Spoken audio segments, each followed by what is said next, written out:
Russell Raymond is an aristocrat from a fallen noble family. Now, he spends his days as a mercenary after losing both his family name and the last hope of restoring his family's former glory. These days, he wanders around taking mercenary jobs just to make ends meet. His latest search for work has brought him back to the capital city of the kingdom, which is known as Camelot. It's not called the capital for nothing. This is where the Magic Tower stands, home to the kingdom's most powerful guardians. At one point in his life, Russell also worked hard to make his way into the tower to stop his family's downfall. You see, after his father died in the war against the Empire, his family was forced to flee the castle. Russell had to get into the Magic Tower to regain their territory, and in the process, he was separated from his mother when he was quite young. All the sacrifices he made were for nothing, because he was expelled from the academy before he even got the chance to apply to the Magic Tower. He received 3 failing grades, and according to the head of the academy, this was a first in the entire history of the academy.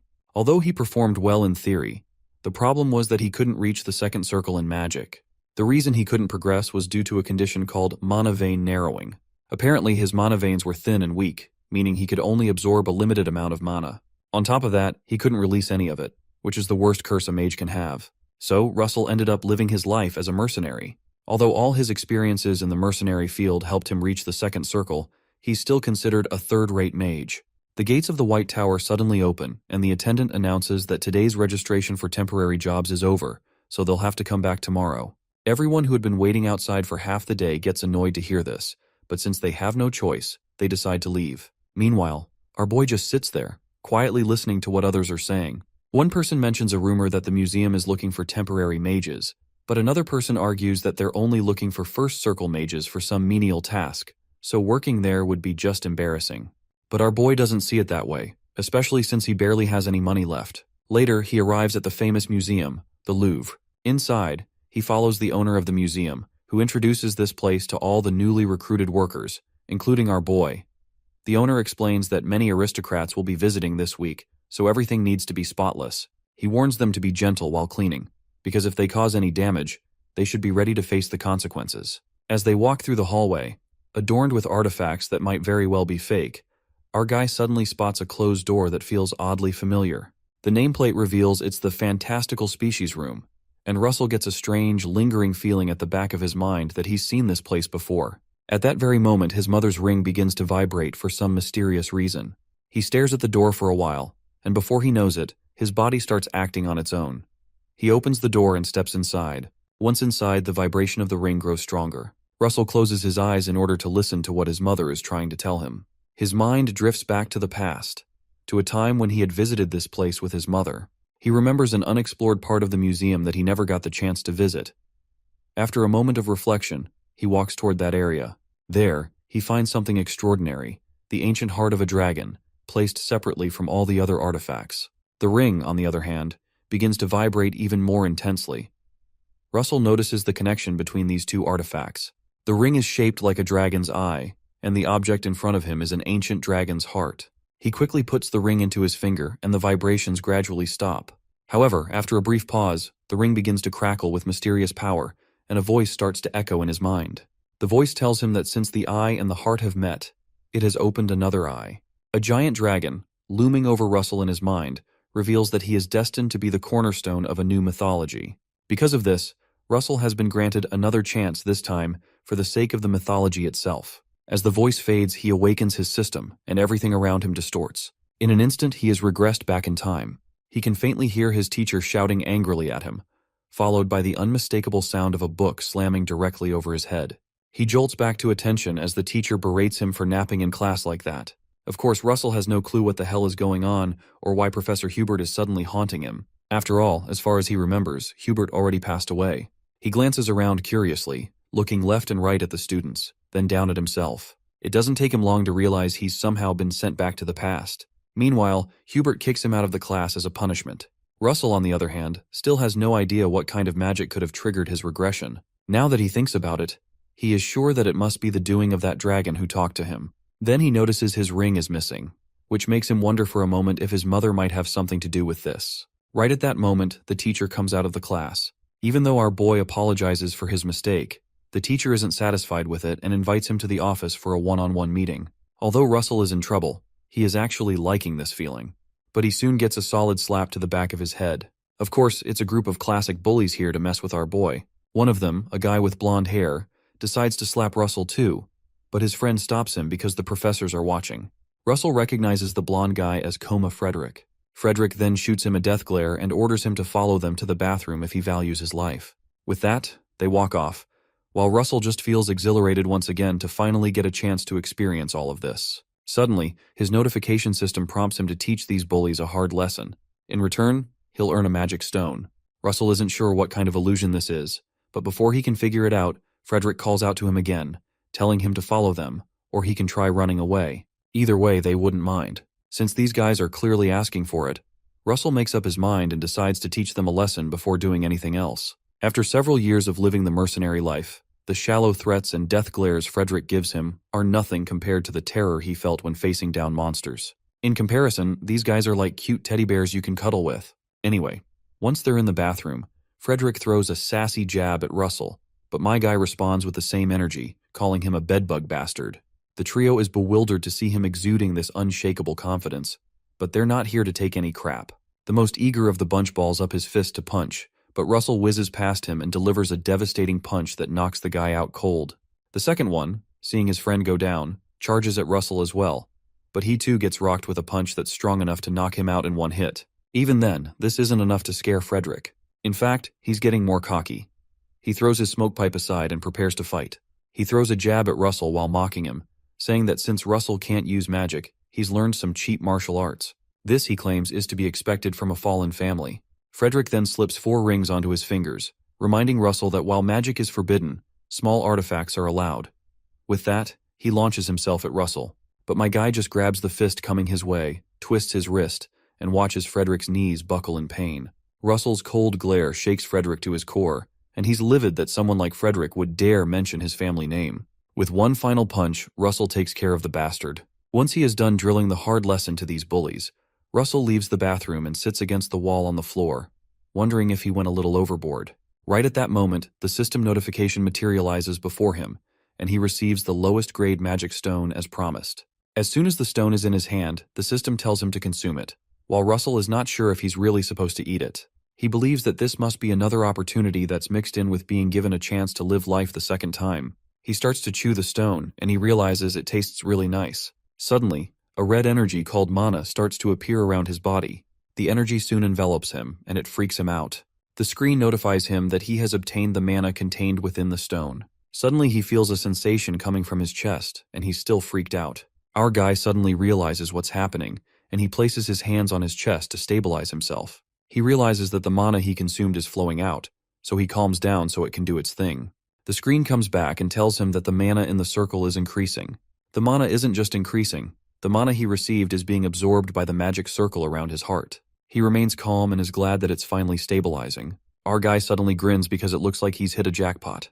With this new method, he can finally overcome the mana vein narrowing that he has always dreaded. He thinks about the fall of his family and then his expulsion from the academy. As if those experiences weren't bad enough, he had to settle as a third-rate mercenary. Finally, it looks like he can change the future that he has foreseen. He paces through the hall with a newfound joy, and it looks like things are looking bright. Moments later, Russell knocks on Professor Hubert's door, and he's told to come in. He walks into the room and the old man tells him to sit. Russell sits down dejected, and the professor calls his name the way elderly people do when you get into trouble. Professor Hubert tells him that he's not his usual self today. To help solve the problem, he continues by suggesting what the problem could be. He asks Russell if he's going through something difficult. The professor informs him that he heard a rumor that his classmates are bullying him, and he wonders if that's the cause. Russell recalls his fond memories with Professor Hubert in his past life, and he recalls how he never gave up on him. He finally smiles when it's his turn to respond, and he remembers that he always wanted to say this. So he informs the professor that there's no need to worry. The old man is shocked by his words, and Russell thanks him for asking. The professor coughs and states that it is his job as a professor to take care of his students. He adds that, however, because he'll get punished because he dozed off in class today.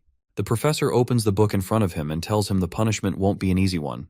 He's given an assignment to write an analytical report on a part of their textbook. Apparently, it's a section that even those in the upper years struggle with. While he speaks, the screen pops up again and announces to him that his new mission is to complete Professor Hubert's assignment.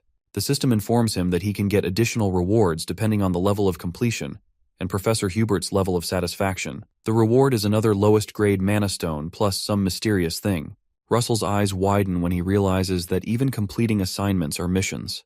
The professor notices his eyes widening, so he asks him if the assignment is too difficult. Russell tells him it's not, so he thanks the professor. Later, Russell completes the assignment after a few hours. He thinks to himself that the assignment isn't as difficult as it was made to look. In his previous life, he used to study the theoretical part of magic really hard because he was hopeless at using mana practically. But there is something else to pay attention to in this new life. There's something else that's just as important as studying. That thing is called mana vein training. Russell remembers one of his jobs as a mercenary where he's escaping from a monster. He explains that the mana vein is the path that circulates mana. Mana is absorbed through breathing. Mana is also circulated through the mana veins and is collected at the heart. In the flashback, the monster closes in on our hero. The monster smashes one of its large claws on the ground, and Russell quickly jumps out of the way. While he's running, he turns back and notices that the monster is coming to attack him again. He explains that the reversal of mana flow out of the body is called magic. In the flashback, he does some circle magic and releases some fire out of his hands. It's a great deal of fire, and the fire envelopes the monster. The thing is that the stronger your mana veins, the more mana you can collect and the faster you can release it. After the fire clears out, the monster is obviously unscathed. It seems that he couldn't release a fire that's strong enough to hurt it. He realizes he's cooked, so he tries to generate a shield to block the monster's next attack. Before he can complete the chant to cast the spell, he feels a sudden impact. The monster quickly gives him a sucker punch with its tail. The monster finally moves forward to finish him off. Still in the flashback, Russell explains that his sickness made fighting monsters an absolute nightmare. He remains in the rock, slightly unconscious. Suddenly he regains his consciousness. He's quickly met by another hit by the monster that launches him deeper into the hollow stone. He wonders if the skies sympathized with his unlucky fate, or if it could just have been luck. The thing is, that fall launched him into an underground site. When he gets up, he groans and tries to find his way out. Inside this site, he finds 2 grimoires containing strange secrets. Our guy walks towards the books and goes to pick them up. The first book is called Overvain, and the other is called Wizard Body. Back in the present, Russell goes on a jog to continue his mana vein training. He explains that the book named Overvain trains the physical body and broadens one's mana vein. The other book called Wizard Body teaches you trainings that help substitute your muscle tissue for a part of the mana vein.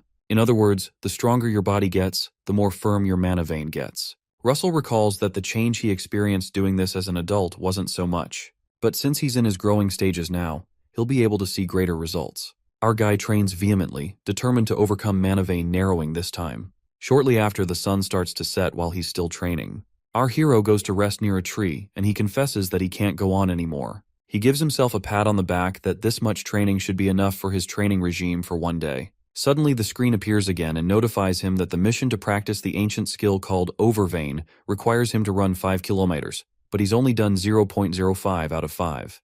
The reward of going 5 kilometers is that the speed improvement resulting from practicing the skill will increase. Russell winces after reading the notification.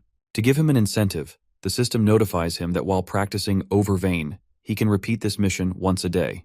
The system also adds that based on how he improves, the distance that's required each time will increase. Lastly, after he reaches a certain level of Overvain, the mission will no longer appear. Russell becomes alarmed and asks the system what the rush is. The notification sounds like a threat, so he decides to train. He reasons that he barely managed to obtain such an opportunity, so he can't just sit still and let it pass him by. Shortly after, our guy pushes further and goes 1.4 kilometer out of 5. He goes further and does 2.7 kilometer out of 5. At this point, his legs begin to shake. It gets to a point that he has to take a break because it feels like he's broken his knee. He checks the screen and notices he's gone 3.6 kilometers, so he comforts himself that he's almost done. He decides to give it one last push. With all his remaining strength, our boy runs like a madman to meet the target. Late at night, he finally sees the notification that he has completed the mission and there are rewards for it.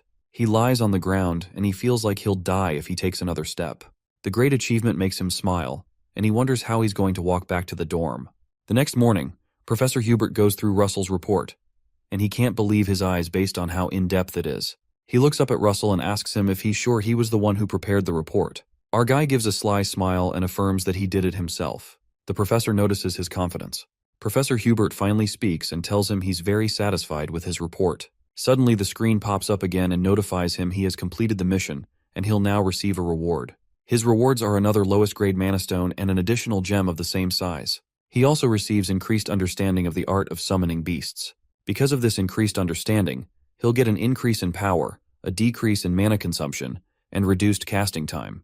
Russell realizes that the higher his level of understanding becomes, the stronger he becomes. He quickly decides to leverage on that.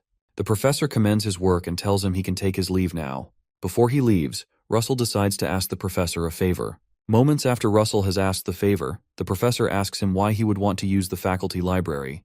The man mentions that the student library should have enough books to suit all of his needs. Our boy informs the professor that he's read all the books in the student library. That sounds hard to believe, so the professor asks if he's really read all of them, to which Russell replies affirmatively. His teacher says that's shocking to hear.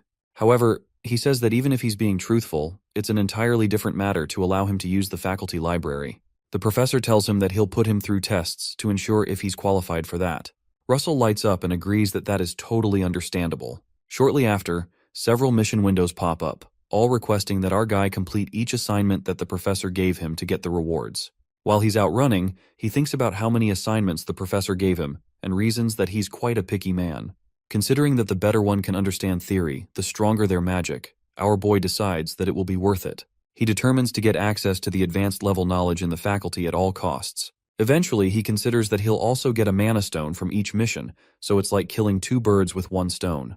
While he's enjoying his drink of water, someone walks up to him and calls his full name. The boy's name is Anton Frederick, and he seems to be related to Koma. Anton mentions that Koma, his friend, had to suffer because of him. Russell sharply retorts by asking what's wrong with that, and he asks if Anton is here for revenge. Anton laughs and says there's no point in coming here to take revenge against him, and his friends laugh with him.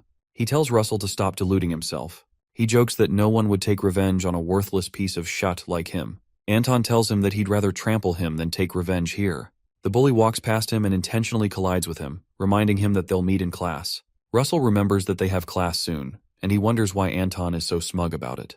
He suddenly recalls that the class they have together is Practical Magic Combat Studies, where students are graded based on their sparring matches with each other.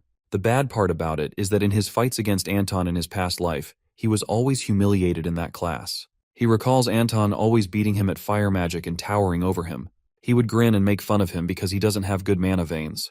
Russell can't believe he had foolishly forgotten that they have to do those. Our boy decides that he has to quickly start preparing for it. Better late than never. Suddenly, the screen notifies him that he has a new mission to achieve the second circle by increasing the level of understanding of the attributes that he currently possesses. That day, Russell spends all this time doing each and every assignment the professor gave him, and he works into the night. The next morning, he brings a pile of papers to the professor's office to submit the assignments. The system shows several notifications for each assignment and tells him that he has completed his mission and will now receive his reward. That evening, Russell returns to the dorm after a day well spent and decides to check out his rewards. He looks at about 10 mana stones that the system gave him, and he contemplates what to do with them. A growing uncertainty rises within him as he picks them up. He wonders if his body's mana load will be able to handle several mana stones at once without causing adverse effects. Eventually, he seems to accept his fate and proceeds to take the stones. He tells himself that he'd have to trust the training he's been going through for so long. A few seconds later, our boy tosses all 10 stones in his mouth and chews them up. For a short while, nothing happens. Moments later, the mana from the stones is released, and his body is suddenly enveloped by the mana. It becomes more pronounced, and the entire room is consumed by a bright light. He suddenly begins to feel like his body is burning. To absorb the mana towards his heart, he quickly makes a path into his mana veins. Russell starts to create a path to mold the flow of the mana. He continues to direct the flow of the mana to channel it to his heart. It's clear that he's in some pain, but he decides to bear it. Furthermore, he starts to twirl the mana flow around to draw a new circle around his heart like the first one he has so he can achieve a second circle. If he fails at doing this properly, his heart won't be able to make it. Our boy carefully draws the second circle but hesitates before he reaches the end, afraid that he'll mess something up. He decides that there's no going back, so he decides to finish it up. His veins begin to absorb the generated mana once he concentrates and completes the circle. Our boy refuses to give up, no matter the consequence. There's no way he can achieve his dream of being a world-class mage without doing this, so he promises himself to achieve a second circle. Suddenly, a bright beam of light bursts out through his window, and it looks like he's exploding. Moments later, Russell wakes up on the ground, and he realizes that he was able to do it successfully. He realizes that he's finally achieved the second circle. Finally, the mana flows into his body while he lays on the ground. Suddenly, the system notifies him that he has completed the mission and will now receive rewards. Apparently, his understanding of the elemental attributes has risen greatly, so the power of each elemental magic has also risen greatly. The next morning, the professor reads through all of the reports that Russell submitted to him. He exclaims in amazement and confesses that he can't believe that he was able to complete all those tasks in a short period. The professor tells him that there's one last question before he can grant him access. It's a question that is more fundamental compared to the previous ones. The professor asks which of the structures is the most important among the 4 structures that magic is comprised of. The question shocks Russell, who just stands there in silence. Professor Hubert notices his silence and starts to regret asking a student a question that he himself has recently just figured out. To avoid overwhelming him, the professor quickly gets up and proposes to ask a different question. Russell, who was silent all along, starts to answer the question anyway. The professor is taken aback by Russell's confidence. Shocked that he has an answer, Professor Hubert stops talking and listens to him.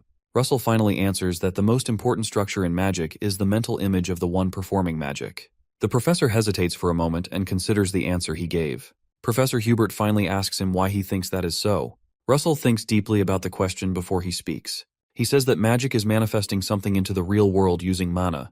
The world categorizes this process into 4 different levels. The first level is known as assimilation, where you learn the principles that guide natural phenomena. The second step is creating a mental image, where you visualize what you've learned in your mind. The third step is called construction, where you construct formulas in order to manifest the visual image. The final part is manifestation, where the magic comes to exist in the real world through the formula. Russell adds that understanding construction and manifestation can be learned through enough effort and studying. However, mental image is not something that can be reached through effort. Breaking out of one's limits and reaching freedom of imagination through courage is what decides the level of mental images. Our boy holds out his hands and generates a flame to explain his point. He explains that he can choose to pretend that this flame is an arrow and visualize that in his mind. If he does that, the flame will become the second circle magic fire arrow. True to his words, the flame in his hands morphs itself into the form of an arrow. Next, he says that he can also choose to imagine something else. Apparently, the flame will follow his imagination and will become something entirely different. He says that he doesn't have to place a limit on his mental visualization, because doing that can allow him to create something that doesn't exist in this world. The professor just listens keenly and affirms all that he has said. Russell says that it all begins with understanding how the world ends and then twisting the rules of the world to achieve something beautiful. Russell puts out the flames and confidently ends his explanation. Professor Hubert, who has been listening all along, thinks about how remarkable Russell seems to have become. He finally speaks and says he's been able to confirm what he's been thinking. The professor smiles at him and says that the student library is too small a world for him. Suddenly, the system notifies our boy that he has accomplished the mission of gaining entry into the first floor of the professor's library, and he'll get 2 low-grade mana stones. Later that day, Russell walks into the first floor of the professor's library. Only the first floor seems to be pretty expansive, which he finds intriguing. To him, this is very different from the student library. He quickly starts digging through the books and finds a few. He goes to have a seat and starts reading through the books. To him, these books are more practical than what they usually have access to. Suddenly, a woman steps into the library and watches Russell from behind. She finally exclaims to get his attention, and she tells him that he's reading quite an interesting book. Russell is shocked to hear her voice, and he realizes he's not alone. He quickly drops the book and turns around. Oddly, he doesn't see anyone, and it turns out that the woman has somehow disappeared to his front, and she signals him to look forward. She is dressed like a mage, and Russell recognizes her. The woman smiles at him, and he recognizes her as Dariah Snow White, the master of the Flame Tower. He quickly greets her and introduces himself. Russell immediately becomes uncomfortable in her presence. This is because she is in the realm of the 8th circle, which not many in the world have been able to reach. Despite being over the age of 80, she uses an incredible amount of mana to maintain her youthful appearance. She is the master of the best-ranking magic tower of the Red Tower faction called the Flame Tower. Daria is surprised to learn that he knows her. She brings out a large lollipop out of nowhere, and she quickly puts him at ease, telling him there's no need to be nervous. Wondering how a student was able to gain access to the professor's library, she turns around and asks him. Russell informs her that Professor Hubert had allowed him to use the library. Daria exclaims softly, and asks if an uptight man like Professor Hubert really allowed him to use the library. Our boy starts to grin when he realizes that the professor can be a bit uptight in truth. She mentions that it makes sense, and it explains why he was learning something quite interesting when she came in. The woman scans him with her eyes and notices that he has extremely pure mana, and senses that his mana distribution is very stable too. She glances back at him and mutters that it's rare to find someone like him. Daria walks past him and tells him not to worry. To ease his tension, she assures him that she's not here to lecture him or get in his way. Russell bows again and thanks her for her kind words. Daria suddenly strikes the ground and a bright light comes out from the spot. She tells him to grow to the best of his abilities, but when he looks back up at her, she's nowhere to be found. All that's left of her is the bright light, and it appears she had teleported elsewhere. Russell is left awestruck, and he just looks at the spot where she was standing. After he finishes, MC steps out of the professor library and quietly shuts the door, still shocked from the encounter. While he's still daydreaming, he hears a voice from behind who's asking if it's our boy who is standing by the door. Russell looks back at the person talking, and it turns out to be Anton and his gang. Anton's friend wonders why Russell is coming out of the professor's library and asks who he thinks he is. Anton remarks that it seems Russell must have kissed some professor's a-hole, but it doesn't change the fact that he won't amount to anything. The boys walk away laughing, and Anton tells Russell to keep trying his best. As he walks away, he glances back and says that it's not going to do him any good anyway. Shortly after, the students gather in the Academy's stadium for real situation magic battle studies. The first one to be named comes down to the stadium grounds and gets to choose another student to be his or her opponent. The professor in charge tends to choose the weakest student. This is done so that the student can choose someone of their own level to compete against. All eyes suddenly go to Russell, and it seems everyone's expecting him to be called. Russell mentions that he was always the first to be called in his past life. Some boys nearby jokingly gossip that Russell will be the one to be chosen again because he has a condition known as mana vein narrowing. One of the students immediately starts begging Russell to choose them as their opponent when he's called out so they can raise their grades this semester. Another student tells Russell not to pick that bastard but to pick him instead. The professor notices the ruckus and he tells all the students to quiet down. He proceeds to pick a student and starts to call the first name. Everybody starts to whisper that it's going to be Russell, and some people start to laugh. Much to their surprise, the person called out is Anton Frederick, and this shocks the students. They're shocked to hear Anton's name, and they wonder why he gets to be first. Anton proudly walks by the professor. He thanks the professor for calling him out. But the professor tells him that this is nothing compared to the favors that he receives from the Frederick Merchant Association. Russell becomes alerted and says within himself that he was expecting this to happen. Anton walks to the center of the field and stops to pick one of the students. He looks right at Russell and tells him to come down to the stadium. Meanwhile, Professor Hubert receives an unexpected visit from his teacher, and he says to her that it would have been nice if she had told him she's coming beforehand. It turns out to be no other person other than Daria Stone White. She proceeds to take her seat and says that it's fine. She retorts that it's not a big deal for a teacher to visit her student. Recalling the student she met in the library, the teacher asks him if he gave a child named Russell a professor-used library entry pass. Hubert quickly affirms that, and he worriedly asks if the child made any mistake. Daria informs him that he didn't, but it's just that she hasn't seen something so rare and precious in a long while. Hubert agrees with her and says that Russell's mana vein narrowing is an uncommon illness, even on this continent. The master tells him that he's a fool, because she wasn't talking about that at all. Her words shock Hubert, who promptly looks up to know why she said that. She informs him that Russell has managed to overcome his own problem, and Professor Hubert asks her what she means by that. She doesn't speak for a while and continues with her tea. When he doesn't seem to understand what she's talking about, she finally breaks the news and notifies him that the child has managed to make his second circle. Professor Hubert is sincerely shocked, and he wonders how that's even possible. Meanwhile, the two boys take their spot and prepare to spar on the Academy's stadium. Before the game begins, another screen pops in front of Russell. The screen notifies him that the next mission is to win during magic training, and he can receive lowest grade magic stones and have a compartment that can carry things weighing 40 kilor. Russell is happy to learn he'll be getting a compartment, because this is magic that only the wealthiest mages can use. The compartment allows you to store things, so it'll be quite useful when storing magic stones. While he's still thinking, Anton calls out to him and calls him an insect. The bully asks him if his body is frozen.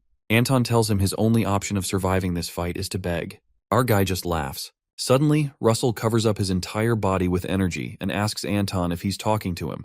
Anton notices his transformation and wonders if it's what he's thinking. While they're chatting, the professor coordinating the games tells them to move back to their spot in the circle so he can start the match. He recalls the magic that Russell just used and wonders if someone with mana vein narrownig was able to achieve second circle, but he quickly dismisses the idea because it's not possible. Once the game is started, Anton quickly releases a second circle magic called Flame Throw. He pours out a stream of flames and shoots it right at our boy. Russell quickly spots the flame heading right for him and responds. He quickly summons a shield that deflects the fire. The fire hits the shield and moves upward, unable to penetrate through the shield. Russell keeps the shield in place and continues to endure the stream of fire. One of the professors watching nearby is shocked by his splendid response. The professor anchoring the game watches also, and is shocked at Russell's performance. Anton, who has been pouring out flames for quite a while now, quickly grows tired of keeping his arms in place, and he's shocked that Russell is able to endure the onslaught of fire. Suddenly the stream stops because his body needs to regulate the mana he's losing, and Anton starts to curse because the fire has ceased. Our boy notices the stoppage and quickly takes advantage of it because he's been expecting that to happen. Russell also uses a second circle magic known as a fire arrow. He quickly launches the arrow at Anton, who has stopped shooting flames. Anton is shocked to see him use the fire arrow and immediately tries to respond. He starts to wonder if Russell was able to achieve his second circle, and he quickly surrounds himself with a shield to stop the arrow. The arrow smashes into the shield but doesn't reach him. Anton feels the impact of the fire arrow and wonders how an insect like Russell can put up such a fight. While he's still holding the shield to protect himself from the impact of the still burning fire arrow, he notices something else. What he sees startles him. Right in front of him, Russell has already successfully cast a second fire arrow. Our boy launches the arrow at him and doesn't show any mercy. The second arrow heads for Anton's shield, and Russell doesn't give him any breathing space.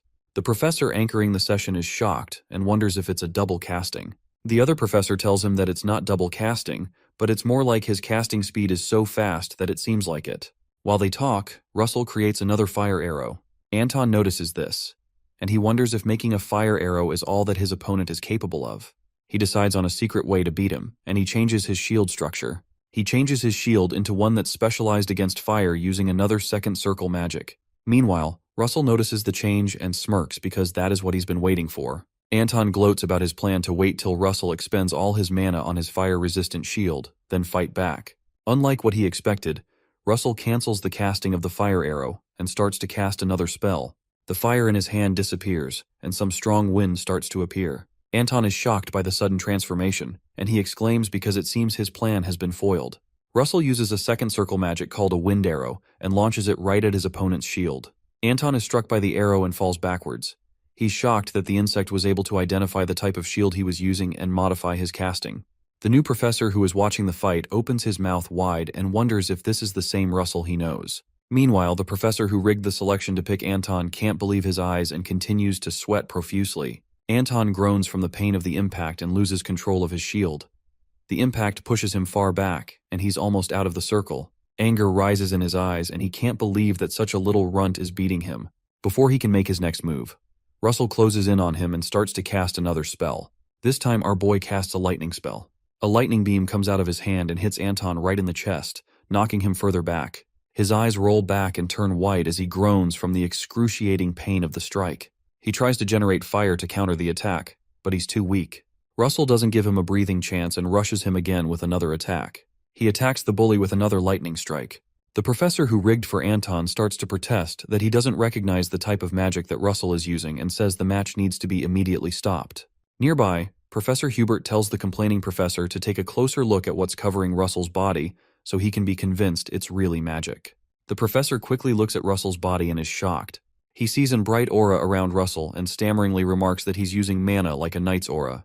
Professor Hubert smiles proudly and mentions that he doesn't know how he got to do this, but it seems he's found a way out of his problem. Meanwhile, Russell continues to pummel Anton to the ground. He soon stops after Anton creates a comfortable hole in the ground. The students are all shocked by the turn of events, and their jaws almost fall to the ground. The crook professor wonders how this could have happened. While he's thinking, he hears a voice ask him what he's doing. He quickly looks to his side, and Professor Hubert reminds him that he's supposed to announce the winner. The crook professor stutters and quickly announces the winner. He loudly declares Russell Raymond as the winner. Due to the odd turn of events, the professor slowly walks towards him. He awkwardly commends Russell and tells him he can leave, but Russell says that it's not over yet.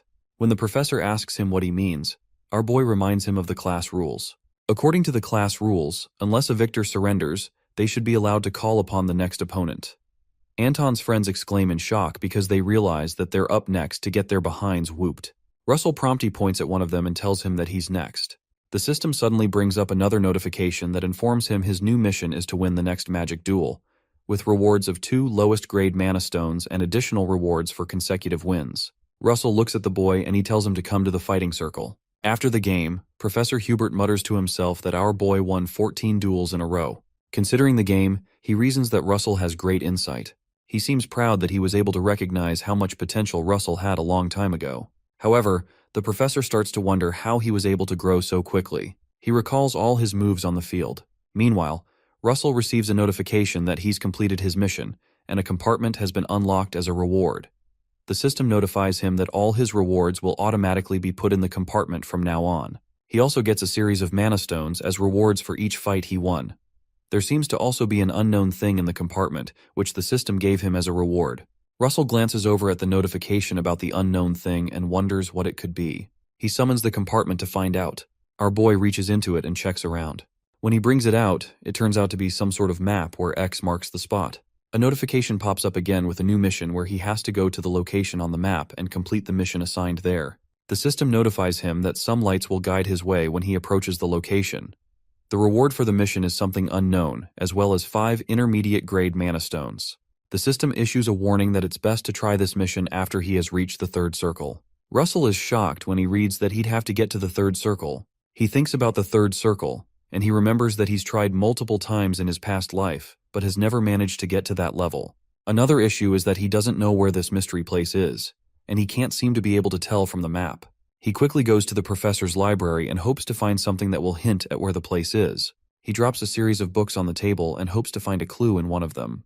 The first one he finds is called Endymion Kingdom's Outer Territories, and he eagerly flips through it. There's no luck with that one, so he checks the next one. He doesn't find it, so he checks the next one. That one too doesn't have any information, so he checks another one but doesn't find it. After checking dozens of books, he groans in frustration upon realizing that none of the places in these books match the location he's looking for. He curses in frustration as he leaves the library and realizes that he's wasted too much time. He decides it would be better if he just focuses on reaching the third circle first. When he goes through the hallway, several of the students cower in fear after watching his display in the stadium. Russell thinks to himself that he's managed to escape resentment and bullying. The only issue is that he's still a loner. While he's thinking, he hears someone call out to him from behind. He looks back, and it turns out to be Professor Hubert, who warmly asks him if he can come see him in his office. Russell cheerfully accepts to come see him. When they get to the office, Professor Hubert remarks that it's almost summer break. He pours them both some tea and asks Russell if he has any plans for the break. Russell tells him that he doesn't have any plans yet. Upon hearing that, Professor Hubert asks him if he would like to work with him on a research project, and this shocks him. The professor mentions that depending on how he performs, he can even get to have his name right after his as the author. Russell picks up the research paper and looks at the image on it, and he recognizes the place. The professor asks him what he's thinking about when he notices the surprise on his face. Russell promptly apologizes and tells Professor Hubert that he actually has plans for the summer. The professor looks at him puzzled, wondering why he had just said he didn't have any plans. Russell hands him the book and tells him he plans to go to the place drawn in front of it. He also hands him the map that he got. Professor Hubert looks at the place on his map and recognizes the place as Maldiva. A while later, when summer break arrives, Russell begins his journey to Maldiva. He sits in the back of a coach as he enjoys the view from the window. Later, Russell summons the compartment again. He picks a mana stone from the compartment and tosses it in his mouth. He tells himself that this will fill up his stomach for the journey ahead. He says to himself that he'll reach the third circle before he reaches Maldiva. Meanwhile, the professor thinks about the strangeness of Russell's trip. The reason it seems strange is because someone else is also going to Maldiva. He believes Daria, his teacher, must be in Maldiva right now, and it may be a good thing that Russell is headed there. Meanwhile, by the Endymion Maldiva Sea, Daria gets a suntan by the beach and enjoys her vacation. She says within herself that the place may be her hometown, but it's always beautiful in her eyes. She enjoys a drink and wonders how long it has been since her last break. She realizes she's been busy protecting the Empire, making magic research presentations, and even developing her students. The master recalls a time when she was addressing her student. She mentions the numbers 9, 6, and 3 to them. She creates some fire in her hands and explains that these 3 numbers hold special meaning to mages. The kids are astounded by the depth of her skill, and they listen to her closely. Daria teaches them that the 3 numbers signify the end as a person who is already walking the path of 9th circle magic. It signifies the completion of a 6th circle for the mage that's yet to get there, and the suffering they'll go through to become a grand mage. The 3rd circle signifies a different thing. It signifies the start of a person being alone as a mage. Daria thinks about how it feels to be alone as a mage. Suddenly, she recalls her meeting with Russell and wonders if the child is doing okay. She continues thinking about how she saw him reading an advanced magic book. Meanwhile, the coach that Russell is in finally reaches Maldiva, and the rider informs him they've reached their destination. The coach rider waits for a while and notices that our guy isn't coming down. When he comes to the back to check out his passenger, he exclaims in shock based on the state he finds him in. Sometime later, Russell furiously gobbles down some food. He tears a piece of hot dog with one hand while he eats a loaf of bread with the other. In front of him is a mountain of food, and he recalls that he used too much strength trying to calm down the crazed mana when he was trying to draw the third circle. In a flashback to when the coach writer came back to check on him, the writer finds him unconscious and frantically tries to revive him, thinking he had died. In the present, Russell swallows a drink, and he's glad he's finally able to achieve the third circle. He empties the cup in front of him and drops it on the table. He thinks about how awesome it is for him to achieve third circle magic. The fact that he was able to overcome his limit from his past life just months after he returned to the past astounded him. He drops some coins to pay for the food and proceeds to leave. As he leaves, he tells himself that he'll have to go further than the third circle. The system brings back the mission that's connected to the map and notifies him to find the location marked on the map. The screen notifies him that light will guide him once he takes the bold step to go near the area marked X. Russell checks the map again, and he realizes that he has to find the place on the map, but he doesn't know the landscape. While he's still thinking about how he can get directions, he overhears a tour guide inform some men that he'll take them on the best tour around Pompeo volcano. The tour guide screams loudly and explains that he's offering a special discount just for today. Shortly after, Russell joins the tour and follows the guide as he leads them to a rocky path. The tour guide tells them that Pompeii was originally a regular mountain that somehow turned into a volcano. The mountain suddenly turned into a volcano because a special creature started living in it. Their guide instantly mentions that there's only one creature with that description in the entire world. The creature is none other than the Red Dragon. Russell decides it may be a good idea if he starts to move alone from that point. Our boy crouches behind the other tourists and proceeds to leap off the cliff they're standing on. While the guide is still telling the other guys about the location, Russell jumps off the cliff. Our boy jumps on the nearby river and begins to walk on water. He says within himself that there may be a connection between this place and the reason he was sent back in time, his growth, his missions, and the rewards he's been receiving. As he follows the map up to a waterfall, he reasons that it could be that all that was to lead him to something. Our boy believes that everything he's gone through recently may have something to do with the dragon that once lived here. While he looks at the map, portions of light come out of it and float in front of him. The light mixes up and turns into something circular that looks like an eye. Suddenly, the streak of light moves away from the map and starts to head somewhere. He suddenly recalls that this must be the light that he was told would guide him. The light moves over the river and makes its way through the waterfall. Russell smiles slyly and realizes that his mission is behind the waterfall. He quickly casts a wind spell. He shoots a wind arrow through the waterfall to give him a clear passage to go through. After that, our boy leaps right through the hole to avoid getting himself wet.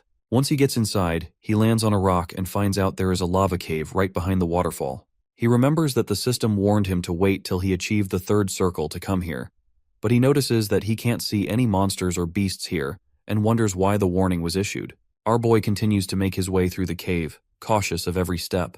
He runs into some pillars, which points to the fact that someone or some people had lived there a while back. He places his hands on one of the pillars, and he wonders how long it's been built.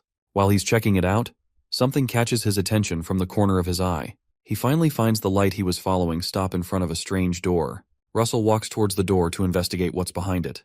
When he nears the door, his sense suddenly begins to tingle, and he feels as if something is wrong. He stops walking and wonders if he's suddenly forgotten the things he learned from his life as a mercenary. The thing is, in a situation where there are no monsters, beasts, or any sounds, there can only be one explanation. It means you've entered the territory of a strong predator. Suddenly, a huge lizard surfaces in front of Russell and looks down at him. Russell leaps backwards to avoid getting his head bitten off. When he's a few meters away from the creature, he looks at it again and realizes it's the Komodo lizard monster. He remembers from his days as a mercenary that it's a monster that can only be defeated with at least 2 teams of mercenaries. Our boy watches the monster advance towards him and decides that the only thing he can do now is to run because there's no way he can kill it. He decides to slow it down by casting some lightning magic. Russell chooses the second circle magic called Lightning Arrow and starts to generate one. The Komodo lizard roars at him again as it gets close. Our boy doesn't give in to fear and aims the arrow at its face. He launches the arrow right at it, hoping he can land an attack and slow it down so he can get a chance to run away. The impact is so strong that it electrocutes the Komodo lizard and immobilizes it for a while. Russell is glad he's been able to stall with that move, so he decides to make a run for it. He heads straight to the stone gate where he had seen the light stop to get to the next part of this mission. As he gets inches away from the door, the 2 statues in front of the door block his passage with their staff and declare that he must prove he is worthy to enter with his mana. Russell is shocked by this and realizes they won't let him get off easy. The Komodo lizard soon reaches where he is, and it appears that it easily shook off the effects of the lightning strike. Russell looks behind him and notices he can't go this way or the other. He thinks on his feet and decides to do something erratic since his way is blocked. Turning around in rage, he tells himself he'll have to make his own path. He reaches out his hand and generates some fire that he directs toward the Komodo lizard. Suddenly, the stone on the door scans the mana that Russell is emitting. The monster notices the response the stone has to Russell's mana and watches in shock. Instead of advancing, the Komodo lizard suddenly stops. Russell is just as surprised, and he wonders why the lizard has suddenly stopped in its tracks. The Komodo lizard monster bears itself up and almost stands upright, and Russell just watches in utter confusion. Suddenly, the guards blocking the gate retract their spears and stop blocking his way into the gate. The mysterious voice that spoke earlier tells him that he has proven himself. This means he can now enter. The crimson stone on the gate starts to shine brightly. The light becomes much brighter until it envelops the entire cave that Russell is standing in. Shortly after, our boy wakes up with a terrible headache in a totally different place. He quickly scans his environment and notices that things have changed. He touches the ground and notices it's made of ice, and he wonders how he's standing on ice when he was just standing in a cave just moments ago. It's unclear where he is, as all he can see is an ice cave and some ice statues as he looks around. He remembers that he was just in a cave a few moments ago and wonders if he was taken here through teleportation magic. While he's thinking, he notices another odd thing right behind him. Right up a nearby stair that's also made of ice is some mysterious magical horn that's held down by a series of chains. While he's thinking, a screen pops up again. The screen notifies him that he has a second mission, which is to defeat all the ice golems in the area and clear out the Trial of Fire. Some noise from behind him causes him to quickly turn back to investigate. He realizes the ice statues he saw were actually golems, and they've now come to life. He looks around him and realizes that he's surrounded by about several hefty ice golems, and wonders if they're really expecting him to defeat all these golems on his own. There's no time to waste, so he decides to get right to it and starts to generate some fire magic in his palms. He curses and mentions that this mission is way too harsh, but it seems like there's nothing he can do. He generates another firebolt and fires at a nearby golem like a madman. The firebolt courses through the ice cave and heads right for the monster. The bolt hits the golem right in the chest, and it looks like it should do some pretty good damage since fire trumps ice. Russell recalls that in order to kill a golem, one has to crush the core inside of it. The golem he fired at looks completely unscathed. If it could talk, it seems like it's asking him if that's all he's got. The firebolt only managed to leave a crack on its chest. This looks like game over for Russell, and it seems he's going to be golem food. Russell winces when he sees this, and he wonders how cold the ice that it's made of is. He decides to try another approach if fire doesn't work, so he starts to create some wind magic in his palms. There seems to be an issue because the wind doesn't respond to him. Our boy notices this, and he's shocked. He wonders why his wind magic is suddenly not working. While he's still playing around, the golem rushes towards him and attempts to smash his brains into the ground. Russell responds quickly and decides to use some lightning instead. The lightning doesn't come up either, and Russell realizes he's cooked. The golem smashes into the spot he's standing. Luckily, Russell is able to move backwards before the hit lands. He drifts backward and stops when he reaches an ice wall. He thinks about the notification that came in earlier, trying to get some information as to why his magic isn't working all of a sudden. He remembers that the system mentioned something about clearing a trial of fire. Another golem comes to swat him like a bug, hoping to crush him into the wall, but our boy quickly moves backwards again. He suddenly realizes that he's not going to be able to use any magic here other than fire. Trying to avoid the monster, he trips over an ice rock. He gets pushed towards the wall, and he ends up on a dead end. All the golems trap him in that dead end, and it looks like it's about to hit the fan. Russell groans from the terrible impact of hitting the wall. His head starts to bleed, and it looks like he also hit his head against the wall. With a deadly look in his eyes, our boy creates another firebolt and walks towards the golems. He finally stands up to the challenge. The golems stare at him in awe as his entire body is encircled with fire and mana. Russell fires 3 firebolts at the same time. The ice golem looks shocked by the sudden change in tactics, but it can't move out of the way because the arrows are pretty fast. The impact of all 3 bolts is quite explosive. The golem's core is exposed by the explosive bolts. Russell proceeds to take it down. He fires another bolt at its core and smashes the golem to pieces. Russell does the same to another golem standing nearby, and the method works. He starts to pant and he realizes he's only been able to take down 2 of them so far. At this rate, he'll probably run out of mana before he can take them all out. Our boy grimaces, and he decides to try something else. One of the golems tries to punch him into the ground, but our boy quickly runs back to re-strategize. He considers that to shatter their solid ice sheet at once, he needs to use something similar to how knights shatter iron shields with one strike. To do this, he has to focus all his power at a single point. In the end, he believes he needs to pack in more mass into each volume of his attacks.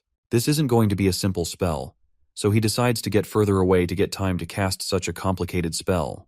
When he creates some space between himself and the golems, he begins the spell. He starts by creating a fire arrow. He applies the formula for amplification on the arrow to make it larger and carry more weight. To make the bolts replicate, he adds the replication formula.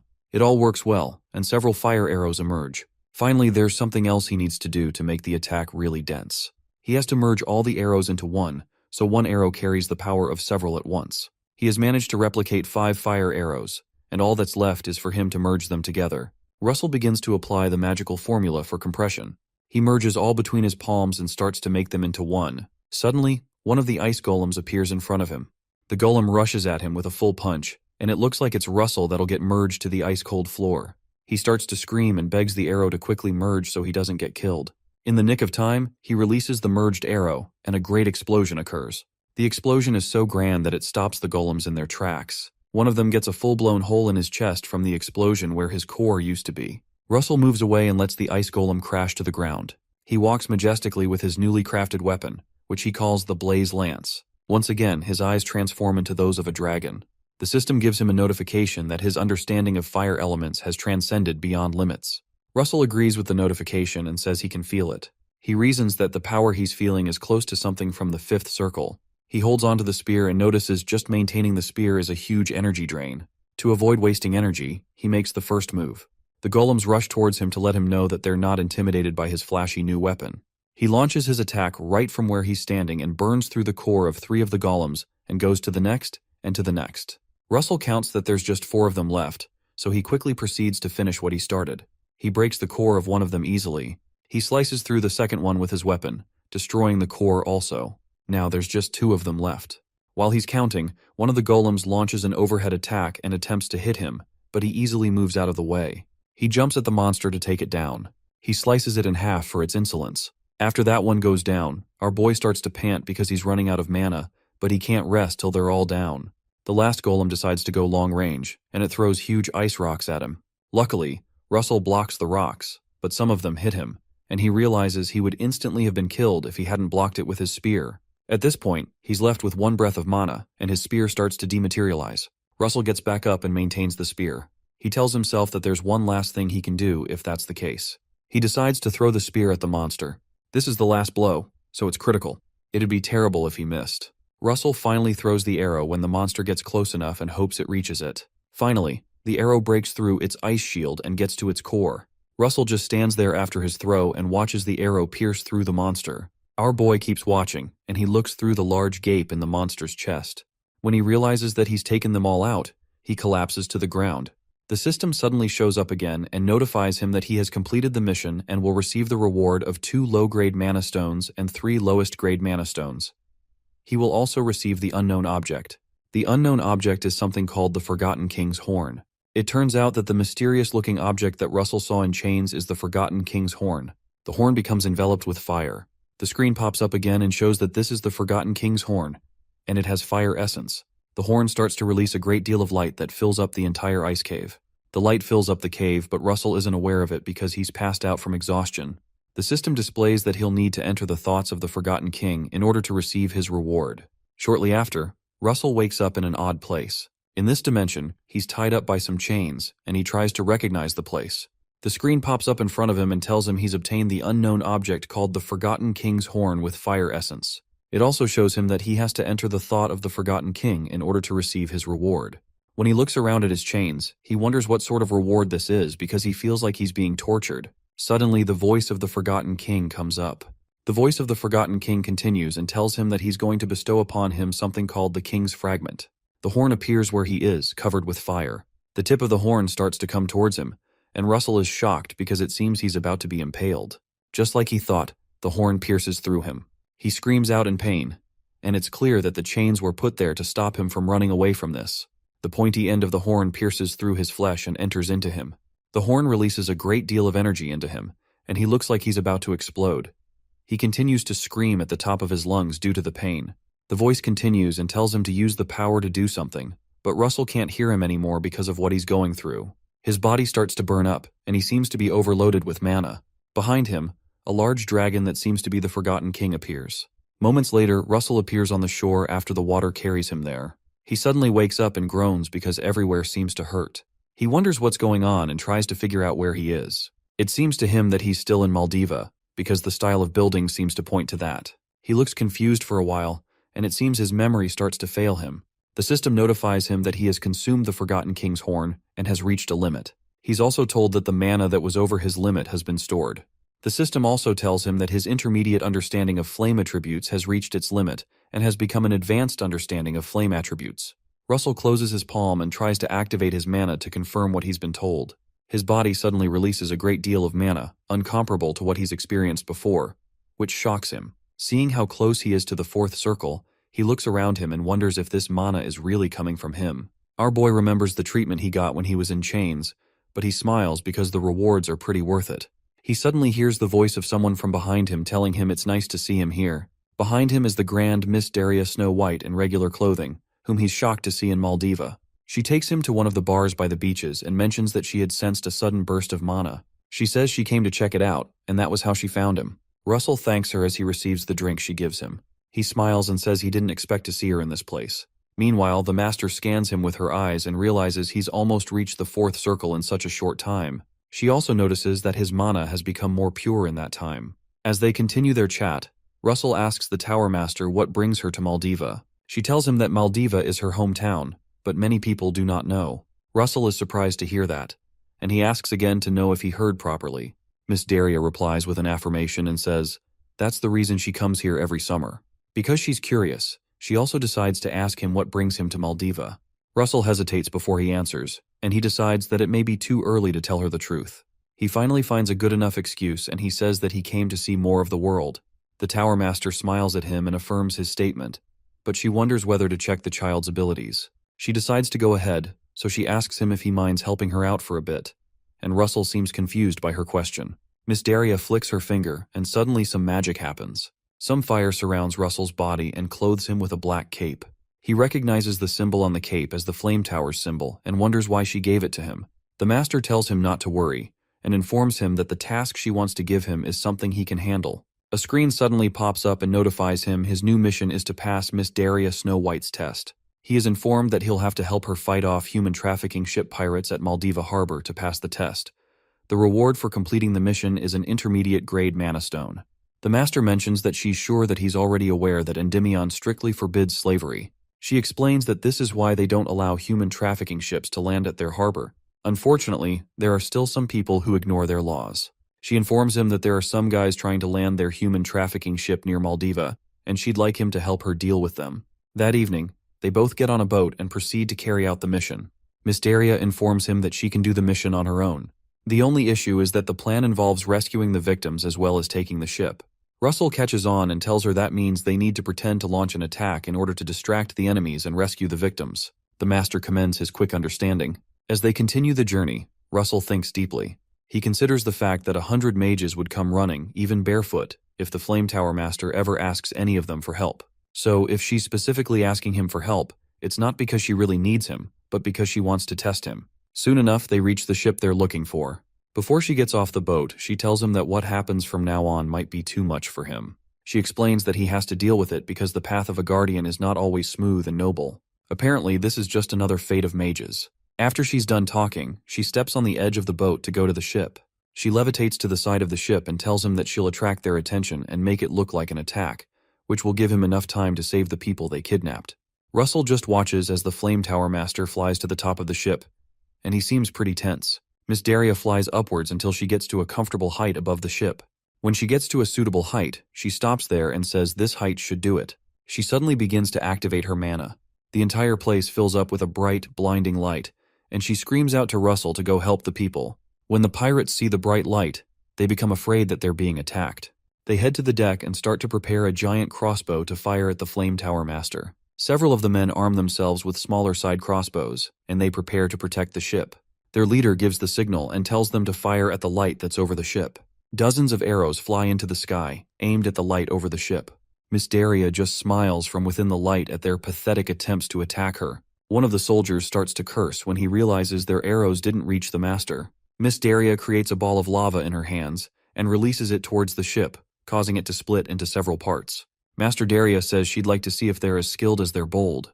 On the deck, the portions of lava drop onto the ship and start small fires around the ship.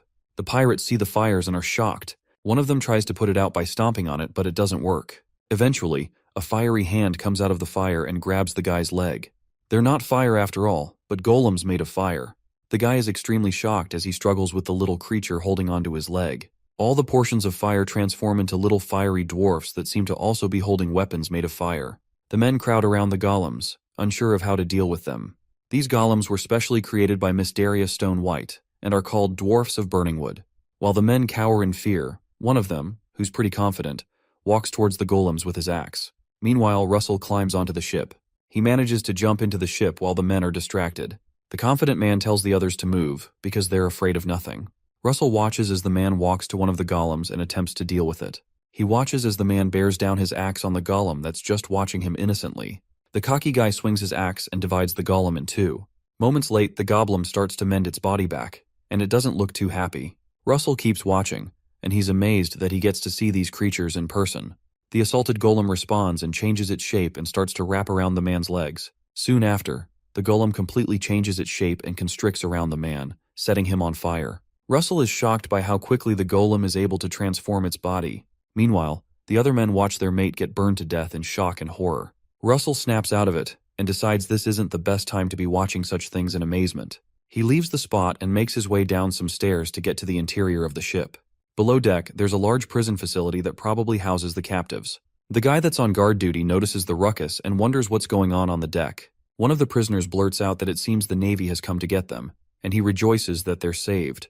Their guard hits their door with his weapon to scare them and stop them from talking. He tells them that it doesn't matter what happens, because none of them will ever escape from their grasp, and the men cower in fear. When they keep quiet, he asks if they heard what he said. Meanwhile, Russell lays a hand on the back of his neck. Our boy decides to knock him out, so he uses some lightning magic. A lightning bolt comes out of nowhere and hits the fat guy.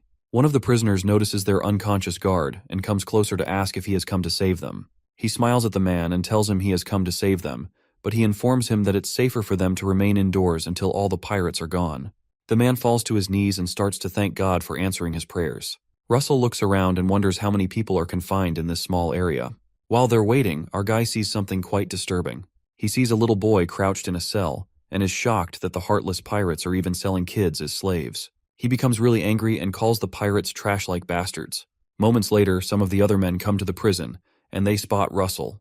The men quickly notice the unconscious body of their comrade that's lying on the ground. They realize that the ship has been invaded by the enemy, and one of them tells the others to get the bastard that invaded the ship. All three men bring out their swords and move towards Russell. Our boy, who was already angry that they would kidnap a child, tells them he'll be the one apprehending them, and he starts to create a chain out of lightning. He uses a second circle magic called Chain Lightning and throws the chain towards them. The chain bounces from one person to the next and electrocutes all three men on the spot. They're all electrocuted and become unconscious. One of them threatens that something bad will happen if their captain comes. But Russell doesn't let him finish his statement, and he electrocutes him with more lightning. Our boy continues by checking the other room in the prison facility. He runs into a dark cell and asks what the deal with the cell is. One of the people inside the cell asks him if he's a mage from the flame tower. Russell quickly creates a ball of light in his hands so he can see better into the dark cell. What he sees shocks him because he notices the cell contains several elves. The male elf asks him if he's a mage from the flame tower one more time. Russell realizes he must be asking him that because of the symbol on his cape. He informs the elf that he's not a member of the flame tower yet, but he's met with a rude response as the elf says that whatever he says is fine. The elf stands in front of the gate looking unimpressed and tells him to open the door already. Russell thinks to himself that he's obviously going to open the door, but he wonders why this guy is annoying, even though elves are known to have huge egos. He takes a good look at the guy and wonders if he should just leave them there. Suddenly, another voice comes from within the cell and tells the first guy to stop. The female elf among them reminds the first guy to mind his manners. The other male elves are startled by her voice, and they call her Ilo. She tries to stand up, so they help her get up. Ilo informs the others that Russell isn't an ordinary human. She walks towards the gate and tells them that he possesses mana that's as pure as the light from a sunset. Apparently, Russell is giving out a scent of spirits, so she smiles at him and tells him. The other elves are shocked by the statement that the mage isn't human. The mouthy one asks Ilo what she meant by that. Russell is equally shocked by her statement, and wonders what she means by the scent of a spirit. The elves are left puzzled, and they wonder how a human can give off the scent of a spirit. Even Russell starts to sniff himself, and he tries to pick up the scent of the spirit that Ilo had mentioned. While he's trying to sniff himself, the mouthy elf calls out to him. The elf requests that Russell save them from there, and he even bows to him. All the elves in the prison follow suit, and the mouthy one begins to beg him. Russell becomes slightly uncomfortable as he watches them. He notices that all the elves, who are usually known for their big egos, were easily changed by one sentence from the female elf. He looks at her and wonders if she's a high elf. Later on, he starts to apply some heat to the lock and tries to break it. While he's on it, Ilo refers to him as a guardian and asks him if he has defeated the pirates and bosses. Russell wonders what she means by bosses. Meanwhile, in the other room in the prison facility, a man in a knight's armor walks in and finds the guards on the ground. In the hidden room, Ilo tells Russell that the bosses are more powerful adversaries. She says they're more powerful than her warriors, who are very skilled with magic. Meanwhile, the knight notices the trail of bodies and notices the door of the other compartment is open. A sly grin crosses his face as he thinks about all the things he's going to do to the intruder.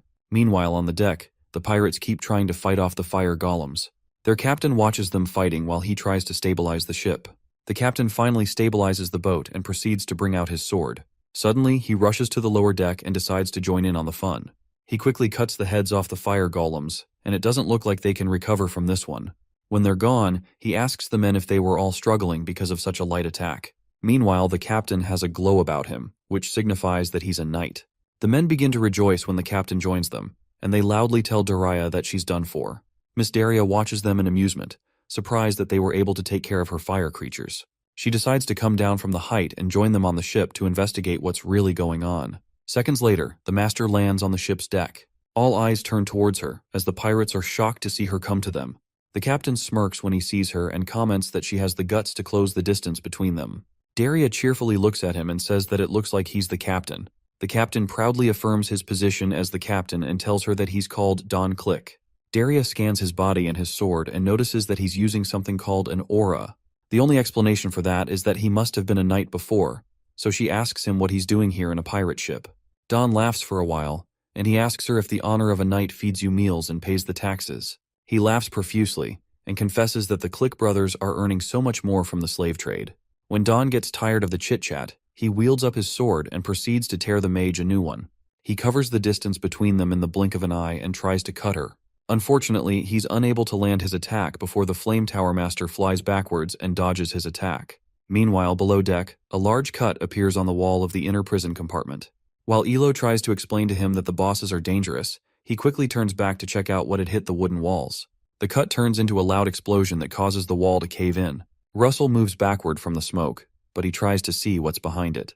He quickly blocks himself with a shield to avoid being hit. The second Click brother jokingly points out that Russell was able to block his attack. The knight proceeds to get his sword and comes close to him. As he gets closer, he notices that Russell must be a mage. Meanwhile, Russell notices he's using an aura, which is only exclusive to knights. The system gives him a new mission and informs him that he's faced with a difficult fight. The mission is to win his first battle against a swordsman. Ilo feels tense due to the presence of the knight, and she warns Russell to be careful. She informs him that the second Click brother is the vice captain of this ship, which means he's pretty dangerous. The vice captain just brings out his odd-looking sword with a large grin on his face. He tells Russell that he may be a mage, but he's still a kid. As the knight moves forward, he asks Russell why he had only knocked the men out. He remarks that he should have killed them when he had the chance to. The vice captain tells Russell that he'll show him how it's done. Russell also activates his own aura using his mana. Our boy thinks to himself that flame magic does a lot of damage in the surrounding area because it's made of wood, so he decides to use lightning magic, especially because the man is wearing iron armor. He uses a lightning bolt and fires several bolts of lightning at the vice captain. The vice captain quickly spots his attack and moves his sword to block it. Before the lightning bolts reach him, the vice captain breaks the wooden floor in front of him and throws up some of the fragments into the air to stop the incoming lightning bolts. He commends Russell's quick thinking because he had realized his sword and suit should be conductive. Suddenly, instead of blocking the streaks of lightning flying around, the vice captain charges into it and tells Russell that there's something that he's missing. Russell notices the lightning flying around isn't affecting his armor and continues to fire lightning bolts. As our boy fires the new set of bolts, the vice captain continues to charge towards him, and he tells him that his attacks won't work on him. As the lightning bolts inch towards the vice captain, he just smiles and blocks them with his iron sword. The bolts hit the sword and dissipates instead of shocking the knight. Russell, who is still in the shield, stares in horror and wonders how the man's sword is not conducting electricity. The vice captain gets close to him and swings the sword towards his shield. The vice captain lands a strong hit on the shield, but it doesn't seem to shatter it. Suddenly the knight stops hitting and simply removes his sword slowly from the spot he hit. As he removes his sword, Russell notices something astounding. There's a large crack on the spot the man struck with his sword, and it looks like his sword isn't an ordinary one. Suddenly the part that was struck cracks open. Meanwhile, on the deck, Don Click moves towards the Flame Tower Master quite quickly and attempts to slash her in two. He successfully cuts her in two, but he's shocked to notice that it was just a decoy that later bursts into flames. When he finishes his attack, he sees Daria in front of him, surrounded by flames, and he hisses. He remarks that she's a mage that's really good at fleeing, but Daria doesn't respond to him. When she finally speaks, she asks him if his brother is also a knight. Don Click proudly replies that his brother is also a knight, but he adds that his brother isn't as amazing as he is. While they talk, the fire around Daria becomes another flame dwarf, and Don laughs at it. He asks her if she's using the same trick on him again. The master tells him she's not and adds that it'll be a bit different this time. Don becomes alarmed and wonders what she meant. The flame dwarfs emerge from the floor. They walk towards him with their weapons, and Don wonders what's going on. Daria finally assuages his curiosity and informs him that the more of them he cuts, the more they multiply, unlike the previous ones. Shortly after, Don attacks the flame dwarfs as they advance towards him, and they become almost a dozen. These flame dwarfs are Miss Daria Snow White's own creation, and she called them Dwarfs of Hellfire. She watches him struggle with the dwarfs, and she has a look of deadly satisfaction on her face. Don starts to get tense when he realizes he's outnumbered. Luckily, he's really fast, and he keeps fighting them off. He wonders how his opponent is able to wield such peculiar flame magic, and when he looks at her again, he realizes who she is. He sees the striking resemblance with the famous witch of the Flame Tower, and he realizes she's the one. Meanwhile, there's some bloodshed below check after Russell's shield is broken. The knight notices that Russell has suddenly vanished from before him, and he wonders where he went to. He quickly looks to his side, and he sees Russell standing there, so he quickly faces him to finish him off. He wonders how Russell was able to dodge his attack when it was in such close range. Our boy just stands there and holds his bleeding chest, trying to stabilize himself. The knight recalls that his sword made contact with Russell's chest, and he could have sworn that he should have been cut into two pieces by now. When he looks closer at Russell's body, he notices that he also has an aura around him, and he wonders if he's also covering himself with magic to strengthen his physical abilities. Russell maintains his aura to speed up his physical abilities and to heal himself from the injury. The vice captain thinks to himself that it doesn't matter since his opponent is basically like a rat caught in a trap. Ilo, who has been watching the fight, sympathizes with Russell. Russell keeps panting, and he tries to stabilize himself from losing much more blood than he has.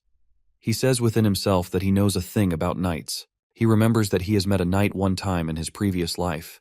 This knight that he met was quite ruthless and had slaughtered an innocent mercenary group because one of them simply bumped into his shoulder. One of his last victims was Russell, who was badly wounded, but suddenly another mercenary came to his rescue. A strange man steps in front of him in the nick of time and decides to protect him from the ruthless knight. Apparently, the man who barely managed to stop this knight's madness was a mage. The mage created a shield between himself and the knight, who attacked his shield in rage. The mage was eventually able to subdue the knight. The knight would have won if not that the mage had a secret skill up his sleeves. Russell proceeds to create another shield to protect himself like the mage did. The vice captain rushes towards him again and proceeds to land another attack on his shield to break it like he did the last time. While he does that, Russell recalls the method that the mage used in saving him in his past life, and he replicates it. The vice captain lands another strong attack on the shield in an attempt to crack it. He successfully cracks the shield like he had expected, but something seems to be different this time. Russell reveals that the method the mage from his past used was to use one shield over another. That is the method he decided to replicate, and the vice captain's attack has only cracked the first shield he's using. The vice captain stands back, expecting the shield to crash, but he is surprised to see that Russell is unaffected. Russell catches him off guard and casts a wind spell. He uses the second circle magic wind arrow and lands one right in the knight's chest. The attack is so strong that it throws the man towards the other end of the room. The knight hits his head on the wall and lets out a groan, with some blood sputtering out of his mouth. Meanwhile, Russell staggers a bit, and he looks like he's yet to recover from the gash in his chest. His body seems to have healed, but he's still in pain, and he wonders if he has lost too much blood. He quickly breaks off the lock that he heated up so he can let out the elves. When the elves come out, they thank him for rescuing them. Our boy asks them to follow him out of the compartment so they leave the ship. Suddenly, the vice captain of the ship calls him a little brat. He gets back on his feet, and it seems the effect of the hit didn't last too long. The vice captain looks pretty angry, and he tells Russell he should have gone for his head when he had the chance. Russell wonders how he's able to survive when he replicated the attack that the mage that saved him did. None of that matters anymore. So he quickly tells Ilo to get the other captives and go upstairs where they'll be safe. The vice captain laughs at their planning and rhetorically asks Russell how he has time to rescue the slaves. He moves from where he's standing to land an attack at the speed of light. In a split second, he's already on Russell, but our boy quickly activates the shield. As usual, the blow from the sword cracks the first shield but doesn't crack the second one. The knight tells him that he won't give Russell any chance to counterattack him this time like he did the last time. He starts to attack the shields rapidly, breaking every generated shield in a matter of seconds. Russell has no choice but to keep creating shield after shield, and the vice captain keeps smashing every shield he creates. Russell decides to keep stalling until the elves are able to get the humans and leave. While they continue to fight, the elves manage to retrieve the key to the prison. Russell endures the assault for a while and waits till they can set the men and the kid free. When Ilo shouts out that they've taken everyone out and they're safe, he takes that as the signal to act on his plan. The vice captain continues to slash as the shields like a maniac. When he hears Ilo inform him that they're free, he announces to our guy that nothing will change because he will still get them. Russell suddenly changes his voice to the voice of the dragon, and he tells him that this changes everything. The thing is that he's been unable to do what he wanted to do because the room was filled with captives. Suddenly the entire room fills up with fire and they're both surrounded. The vice captain is shocked by how quickly the atmosphere has changed. Russell tells him that the captives leaving changes everything because he's now going to crush him. Every inch of the room seems to be set ablaze. The vice captain looks into Russell's eyes and notices they're now reptilian, which freaks him out. He quickly retreats and repositions his swords. The vice captain gives an uncomfortable laugh, and he wonders if Russell has changed his mind and he's finally ready to kill. He decides to act first before Russell can act. He moves quickly as usual and tells Russell he's going to pierce through him and the shield at once. As he moves closer, a bright light suddenly shows up, which causes the vice captain to slow down. Russell has taken down the shield, and he's now holding one of his own magical inventions, which he used to destroy the ice golems, his special blaze lance. The knight still continues advancing forward to impale Russell with the sword. He wonders if what he's holding is a usual fire spear. When he perceives the aura, he realizes it's not just a fire spear, and he notices that this weapon is at least several levels above an average spear made with fire. He continues his frontal assault and falls head-on into Russell's trap. When the vice captain gets close, Russell strikes him with the blaze lance, and everything blurs out. Meanwhile, above deck, Don Click continues to battle with the dwarfs of Hellfire. He soon begins to curse when he becomes overwhelmed. He realizes that the more of them he kills, the more they keep increasing, but he also knows that he can't stop killing them. Don wonders where his dumbass brother is and why he's not come to join him.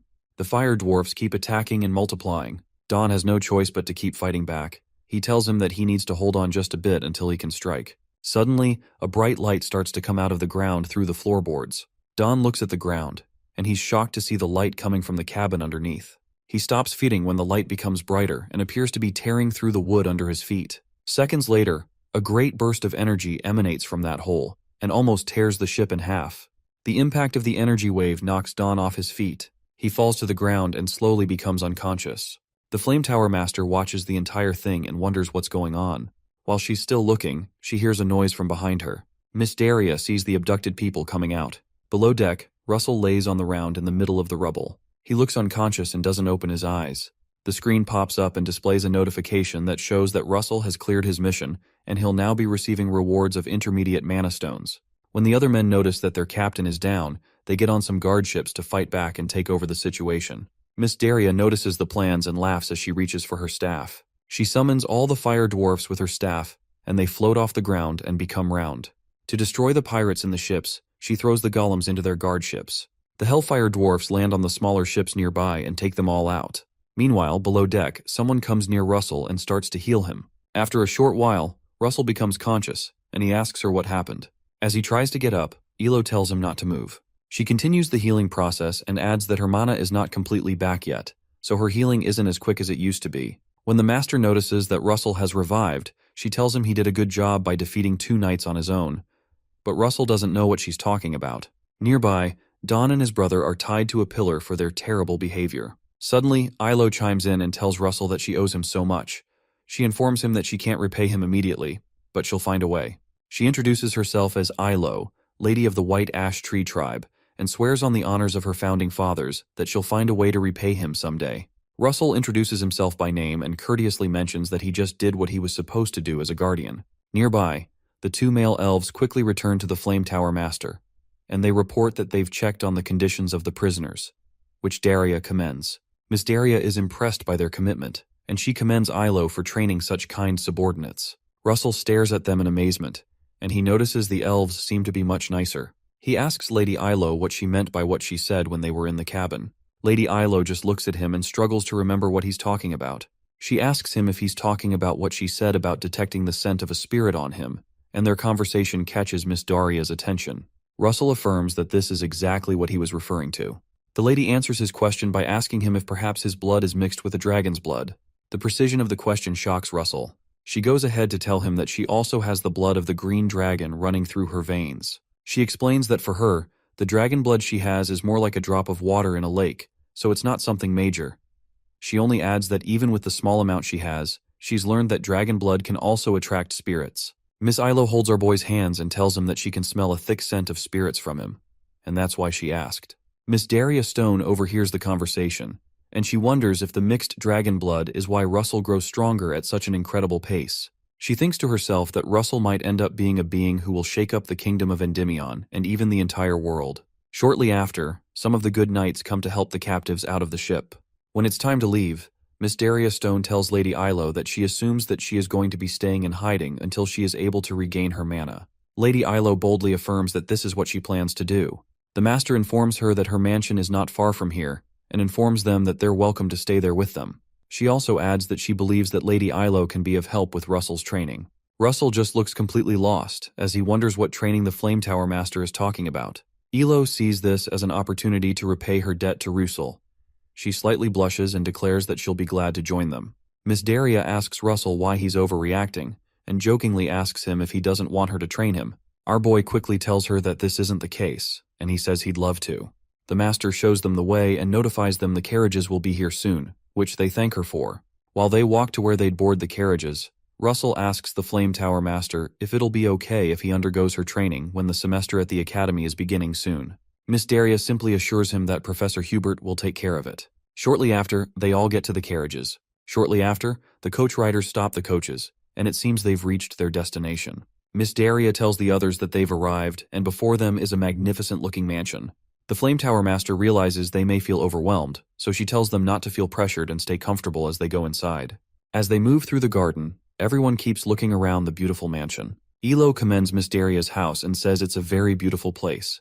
She thanks Miss Daria for her goodwill towards her and her men. While they're moving in, Russell glances behind him, and he notices something pretty familiar. He stops moving and looks around for a while. Something apart from the mansion's beauty draws him to the scenery, but he can't place his finger on it. Suddenly he recalls that he came here with his parents years ago. Russell approaches Miss Daria and mentions that he'd like to ask her a question. She stops and turns to listen to his question, so he asks to confirm if the villa wasn't originally hers. Miss Daria becomes uncomfortable and tells him that people will think she stole it if they hear him, so Russell embarrassingly apologizes. She affirms his suspicions and informs him that he's right, because she acquired the villa from some merchant association years ago. Russell realizes that this villa is one of the places that his family owned before his father was killed, and his family fell apart. Russell recalls that after his family's downfall, he heard that the villa was sold at a low price. He wonders how odd it is to return here in this manner. 1 week later, Ilo wakes up and enters the living room. The Flame Tower Master scans her aura and mentions that she's relieved to see that Ilo has regained much of her mana. Ilo tells her that it's all thanks to her kindness and help. Miss Daria asks about the matter they had previously discussed regarding helping with Russell's training. Ilo cheerfully replies that she's ready as ready can be. Suddenly, Ilo stops talking and asks where Russell is. Miss Daria laughs and informs her that she sent Russell to do something. Meanwhile, Russell falls off a cliff and screams at the top of his voice. Luckily for him, there's a stream of water beneath, so he falls into the water. He quickly swims back to the top and gasps for air. He looks back at where he was standing and is worried to realize he failed at the exercise again. He recalls the assignment that Miss Daria had given him a few hours ago. She asked him what the greatest thing he needed during his previous fight was. Russell thinks back to how he had to continuously use a shield to survive that fight, so he mentions that the thing he needed the most was distance. The master affirms that and tells him that in combat, distance is the most important thing for mages. She smiles at him and asks him to watch carefully as she does something. Miss Daria takes one step off the cliff, but some fire envelops the leg that she placed on the void. Shortly after, her entire body is enveloped with fire, and the master is nowhere to be seen. She suddenly appears on the other end of another cliff, still covered in fire, and crosses over to the other side. As Russell watches, he realizes that she just used space distortion magic. This particular method is called blink. After she crosses the void between the cliffs, Miss Daria tells him that from this point on out, he'd have to try to cross the cliff with blink. She informs him that he's going to need it in the future. Suddenly, the screen pops up and tells him his new mission is to learn blink. It reveals that the rewards are intermediate grade mana stones. Russell finally makes his way out of the water and crawls to the shore. As he climbs back up to reach the tip of the cliff, he thinks about the method called blink, and he reasons that the ability to use this method isn't based on whether you're on a lower or higher circle. When he reaches the tip, he reasons that it's a magic that can only be learned by comprehending its logic. Our boy gets up again and tries to attempt it one more time. Russell takes another step of faith. He falls to the ground again and exclaims as he falls towards the water. Hours later, Russell manages to climb back up on the rock, and he wonders if this blink thing is really just practice or is a ploy to get him to work on his stamina. After he reaches the top, he decides to focus harder this time. Suddenly, as Russell takes another step, a field of fire appears under his leg. As he prepares to take the new step, his second leg is also enveloped by fire. As he proceeds off the cliff, he hears a startling noise from behind him telling him to act now. He falls once more, then he looks behind him and realizes that the person who interrupted him is Daria. Daria watches him fall and gives an uncomfortable smile, while our boy screams as he falls to the ground. That night, Miss Daria takes Russell and Ilo to a private place in a rocky area before a fireplace. She tells Russell that starting today, he'll learn about contracts with spirits. The Flame Tower Master informs Russell that Ilo will help him with that. Ilo gets up from her seat and says she's glad to be able to help out. Our boy also thanks Ilo. When they begin, Ilo asks Russell to close his eyes slowly. She asks him to imagine something related to fire. Suddenly, Russell's entire body is soon engulfed with the fire as he thinks about fire. She informs him that she'll enter into his imagination to guide him, and she does just that.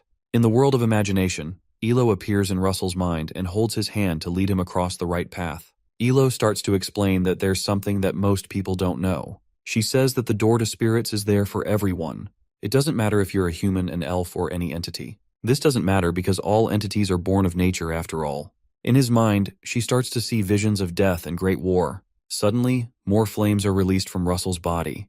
The fire is so great that even the Flame Tower Master looks surprised. Meanwhile, Ilo, who is still checking out his mind, wonders what the torrent inside his heart is. She keeps trying to recognize it, and she sees a very disturbing image of a man getting killed.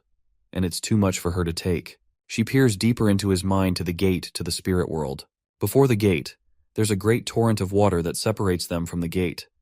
She wonders what the great torrent could be. Meanwhile, Russell stands behind her, and he's weeping profusely. She keeps scanning his emotions and realizes that he's filled with hatred. When she scans deeper, she realizes it might not be hatred, but something else. In the real world, Russell frowns at the painful impact of reliving terrible memories from his past. On the spot, the mana coming from Ilo and Russell continues to increase until the light becomes blinding. The blinding nature of the mana alerts Miss Daria. She notices that the light is so bright that it looks like they're about to explode, so she decides to stop them from going further. As their manas keep increasing to an alarming rate, Miss Daria casts a spell to protect the two of them. A few hours later, Russell wakes up and finds the Flame Tower Master by his side. He sees the Flame Tower Master by his side, and he's shocked to see her standing there. He wakes up with a headache, and he asks her what happened to him. He explains to her that it felt like his mana suddenly exploded. While he speaks, Lady Ilo steps into the room. He notices some bandages around her arms and asks her what happened to her arms. Lady Ilo tries to calm him down by telling him she's okay. A morbid realization hits him, and he asks her if he did that to her. Russell becomes sad and profusely apologizes for hurting her. Later that night, Russell heads out to clear his head and gaze at the stars. Meanwhile, Miss Daria watches him from inside her office. She decides to have a chat with Lady Ilo. She asks Lady Ilo what happened exactly during the training. She says that she remembers that they reached the path leading to the Spirit's Gateway. The only issue is that upon reaching there, they were unable to go further. Ilo says that the problem was a great torrent of enormous emotions that was stopping them from accessing the portal. Ilo explains that the emotion she sensed was hatred, but it seemed more like sadness to her. She continues by saying that it was such a huge sadness that she wondered how he was able to hide it all along. Sometime later, Miss Daria calls Russell to herself. Miss Daria gladly informs him that he'll be doing his new training today.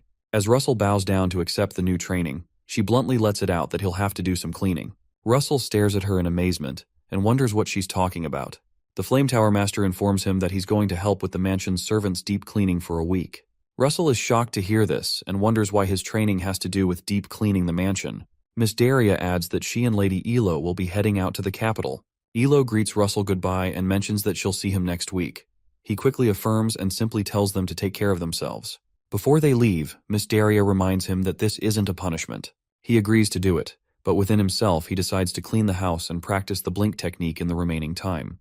Before they leave, the Magic Tower Master adds more information just in case. She tells him that she's banning him from using magic this week, and Russell is shocked. After the chariot leaves, he's left in complete confusion, but he accepts his fate. Later, Russell grabs a mop and prepares to mop the hallway. Our boy decides on an equally great plan since Miss Daria has stopped him from using magic. He rushes across the room with the wet mop and tells himself that he might as well physically train himself, even though he can't use magic. While he's rushing through the hall, he slips over some water droplets that are on the ground. As he falls over, his leg incidentally kicks a nearby vase into the air. When he lands on his backside, the vase that he knocked over also shatters close to him. Suddenly, the head maid appears behind him and asks him why he was cleaning at full speed. She adds that the vase he destroyed was one that Miss Daria really cherished. He recalls how, before she left, Miss Daria had told him that all he needs is to follow the head maid's orders. In the present time, the head maid towers over Russell and waits for him to clean up the mess he made. Russell quickly gets up and tries to pack up the shards of the broken vase with his hands and apologizes for making the mess. The head maid puts up some gloves, and she informs him that she's aware that he can't use magic for a week. She hands him a napkin and tells him to please follow her directives in cleaning the house from now on. Later, Russell is tasked with dusting the vase, and the head maid suddenly shows up behind him and tells him to hold up the vase from the bottom so it doesn't fall. While he's mopping the floor, she shows up again and asks if he's considered cleaning behind the door.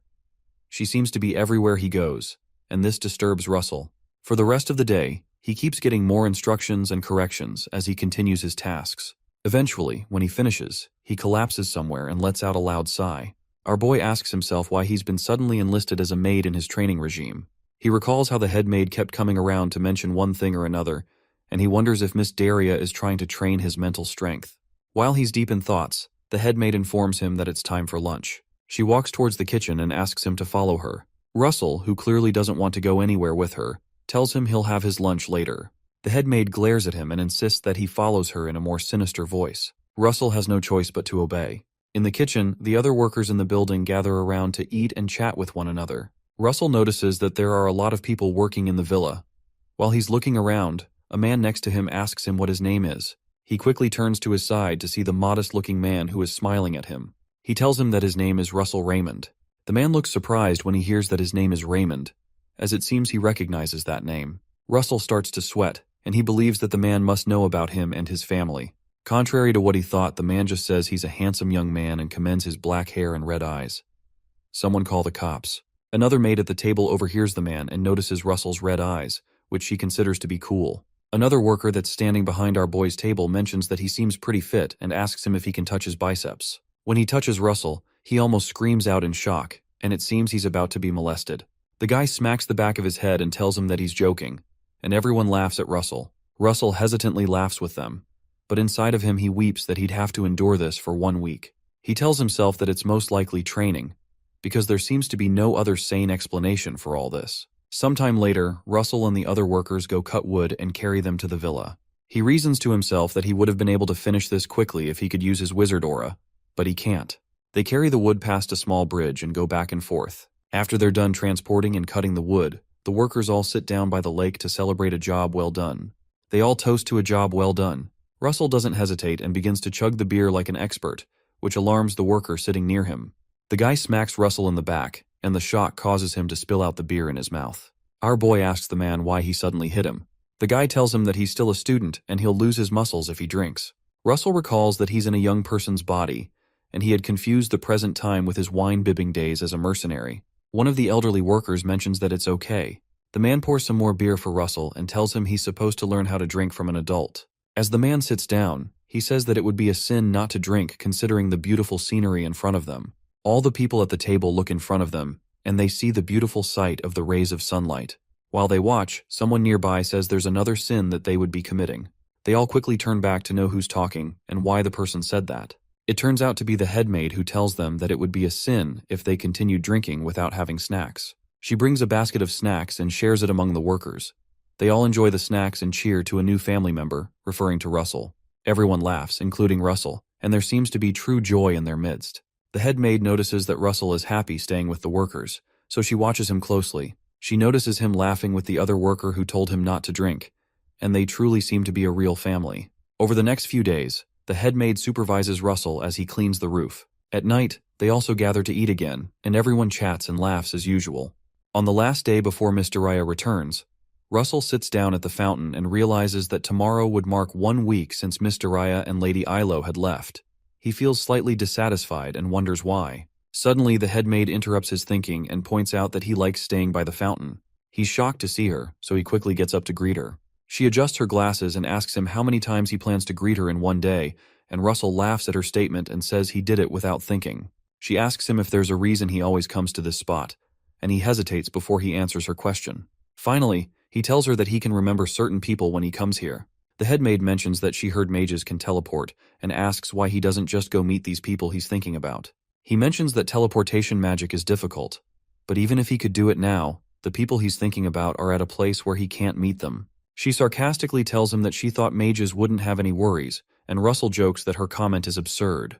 As she walks away, she reminds him that tomorrow is his last cleaning day, and asks him to do his best till the end. Russell quickly affirms her instructions and tells her that he will. Before she leaves, she mentions that she doesn't know magic that well, but she thinks he's a good person. This time she doesn't call him Mr. Russell as usual, but just calls him by his name. Russell is touched by her statement and just stares at her in silence.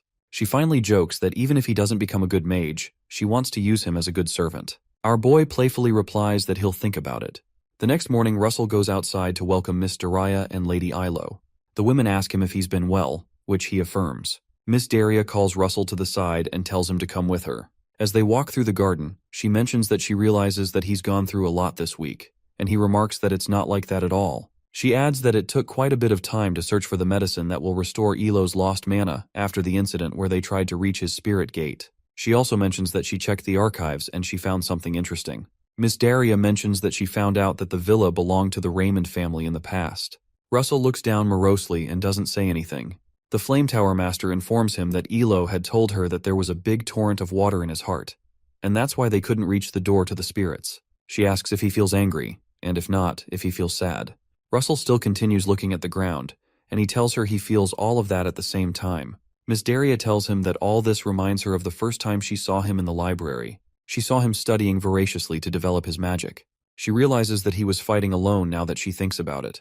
She mentions that after giving it much thought, she believes he is a lonely patriarch who is trying to rebuild his family. Miss Dariah decides to make him a proposition, so she asks him to take the property. Russell almost loses his mind and asks her what she means.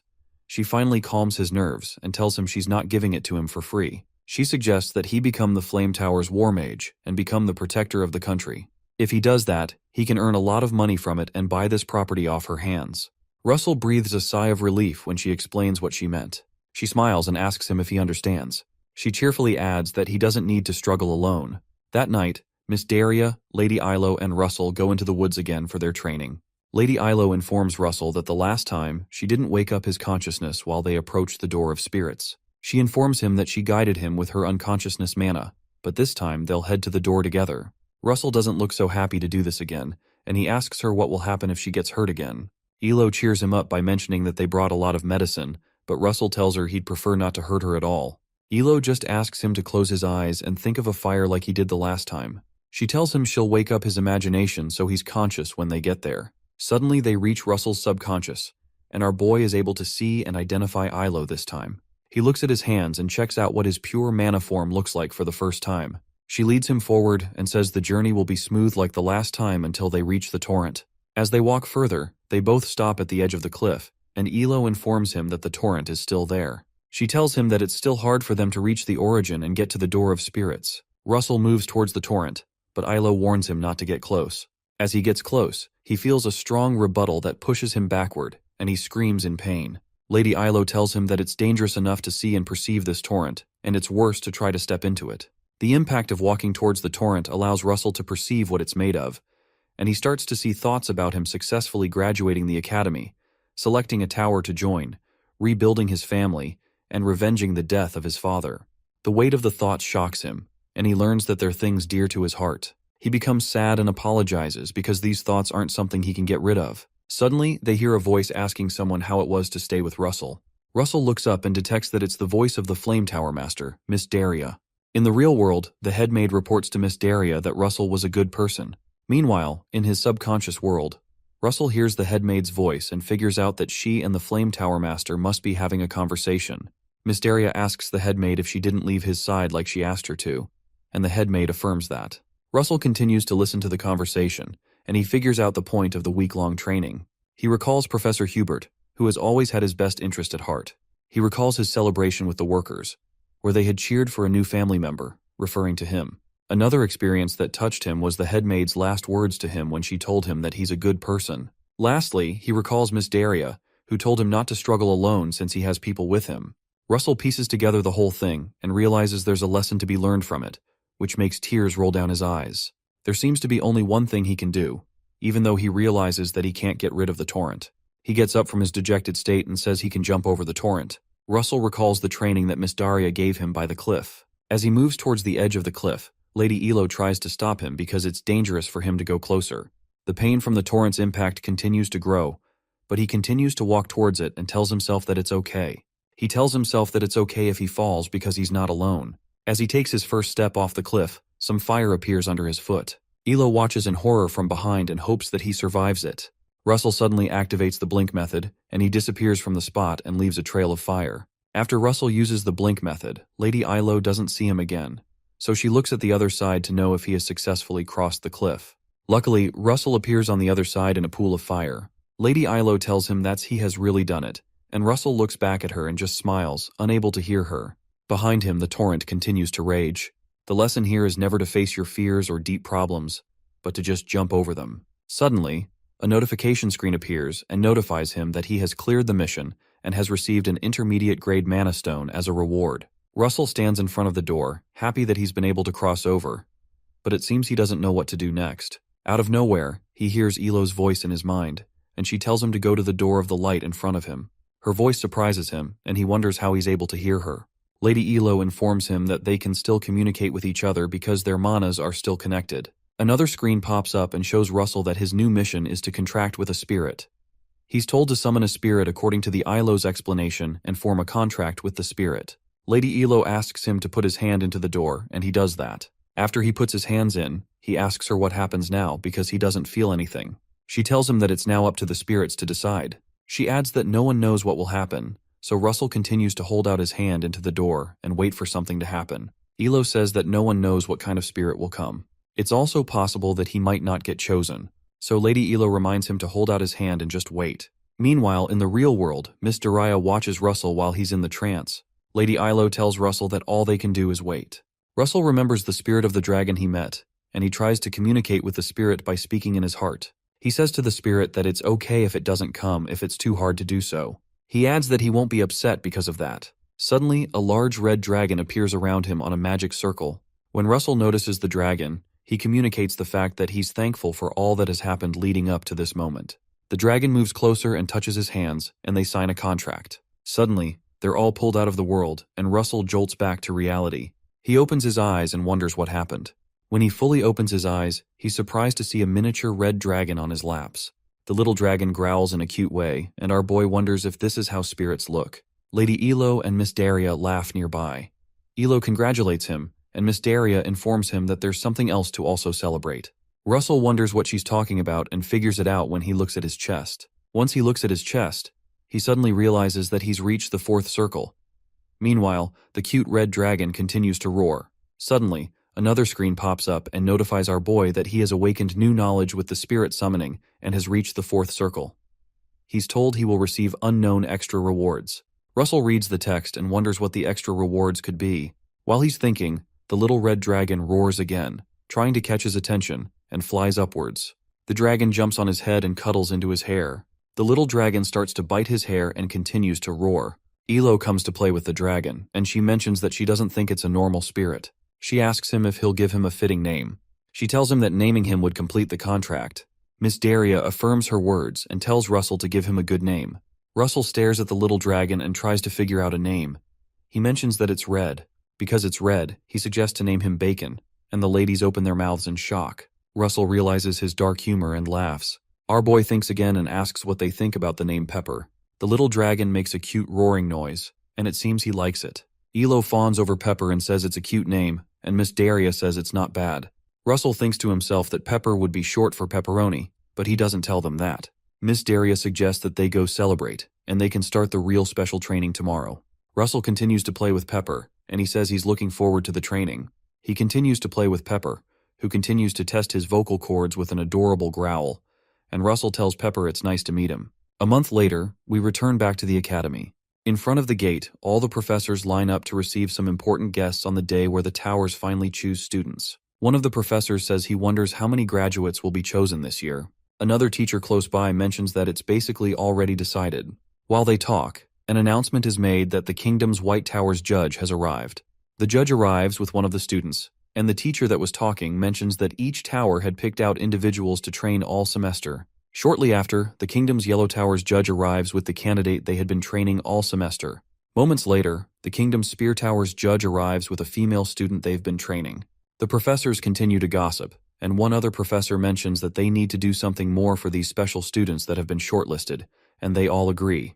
When they notice Hubert frowning at them, they quickly change their discussion and say they need to do something special for everyone in the school, and not a few. Hubert glares at them, and he asks how they can call these children their students if they only prefer a few talented students. While they talk, another announcement is made that the kingdom's Flame Tower's judge has arrived.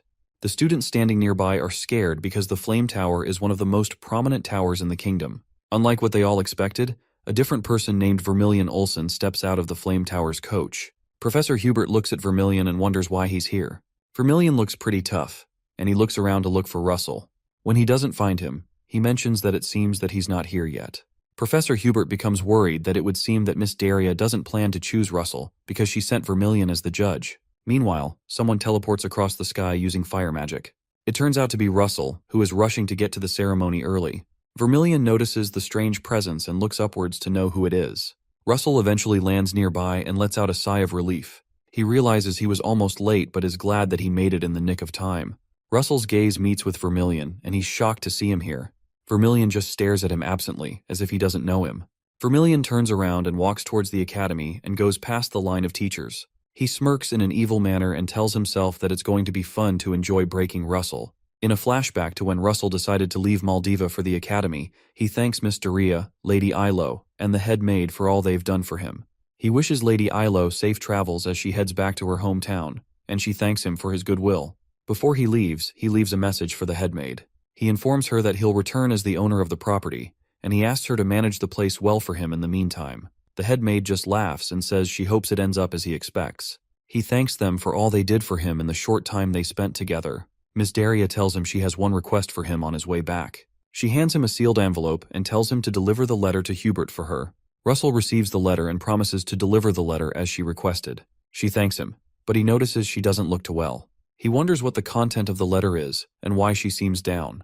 In the present time, Russell and the professor sit down in his office. Russell gives him the letter, and Professor Hubert mentions that it's a relief that he's arrived at the right time. The professor reads the letter and tells him that the only issue is that it would be hard for him to help out during this selection. He covers up the content of the letter and explains that something that he has to do quickly came up. Russell smiles and says that it's fine. Before he leaves, Professor Hubert gives him a piece of advice that could prove useful. He informs Russell not to take Brother Olsen lightly because he can be a force to be reckoned with. The professor tells him that he cannot afford to try his best. He must be the best. He adds that he's sure that Russell can do it and pats his shoulder. Russell smiles at him and tells him not to worry. Suddenly, the screen notifies our boy that his new mission is the tower selection. His mission is to show an overwhelming difference in levels and receive the acknowledgement of the 10 selection judges. Shortly after, the first round of the selection begins. All the students sit in front of a professor to write a preliminary written exam. Russell considers that the written exam isn't hard. He recalls that he flunked this exam in his previous life, so it isn't so much of a challenge to him now. He considers the fact that there is something else to be worried about. The major thing to be worried about is the letter that Professor Hubert received. From his previous life, he recalls that after the professor received the letter, his trips became more frequent. So frequent that he won't be able to teach his academy classes. Shortly after that, Professor Hubert would pass away the year he gets his sabbatical. After he finishes the exam, he steps outside. He thinks to himself that he doesn't know what exactly happened to Professor Hubert in his past life. He believes his death occurred due to a really dangerous task. He mentions that Professor Hubert must have passed from a really dangerous task that is left to a high-ranking mage in the Flame Tower. After the results are collated, Russell Raymond is announced as the student with the top score in the written exam. Some of the students are shocked he got the top score.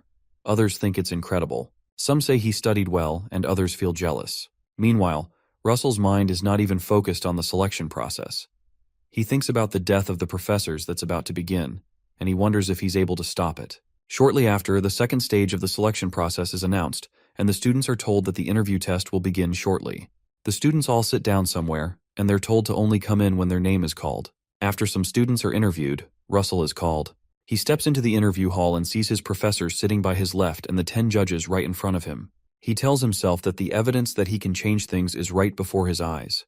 Russell considers that he doesn't recall seeing Brother Olsen come to the selection process as a judge in his previous life. The fact that he's here means he has changed the past, and that means he can join the Flame Tower and stop the deaths of the professors.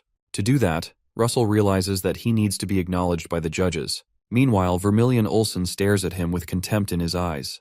The professors announce the rule and tell him that the judges will ask him a question, and he has to respond shortly and verbally.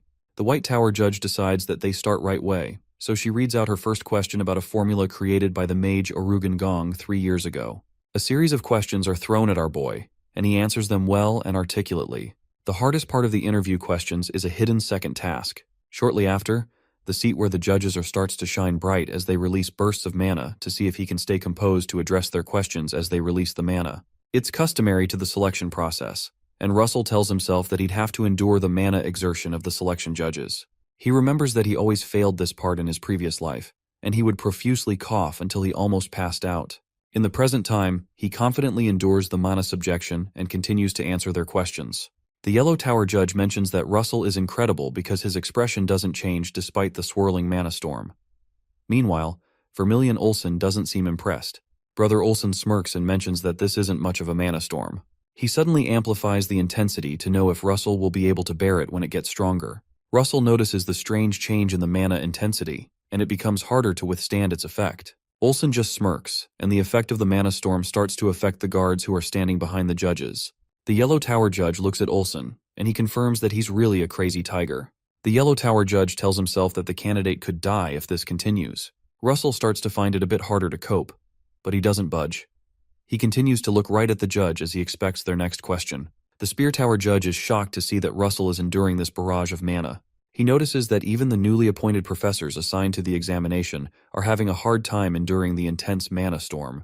The Spear Tower judge considers that Russell is surely a desirable genius. Suddenly, the system brings up a notification that Russell has managed to get the acknowledgement of 9 judges out of 10.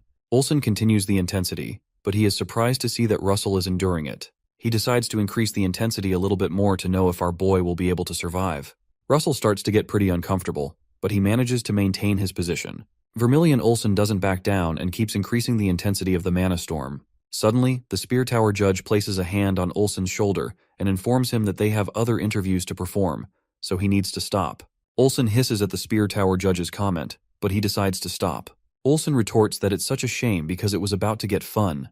Meanwhile, Russell stands resolute, but his clasped hands start to shake behind him. Meanwhile, the new professors, who have been sweating profusely, rejoice that they survived the mana storm. One of the judges commends our boy that he did well and informs him that he can leave. They ask the next person to come in, and Russell heads out of the room. Our boy collapses on the waiting chair after the intense exam. He heaves a sigh and says within himself that he thought he was going to pass out. Suddenly, a notice screen pops up. The screen tells him that he has gained the acknowledgement of 9 selection judges out of 10.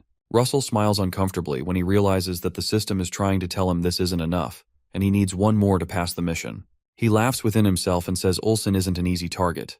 After the second test, the judges from the towers walk through the hall, and they talk about Russell Raymond. The Spear Tower judge mentions that Russell is the student that the Fire Tower Master has been keeping an eye on, which means he's off limits for them. The Yellow Tower Master mentions that he's a student that anyone would want on their side, and it's a pity that he's already taken. Vermilion Olsen doesn't say a word and just walks in front of them. The White Tower judge cheerfully asks Olsen when he's going to start to train Russell as the youngest Flame Tower disciple, but she's met with some rebuttal. Olsen angrily turns back and asks her who told her the boy is going to be his junior. The White Tower judge realizes she's stepped on a nerve, so she quickly tries to rephrase what she said. The other judges just watch uncomfortably, and Olsen angrily turns away from them. They wonder why he's so uptight. Olsen recalls a time when he had taken some newbies that just got enrolled into the Flame Tower into the field to fight. In the flashback, one of the newbies doesn't do a great job at maintaining the barrier while some swordsmen attack them. The enemy strikes their barrier and cracks it. The knights kick down the younger mages and stab them to death. That night, Olsen eventually takes out all their enemies, but the younger ones don't survive the ambushment. As he stands amidst the dead bodies, tears roll down his eyes as he mourns their deaths. In the present day, he remembers that if there is one weakling among them that falls, everyone falls. It seems this is why he's so hard on Russell. Shortly after, the third round of the screening test begins, and they all gather outside. The organizers announce to the participants that their next test is something like a treasure hunt of sorts. The man tells them that they'll have to go into the lush Walker Hill forest, and they'd have to find green mana stones. He announces that they will be awarded points based on the number of Man W stones they can find and the order in which they return. Russell reasons that some of the other guys will be desperate enough to try to steal other people's mana stones, so he has to be careful. They're told to line up so they can be released into the forest. While they're forming a line, a notification screen appears before Russell again and tells him that the last part of the mission is winning Olsen's approval. He looks at the screen blankly, and he wonders if senior disciple Olsen will even acknowledge him at all. He considers how he's been treating him since the screening began, and he wonders if Olsen will still approve him if he clears the third round. While he's still thinking, he hears the announcement to start searching. Russell joins the other boys, and they scurry into the woods to find the green stones. As the boys rush into the woods to find the stones, our boy decides that there's one thing he can do to find the stones faster. Moments later, Russell uses some fire magic and begins to summon Pepper. Pepper soon appears in his arms, and Russell tells him it's been a while. He apologizes for keeping him away and explains that he couldn't use magic at school. Pepper seems quite excited to see him and playfully roars like he always does. Russell asks Pepper if he can help him and summons his compartment to bring a red mana stone. He tells Pepper he needs him to help find a stone that looks like this. He moves the stone closer to the spirit, and Pepper sniffs it. Pepper picks up the scent of the mana stone and flies away when he detects a scent nearby. Russell notices Pepper heading in a direction and excitedly mentions that it seems he's found one. For some time, our boy follows the spirit through the woods as they continue their quest to find the stones. Soon after, they reach a spot where there seems to be a red magic circle.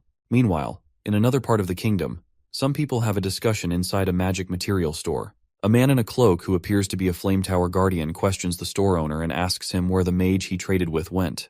The man, who looks quite confused, tells him that he doesn't know, and all he did was to sell him some raw materials for a ritual. The interrogator changes his voice and asks him if he knows the truth about the ritual he speaks of. He asks him if he knows that the mage came to buy those materials for a pagan spell. The man is shocked to hear that his customer had bought materials for a pagan spell. The guardian pushes him roughly to get him to talk. He tells the man that aiding a cult is the same as treason against the kingdom, and the man realizes he's in a lot of trouble. The guardian, who is now very angry, asks one more time if he knows where the mage went. The man stammers and repeats that he doesn't really know where the man went. He goes on to say that all that he heard was that a snarly woman who kills people by burning them had taken a disciple, and this mage they're looking for has gone to check it out. In a flashback, this dangerous mage watches as Miss Dadia speaks to Russell in Maldiva. The mage watches as Russell receives a cape of the Flame Tower Guardians from the Flame Tower Master. The Guardian lets go of the man and thinks to himself that the person these people from the cult have a grudge with is no one else but his teacher. He uncovers his face, and it's clear that it's Professor Hubert. The professor rushes outside, and he tells himself that Russell is in danger. Professor Hubert's body is consumed by fire, and he runs from the place using teleportation magic, running to warn the academy about how dangerous the screening test is. Meanwhile, one of the students looks around and curses when he can't find any of the mana stones. He complains that he's unable to use light magic because he doesn't want to attract the attention of other contestants and become their target. As the guys walk further into the woods, he notices a dark, strange figure. The boy stops when he sees the moving figure, and he exclaims. The boy sends a wind arrow at the strange figure, but nothing happens. The attack doesn't seem to do any damage. The boy notices that it looks like a man, so he tells the person that he startled him. The candidate keeps watching the strange figure, and he wonders if he's also a candidate. When he doesn't get a response, he decides to turn around because he thinks he's dead. He wonders whether to check on him, but he decides to ignore the man since it's a competition, and it's every man for himself. As he walks away, he gets an idea. He looks back at the strange figure and reasons that this strange guy might just have a stash of mana stones he can take. When he turns back to check out the man's dead body, he doesn't find him there. When he notices the spot is empty, he wonders where the strange figure went. He notices something moving behind him and quickly glances back, and he's shocked by what he sees. A loud scream ripples through the forest, and it's clear the contestant is down. Meanwhile, Russell keeps following Pepper around to find the mana stones. As they move in, Russell wonders if they've gotten to the middle of the forest. Right in the middle of the field, there's a bag that looks like it's filled with a bunch of green mana stones. Russell comes closer and wonders why the mana stones are in one place when it was supposed to be a treasure hunt. Russell pats Pepper in the head and tells him he did a good job, but he reasons that something seems strange about this place. He notices something else inside the bag and crouches down to see it. It turns out to be a golem's core. Our boy picks up the core and notices that it's broken. As he inspects it, he notices that it looks like it was broken before a golem was even summoned. As he investigates, Pepper seriously growls at something behind him, so he turns behind to see what it is. Suddenly, a series of spikes emerge from the earth and try to impale Russell. The spikes keep coming out of earth and keep advancing to where our boy is crouched. Russell notices the spike and wonders what the heck is going on. The spikes from the earth start rapidly moving forward and extend higher, so Russell quickly activates his wizard body aura and jumps out of the way. As he jumps out of the way, he sees a different attack with light magic, and Russell wonders how his attacker is quickly able to switch magic like that. Balls of light float in the sky and shoot dangerous beams to the ground. The balls keep shooting beams at our boy, but he manages to dodge each attack because he's quick on his feet when he uses his magic aura. As the attack continues, Russell figures out that he's not being attacked by one person. Suddenly, some magic spears are fired at him while he's not looking, but luckily Pepper spots them. Pepper quickly releases some fire out of his mouth and burns the spears before it reaches Russell. Russell looks behind and realizes Pepper had deflected the attack, so he commends him for doing a good job. Our boy quickly summons his firebolt. He shoots bolts of fire through the light balls and breaks them. The explosion from the impact is quite great, and it causes smoke to break out in the surroundings. Russell tries to peer through the smoke, and he wonders why he's being attacked. Even though the attacks have suddenly stopped and there's a moment of silence, Russell still maintains his firebolt. When the smoke clears, Russell sees the 3 mages he's been fighting against hiding in the bushes. When he looks closely, he recognizes them as the honor students that have been selected by the towers. Beside another bush, the White Tower honor student, who's been using light magic, hides there.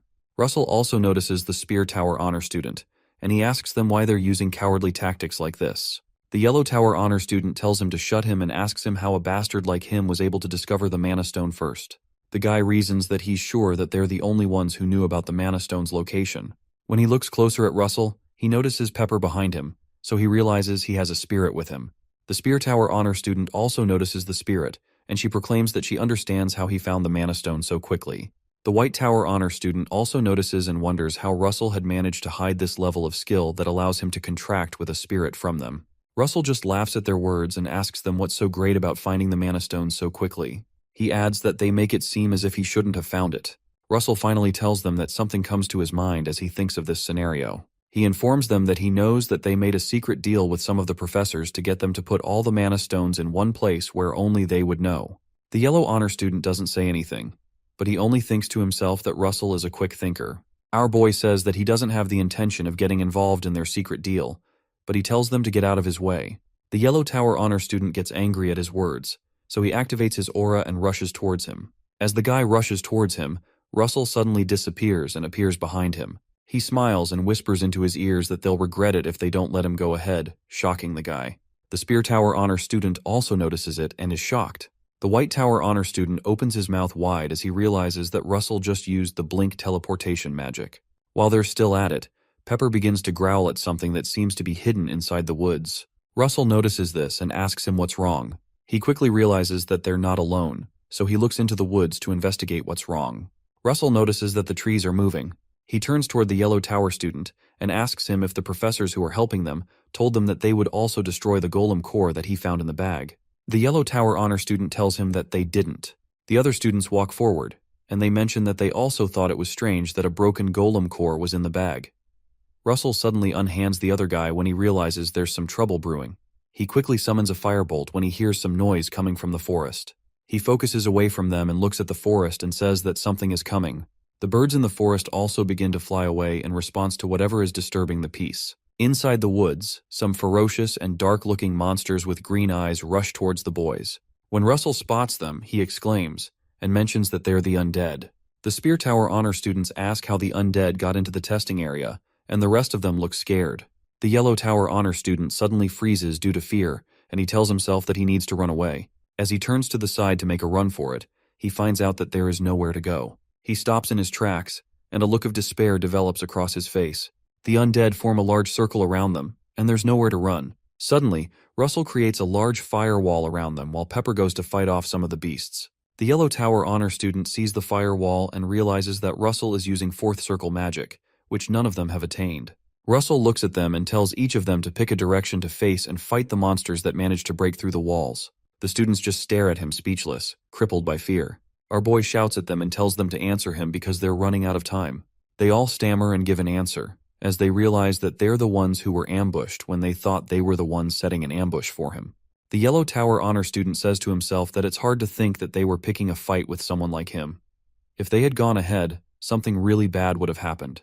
While he thinks, an undead manages to break through the wall in his direction. As the undead cross the wall, they're met with fire arrows that pierce into them due to Russell's quick reaction.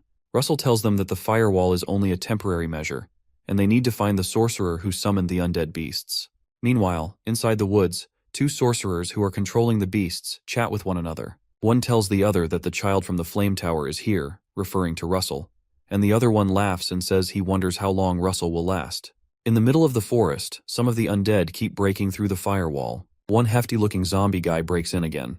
He ends up with a hole in his head as he's hit with a bolt of fire. Russell stands in front of the headless zombie, and he thinks about how these undead monsters must have surfaced. He thinks about the heretics who seek forbidden magic.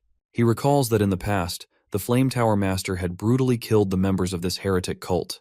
He wonders if these new ones are remnants of the old heretic movement that survived the destruction. Our boy wonders what the heretics are now planning to do by coming here. As he's thinking, three undeads who have managed to break through the fire come towards him. He releases another firebolt and creates wide holes in their heads. Russell realizes that going deep into his thoughts will affect him, so he decides to focus on the fight in front of him.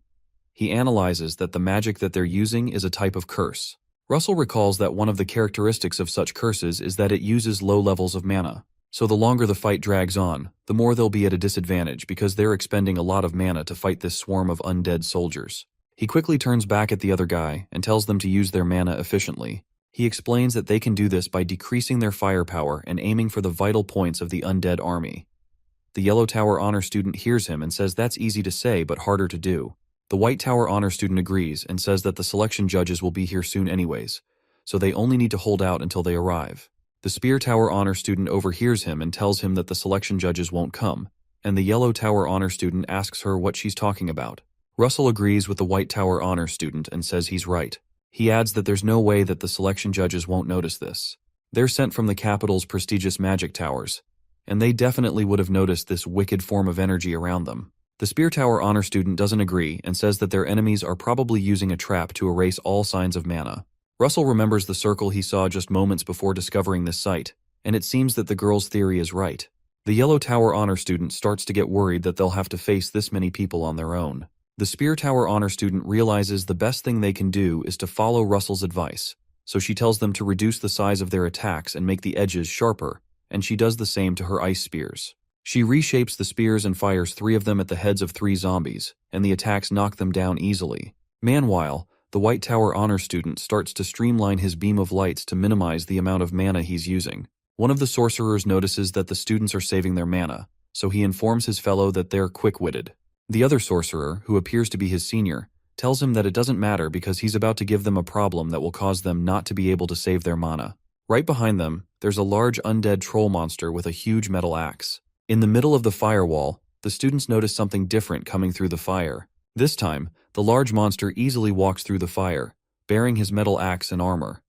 It looks like it's about to go down. The monster looks at them with green eyes and growls angrily. The students all stop fighting, shocked to see a troll in their midst. The Spear Tower Honor student quickly creates a trail of ice in front of the troll to make it slip and lose its footing, while the White Tower Honor student tries to attack it. The White Tower Honor student releases some light balls and attempts to fire deadly beams at it. The student fires the troll with several beams with a magic called Crystal Laser. After the attack ends, the troll doesn't look affected at all, and there's not a single wound on the beast. All their attacks did was to make it angrier. The troll raises its sword and proceeds to pummel the White Tower Honor student to the ground. The student just stands in front of him, crippled with fear and unsure of where to run. The boy just stands there, scared to his bones. Suddenly, Russell summons his signature move and brings out the Blaze Lance. Before anyone can say Jack Robinson, Russell leaps to weeds the monster with his lance in hand and cuts through its chest with maximum release of power. The lance cuts through the troll's chest and burns through its body. Russell lands back on the ground and watches to see how much damage was done. Meanwhile, inside the woods, the core that the sorcerer was using to control the troll suddenly breaks, and that shocks him. The junior laments to this senior that Russell managed to take down a whole troll in one blow, but his senior just angrily fumes. Inside the firewall, the Spear Tower Honor students notice that the magic that Russell just used is distinct. She scans the sword and realizes that the power from it rivals the destructive power of 5th level circle magic. She keeps staring at Russell, and she wonders if he's a student in the same academy as she is. Russell doesn't notice her staring at him, but something in the sky suddenly catches his eye. He looks into the sky and notices Pepper flying around a particular region. In the camp of the enemy, the sorcerers notice Pepper hovering over them, and they're unsure of what to do. Russell smirks when he picks up the signal, and he excitedly mentions that he's been able to find out where they're hiding. Russell activates his wizard body to give him more strength to do what he's about to do.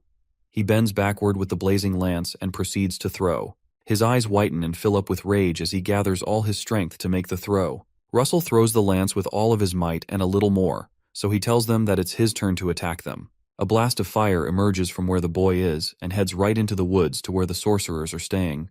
The two sorcerers see the advancing bolt coming towards them, and the junior tells his supervisor that they need to dodge because their location has been exposed. The blazing lance keeps tearing through the sky, and it heads for the two sorcerers. The senior sorcerer decides not to dodge the attack and says that they need to block it. To block it, they control several of the undead to stand in the way of the blazing lance and take on the impact. The undead rush right towards the lance as if it's their long-lost cousin. The zombies collide with the lance with a strong impact, and an explosion ensues. The senior sorcerer becomes shocked by what happens next. It seems that his idea of using the undead as a body shield doesn't work so well, because the lance rips through them and continues to head towards them. The man quickly starts to create a shield to repel the lance backwards. Soon after, a great explosion occurs in the forest, and the students see it from where they're standing. Russell looks at the spot and wonders if he was able to get them. The undead army that was attacking them seems to have stopped after he sent an attack to those who were controlling them. From the spot where the explosion occurs, the senior sorcerer curses that Daria seems to have raised a monster. The sorcerer holds up the junior sorcerer, whom he had used as a body shield from the attack. He mentions that they were saving a secret weapon to fight the selection judges. The senior sorcerers smirks and say that it seems that they'd have to use it on Russell first. In the middle of the forest, Russell sees something shocking. Some undead skeletons advance toward them while holding some students from their academy hostage. About a dozen undead skeletons come out with a student from their academy each, and they're unable to fight back without injuring their colleagues. In the academy, some of the crooked professors try to stop Professor Hubert from entering the examination center and respectfully protest that only selection judges are allowed in there. Hubert doesn't listen to them and charges inside to speak to his superior, senior brother Olsen. Olsen sees him and asks him if the mission he went on is over. Professor Hubert quickly informs him that the cult followers are also on the move. Professor Hubert tells him that the cult members are after Russell and that the candidates at the examination grounds are also in danger. This provokes Olsen, who asks how the cult members got the effrontery to cause trouble where he's present. Meanwhile, in the woods, the sorcerer informs the students not to move as much as a finger if they don't want trouble. He controls the undead to make the captives kneel, and they point their swords at them. The sorcerer tells them that he'll kill all the captives and turn them into his soldiers if they make any funny moves. Russell remains silent, and he notices that the sorcerer had gagged all the captives to prevent them from casting spells. He considers teleporting towards the guy using his blink method and piercing through him with his blaze lance. The issue with that is that the guy can quickly control the undead to kill the captives before he dies, and that not be a good plan. He'll not only kill the captives, he'll kill them all. The sorcerer tells them not to try to resist and says they should step forward. The sorcerer specifically requests that Russell steps forward, referring to him as the kid from the flame tower. Russell confirms his suspicions that they came here to get him. He clenches his fist and creates an aura, but he decides it's not a good idea to fight back. Our boy slowly walks forward, as was instructed, to avoid any bloodshed. The sorcerer tells him that he thinks it's impressive that he'd give up his life to rescue his friends. Russell scoffs and says these guys are barely his friends. He says they're people who prey on the weak to their own advantage. The Yellow Tower Honor student overhears him and realizes they're fried. He also adds that they're those who will get closer to the strong to their own advantage. The Spear Tower Honor student overhears him, and she doesn't feel too good about herself. Russell continues by saying that all he ever got from the other students was scorn, loathing, and envy. He says that they're all just people that are jealous of others. The sorcerer looks at him in silence, processing what he had just said. Russell breaks the silence and tells him he probably cannot understand. He says he's doing this because it's the mission of a guardian to protect people. His words shock the rest of the guys, who had expected him to express hatred and enmity. The sorcerer doesn't understand his logic, and asks how he can still be thinking about missions and justice in a world where the strong praise over the weak. The sorcerer says that words like that are too big to be coming from weak people. Russell smiles at his remark and retorts that it's funny he's saying that because he's been hiding at the back all day and hasn't had the courage to kill his enemies by himself. His words sting the sorcerer, who tries to calm himself. The sorcerer decides to respond and says he'll oblige him since he wants him so much. Suddenly, one of the undead skeletons comes behind Russell and ties up his arm. The sorcerer controls the undead to gag Russell's mouth so he can't cast spells, and tells him he'll kill him with his own hands since he wants that so much. The sorcerer calls him the Flame Tower Kid, as an evil aura surrounds him entirely. After our boy is subdued, the man grabs an odd-looking green sword and jokes that it's a shame that he won't be able to hear his screams as he kills him. But he realizes that he doesn't have a choice. The man walks closer to him and brings the knife closer to stab him. Russell recalls that there's a type of magic that does not need you to chant spells to use them. This type of magic is one that you can cast from within your mind. He remembers the time when he had just contracted with the spirit, and the system appeared to inform him that he would be gaining an extra reward for attaining great enlightenment by summoning spirits. He remembers wondering what the additional reward was. In the flashback, the system delivers a strange ring to him. Back in the present, he thinks about how artifact magic is the type of magic that allows you to use magic without actually casting spells. The ring is called a cloudy ring, and it has the shapes of a ring, but it transforms into a thundercloud when needed. Suddenly, a strong thundercloud develops over the place where they are. The sorcerer doesn't notice it and continues to pour out threats about what he's about to do. The man tells him that his death will be the first of many in their revenge plan. Suddenly, the sorcerer hears a lightning strike behind him, and he wonders what's going on. As he looks up, he notices a strange thundercloud in the sky. Meanwhile, Russell, who is still tied down by the undead, starts to release streaks of lightning from his body. When the time is right, our boy summons the thundercloud in his mind, and he tells it to crush them all. The magnitude of the lightning strike is so large that even the honor students have to cover their faces to avoid getting blinded by the enormous light released. The lightning strike continues to hit on the spot, and everyone that seems to be in its way becomes barbecue. The sorcerer passes out and drops the core he was using to control the undead on the ground, and it breaks. The man just stands there and seems to be experiencing some rigor mortis as the electric charges run through his body. Finally, he falls to the ground, and the other undead soldiers follow suit, but Russell is the only one standing. Russell, who is still pretty electrified, tries to loosen the rope that was used to tie him from behind. Suddenly, someone appears behind him and helps him out. It turns out to be the Spear Tower honor student, who tells him that she can't believe that he thought of artifact magic in a situation like this. She whispers within herself that this guy is really something. After she frees him, Russell smiles at her comment and thanks her for helping him out. The Spear Tower honor student scratches her head and tells him that they're the ones that are supposed to be thanking him. She quickly turns around and says that they have to call the judges here quickly. She informs Russell that it looks like everyone needs treatment. Meanwhile, the Yellow Tower honor student removes the rope from another student's hands and tells him not to forget to notify the judges what he did for him. Russell assures the Spears Tower honor student that the judges are going to arrive soon, so she asks him how they'd know about what's going on here. Russell just smirks and informs her that his friend will guide them here. Nearby, Pepper finds the trap that the sorcerers had used to block the mana and burns it with his breath. Through the entire forest, Pepper manages to create a trail of fire to direct anyone who's willing to find the students. Russell explains the plan to the Spear Tower honor student, who is astounded by his brilliance, and she wonders how many steps ahead he was thinking. As she walks away, Russell notices his ring is still releasing lightning. He looks at the cloudy ring on his fingers and realizes that it uses much more mana than is expected. As the Spear Tower honor student walks past the unconscious bodies, the body of the sorcerer starts to move. With his face half burnt, he starts to chant to a spirit, and he tells it that his devotion is to it. As he dies, he proclaims that he devotes his life, his lifespan, and even this death. Russell and the Spear Tower honor student hear him talk, so they quickly turn around to investigate the issue. The sorcerer invokes a terrible spell that combines his body with all the bodies of the undead army to summon something called a giant skeleton. Soon after, a huge undead skeleton emerges, and it looks like he's here to get revenge. Russell winces from its bright aura and realizes that the monster is something that far exceeds the fifth circle. The Spear Tower honor student urges the others to quickly run into the forest, because the new enemy is quite formidable. The Yellow Tower honor student is the first to run away, Before he leaves, he spots the bag with the green mana stones and considers taking it. The Spear Honor student notices Russell isn't running and questions why he's staying to fight.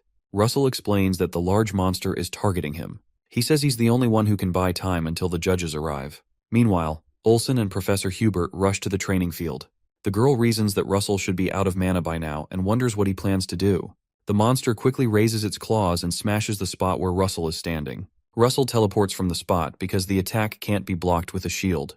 He prepares his blaze lance and concludes that even one strike can be quite dangerous. He decides to quickly attack with the blaze lance. The lance cuts a deep gash in the monster, but it looks far from dead. Russell observes that the attack injured the monster, but realizes it's going to be harder than he thought. He notices the flesh beginning to regrow and hisses, wondering if it also has the ability to regenerate. While he's thinking, the monster strikes at him with its tail, but misses.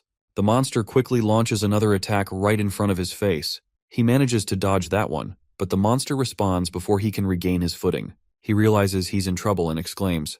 Out of nowhere, some ice strikes the tail and deflects the attack, surprising Russell, who is about to be impaled. Nearby, the Spear Tower Honor student loudly reminds Russell that he saved her life, so she can't just leave him behind.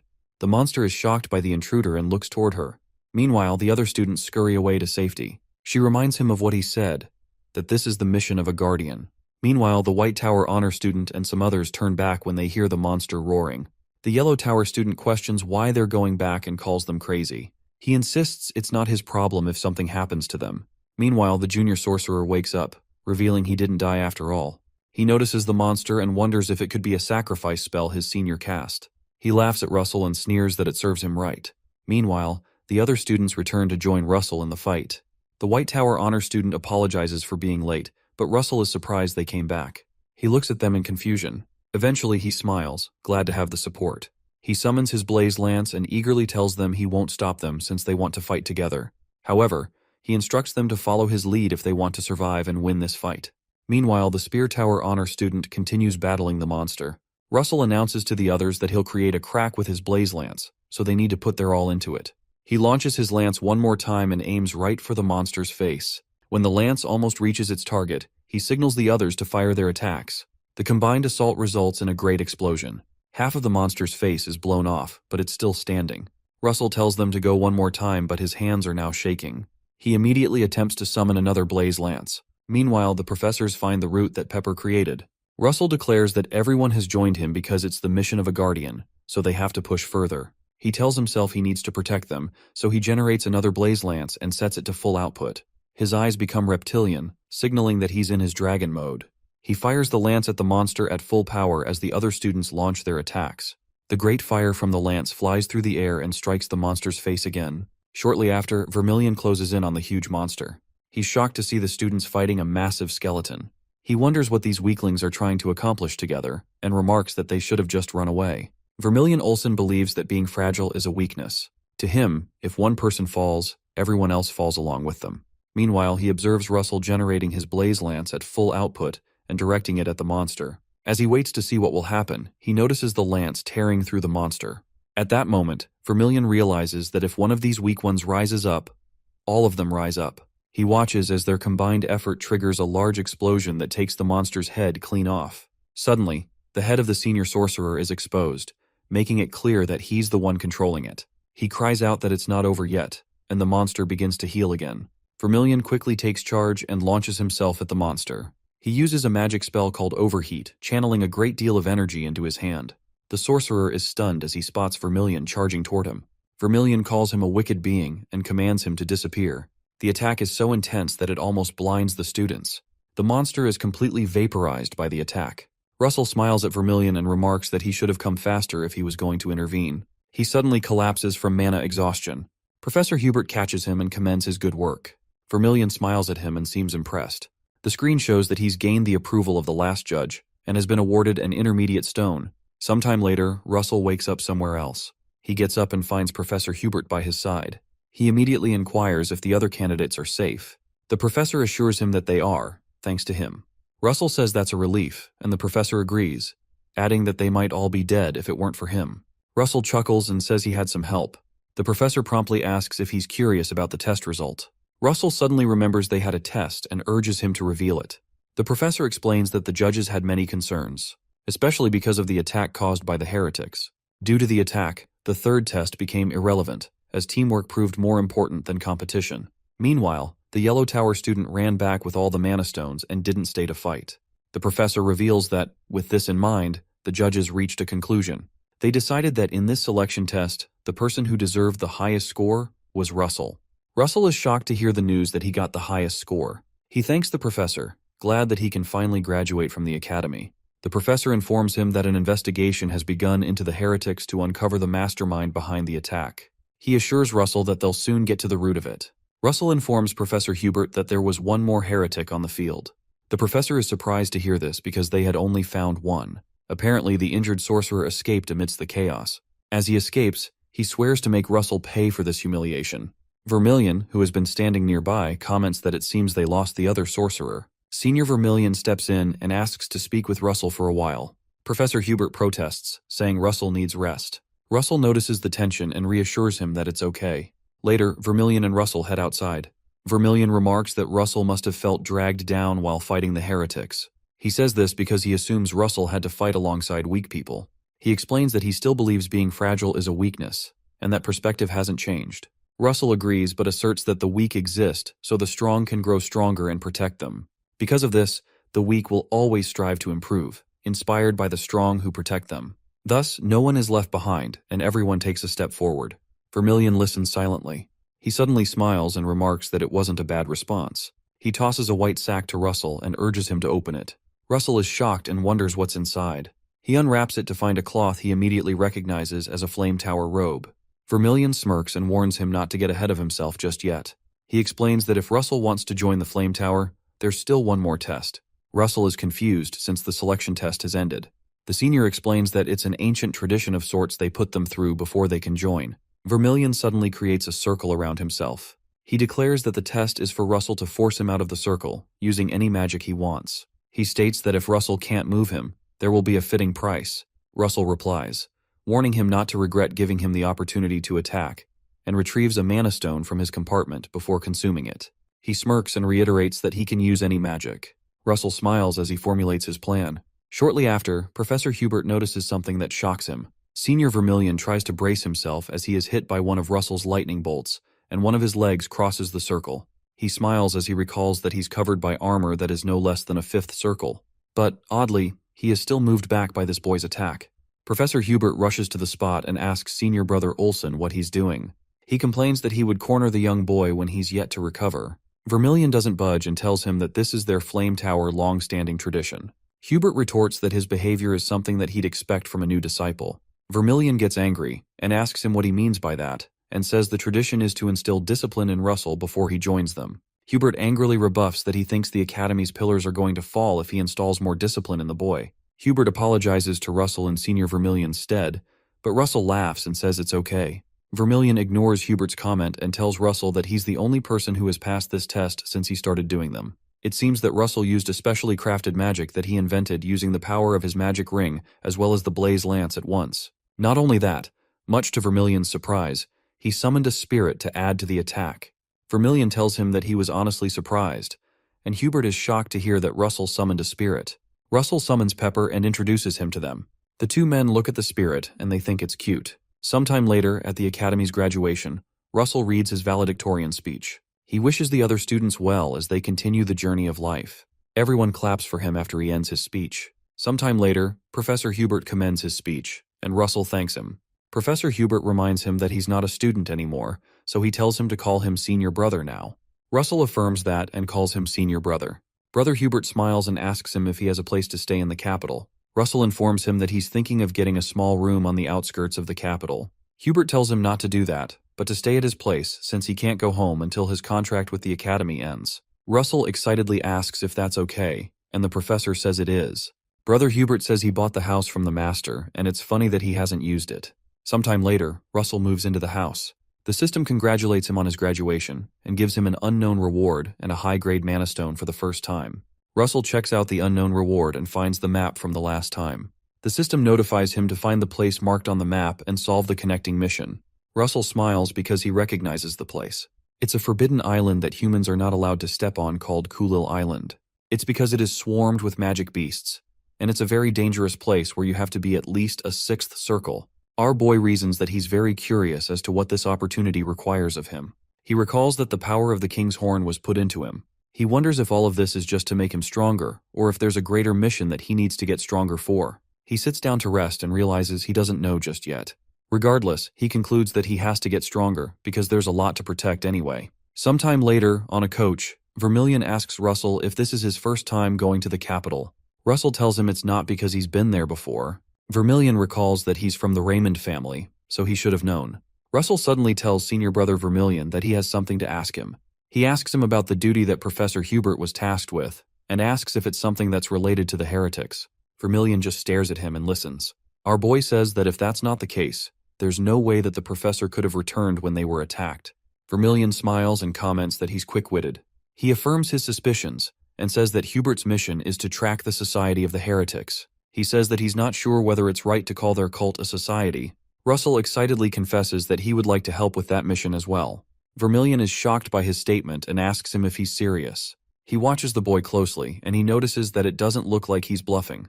He grins and tells Russell he's a man, so it's okay that he dreams big. He promises to inform the master about his interest, and Russell thanks him. Vermilion says he'll only do it if he can learn the magic he'll teach him before they arrive at the capital. Russell laughs when he realizes brother Vermilion really likes to place bets. He says that the magic is called overheat. He grins and says it's a magic that kills with one hit. Vermilion triggers the magic and says it's a one-hit kill spell done by focusing one's mana in one spot, although it's temporary. He says you could think of it like pulling back on your mana and shooting it like a slingshot. He smirks and asks Russell if he can do it. Later, the two of them get down from the coach to see if Russell can use overheat. Russell slows down and tries to focus all his mana in one palm. Later, he tries it by shooting an attack at a rock. After the smoke clears, the rock reveals a huge hole, and it looks like it's a successful test. Vermilion smiles and says to himself that this was beyond his expectations. He's surprised that Russell used overheat with his own origin magic, which is fire. He wonders if he's seen anyone as talented at this before. Russell's hand suddenly begins to shake. Vermilion informs him that overheat uses momentary focus, so he has to be careful because he won't be able to immediately attack after using it. Russell notes that and says that it's a risk using it against a strong opponent. Vermilion smiles and informs him that's not always the case. He tells him that the best defense is the greatest offense. When they reach the capital, Vermilion reminds him about what he said about not knowing when a stronger person will appear. He says that, however, the strong are bound to underestimate the weak, and they always have a moment when they let down their guard. Meanwhile, a man named Alan tries to help an older man come down from a high place. Russell sees the man and recognizes him. Vermilion continues his explanation and tells him that if he's in such a situation, the trick up his sleeve will decide who wins the fight. Later, Russell meets with Master Daria. He thanks her for her help, which has helped him rise to this position. She just smiles and congratulates him for joining the Flame Tower. She tells him that his arrival overlaps with the visit of the Spear Tower Master, Hemingway Melville, who had arrived with a young Spear Tower mage, Alan Page. Melville speaks and says he was wondering why Daria chose today of all days to meet him. He says that he now realizes that it was to brag about a disciple she got in her later years, and Daria tells him that he's right. She says that Russell is a hero who took down a heretic at a young age. Russell looks at Alan Page again, and he recalls that in his past life, he obtained the title of the youngest 6th circle in a few years. He recognizes him as a strange genius, and he recalls he was the mage that saved his life. Melville jokes with Daria and says it's normal for him to brag. He says that if she looks at it objectively, Alan's skills are better. Vermilion becomes tired of them going at it again. Daria asks Melville if he has forgotten that their newest disciple is younger, and Melville says he knows. The two oldies jab each other in a back-and-forth quibble. Alan suddenly places his hand on Melville's shoulder and says their master isn't usually like this, but he shows his childish side when he meets Daria. Master Melville exclaims and calls Alan a rascal for spouting such nonsense, but Alan jokes that he must miss his youth. Alan reminds him that they have to visit the royal palace, and Master Melville agrees. Alan approaches Russell and apologizes for his master's behavior on their first meeting. Russell laughs and says that it's fine. Our boy says that, however, he was disappointed because he'd like to show him his magic. Vermilion is shocked by Russell's words and reasons that the boy must be full of himself. Melville laughs and says that Russell is quite daring. He says he wonders where that confidence comes from and fills the room with his aura. Russell is shocked to see the aura of the Spear Tower Master and says it feels like he's in an ocean. Master Melville laughs at Russell's comment and says he didn't know anything could surprise him at his old age. As he gets up to take his leave, he asks Daria to bet with him, and this surprises her. He tells her that in 5 years, if her disciple catches up to his completely, he'll give her one of his mythical relics. Daria looks satisfied and exclaims. Russell hears him and recalls that mythical relics are artifacts from the Age of Myths. They're relics that existed in the forgotten Age of Myths. According to what he's heard, even the weakest relics hold mana bordering the 7th circle. Daria says he should change it to 3 years, and Melville is shocked. She proposes that if her disciple doesn't catch up to his in 3 years, then she'll give up her own mythical relic. Master Melville laughs and reminds her she can't take it back now. She just smiles and informs him to prepare his artifact ahead of time. Melville finally leaves and notifies Alan to follow him. Alan bows respectfully and informs the Flame Master that they'll be taking their leave as Melville continues laughing.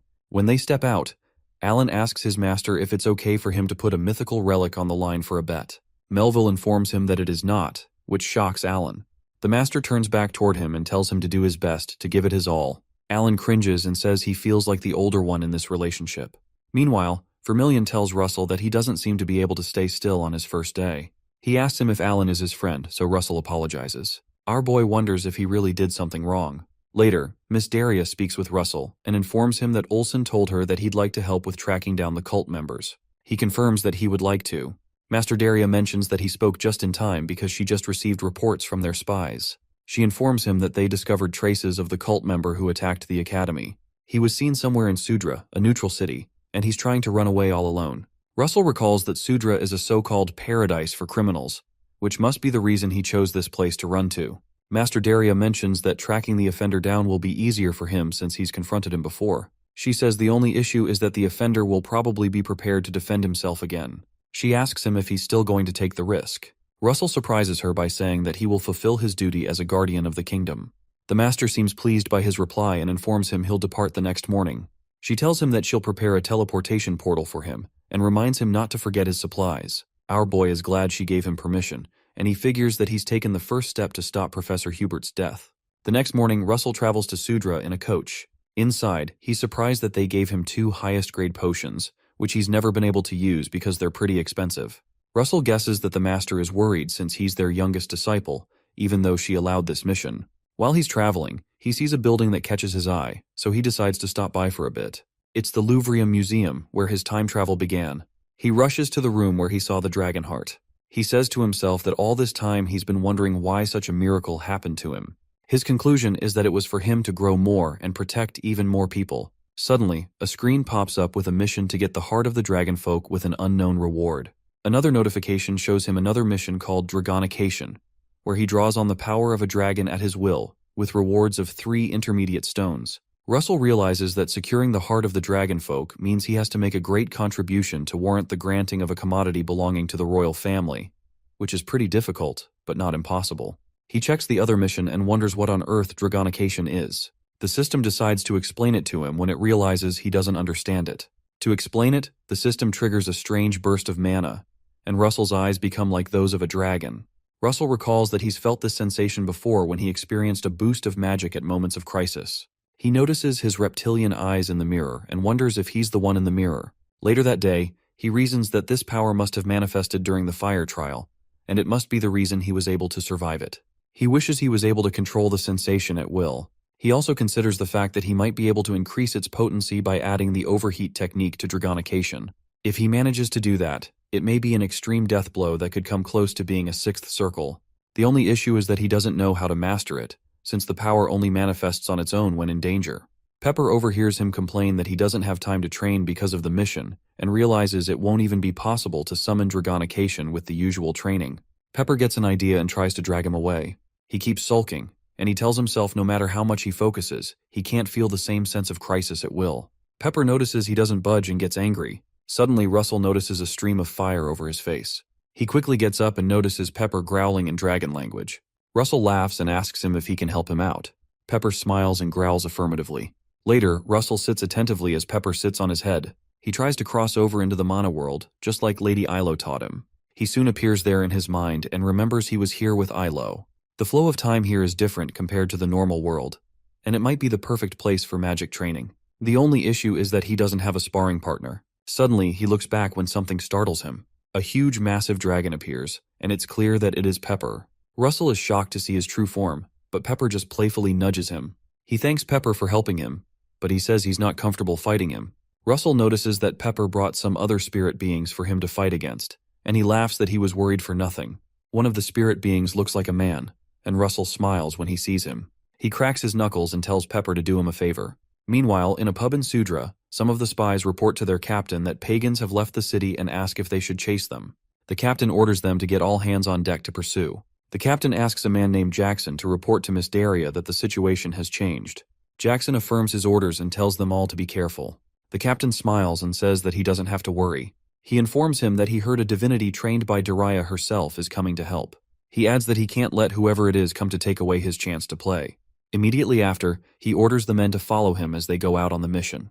3 days later, at a hideout in Sudra, Jakon realizes that they need the Flame Tower divinity to get here quickly. He sends a report through a crystal orb and notifies them that the Flame Tower scouts are missing.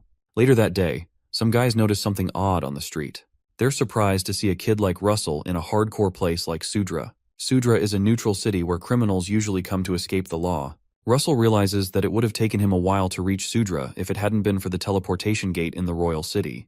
Regardless, it still took him a week to get here with the gate. But thanks to the image training in the spirit realm, he was able to train well, and it was as if it took him months to get here. He remembers his fights in the spirit realm and how he was able to learn Dragonication. After he does, the system notifies him that he has manifested the power of a dragon at will, and his dragon horns will manifest as per his current level. He's also told that during dragonification, his use of the flame attributes will increase greatly. Regardless, he realizes that there are still too many problems that need to be solved. He remembers fighting with the gruesome spirits in the realm and how his dragonification stopped after a few seconds, allowing the monster to strike him to the ground. The first problem is that the power lasts just for 15 seconds. The second problem is the recoil of using it. Just like when using overheat, you become pretty defenseless immediately after using it. Meanwhile, while walking, Russell sees a big stick swing in front of him. A man stops him and asks if he's lost his way. The man smiles and tells Russell that he can show him the way if he wants. But our boy doesn't reply since it's clear the guy is trying to rob him. Russell grabs the stick from his hand and tells him it's such a coincidence that he ran into him, and all the men who surround him are confused. After being beaten to a pulp, the guy cheerfully takes Russell to a place called the Wyvern Tavern, like he has promised. The two beaten men bow in respect and say that they hope he had a comfortable trip. Russell laughs within himself that these guys are worthless idiots, so he tells them to leave. When Russell steps in, he spots Jackson, who's working as a bartender. When he sits, Jackson asks him what he would like, and our boy says he'd like a cocktail of a red drake mixed with a 12-year-old Briggs. One guy nearby laughs and calls Russell a lunatic because he's going to have a cocktail of drinks with over 70% alcohol. Russell realizes that he could die if he drinks something like that. But the order he made is a secret code of the Flame Tower. Jackson catches on and says within himself that he can't believe such a young boy is a divinity of the Flame Tower.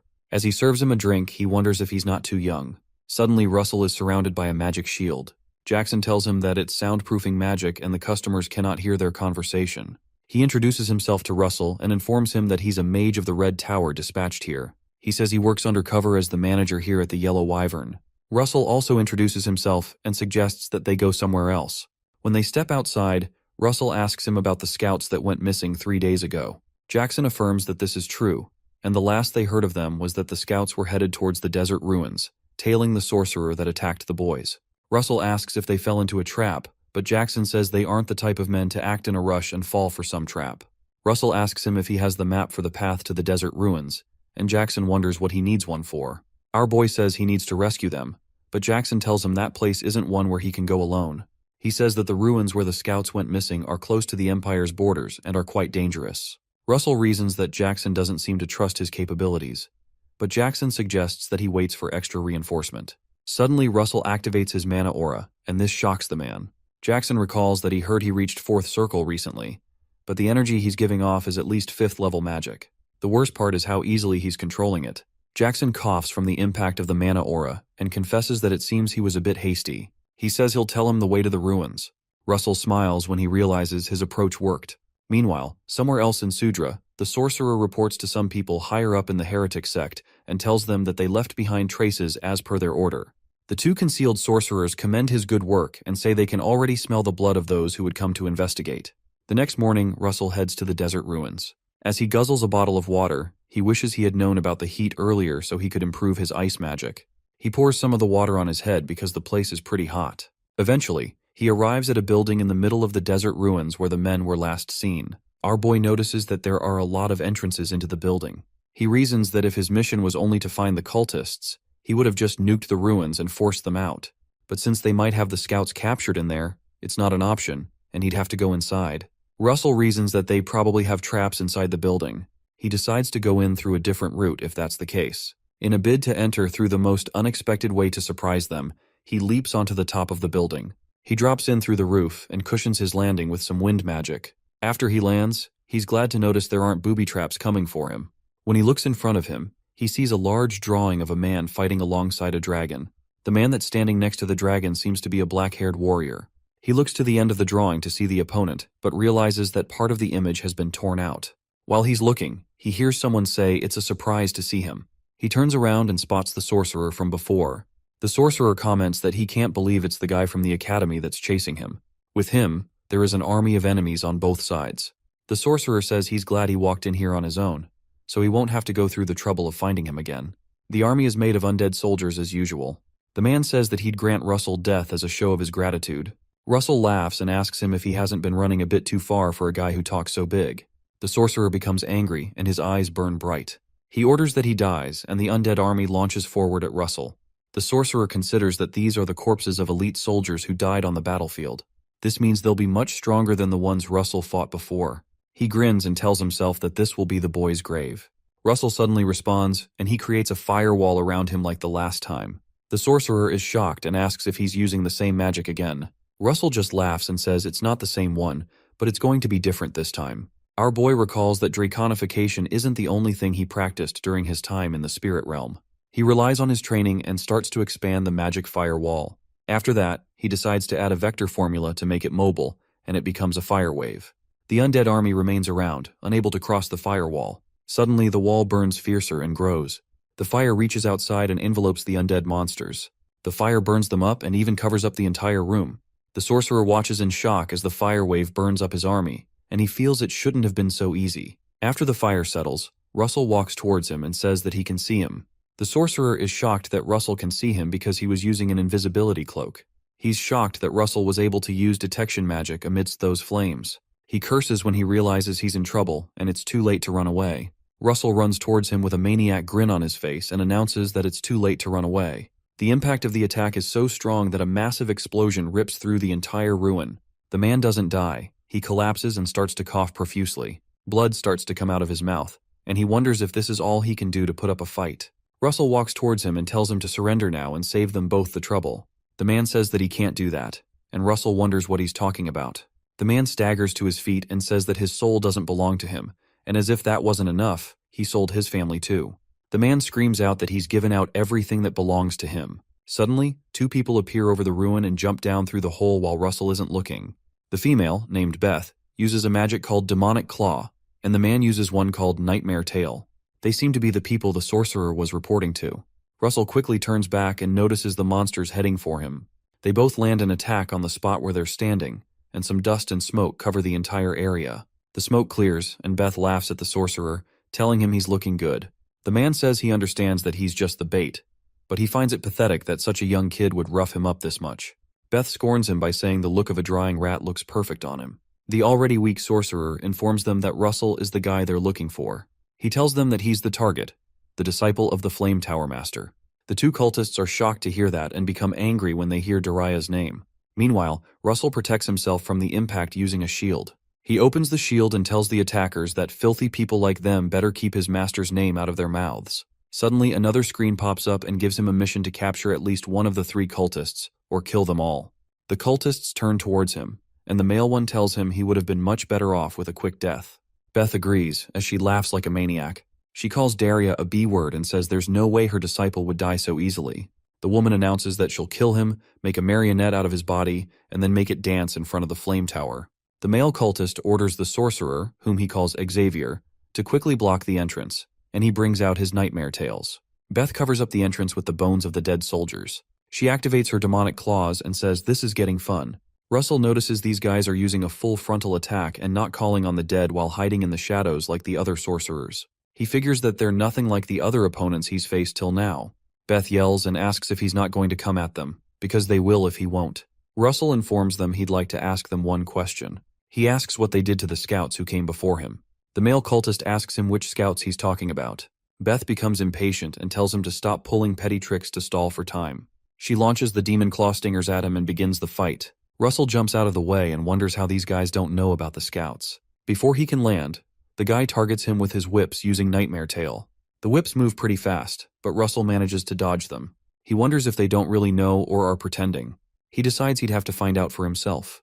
Beth becomes angry that he's dodging and calls him the son of a bee. Suddenly, Russell cuts to the chase and generates his blaze lance. He easily deflects the demon claw using the lance, which shocks Xavier.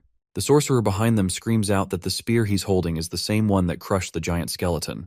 Beth laughs loudly and says this is getting interesting. She raises her hands up and summons 2 large hands using her demon claw technique. The 2 hands clasp around each other, and Beth tries to merge them together to create a greater impact.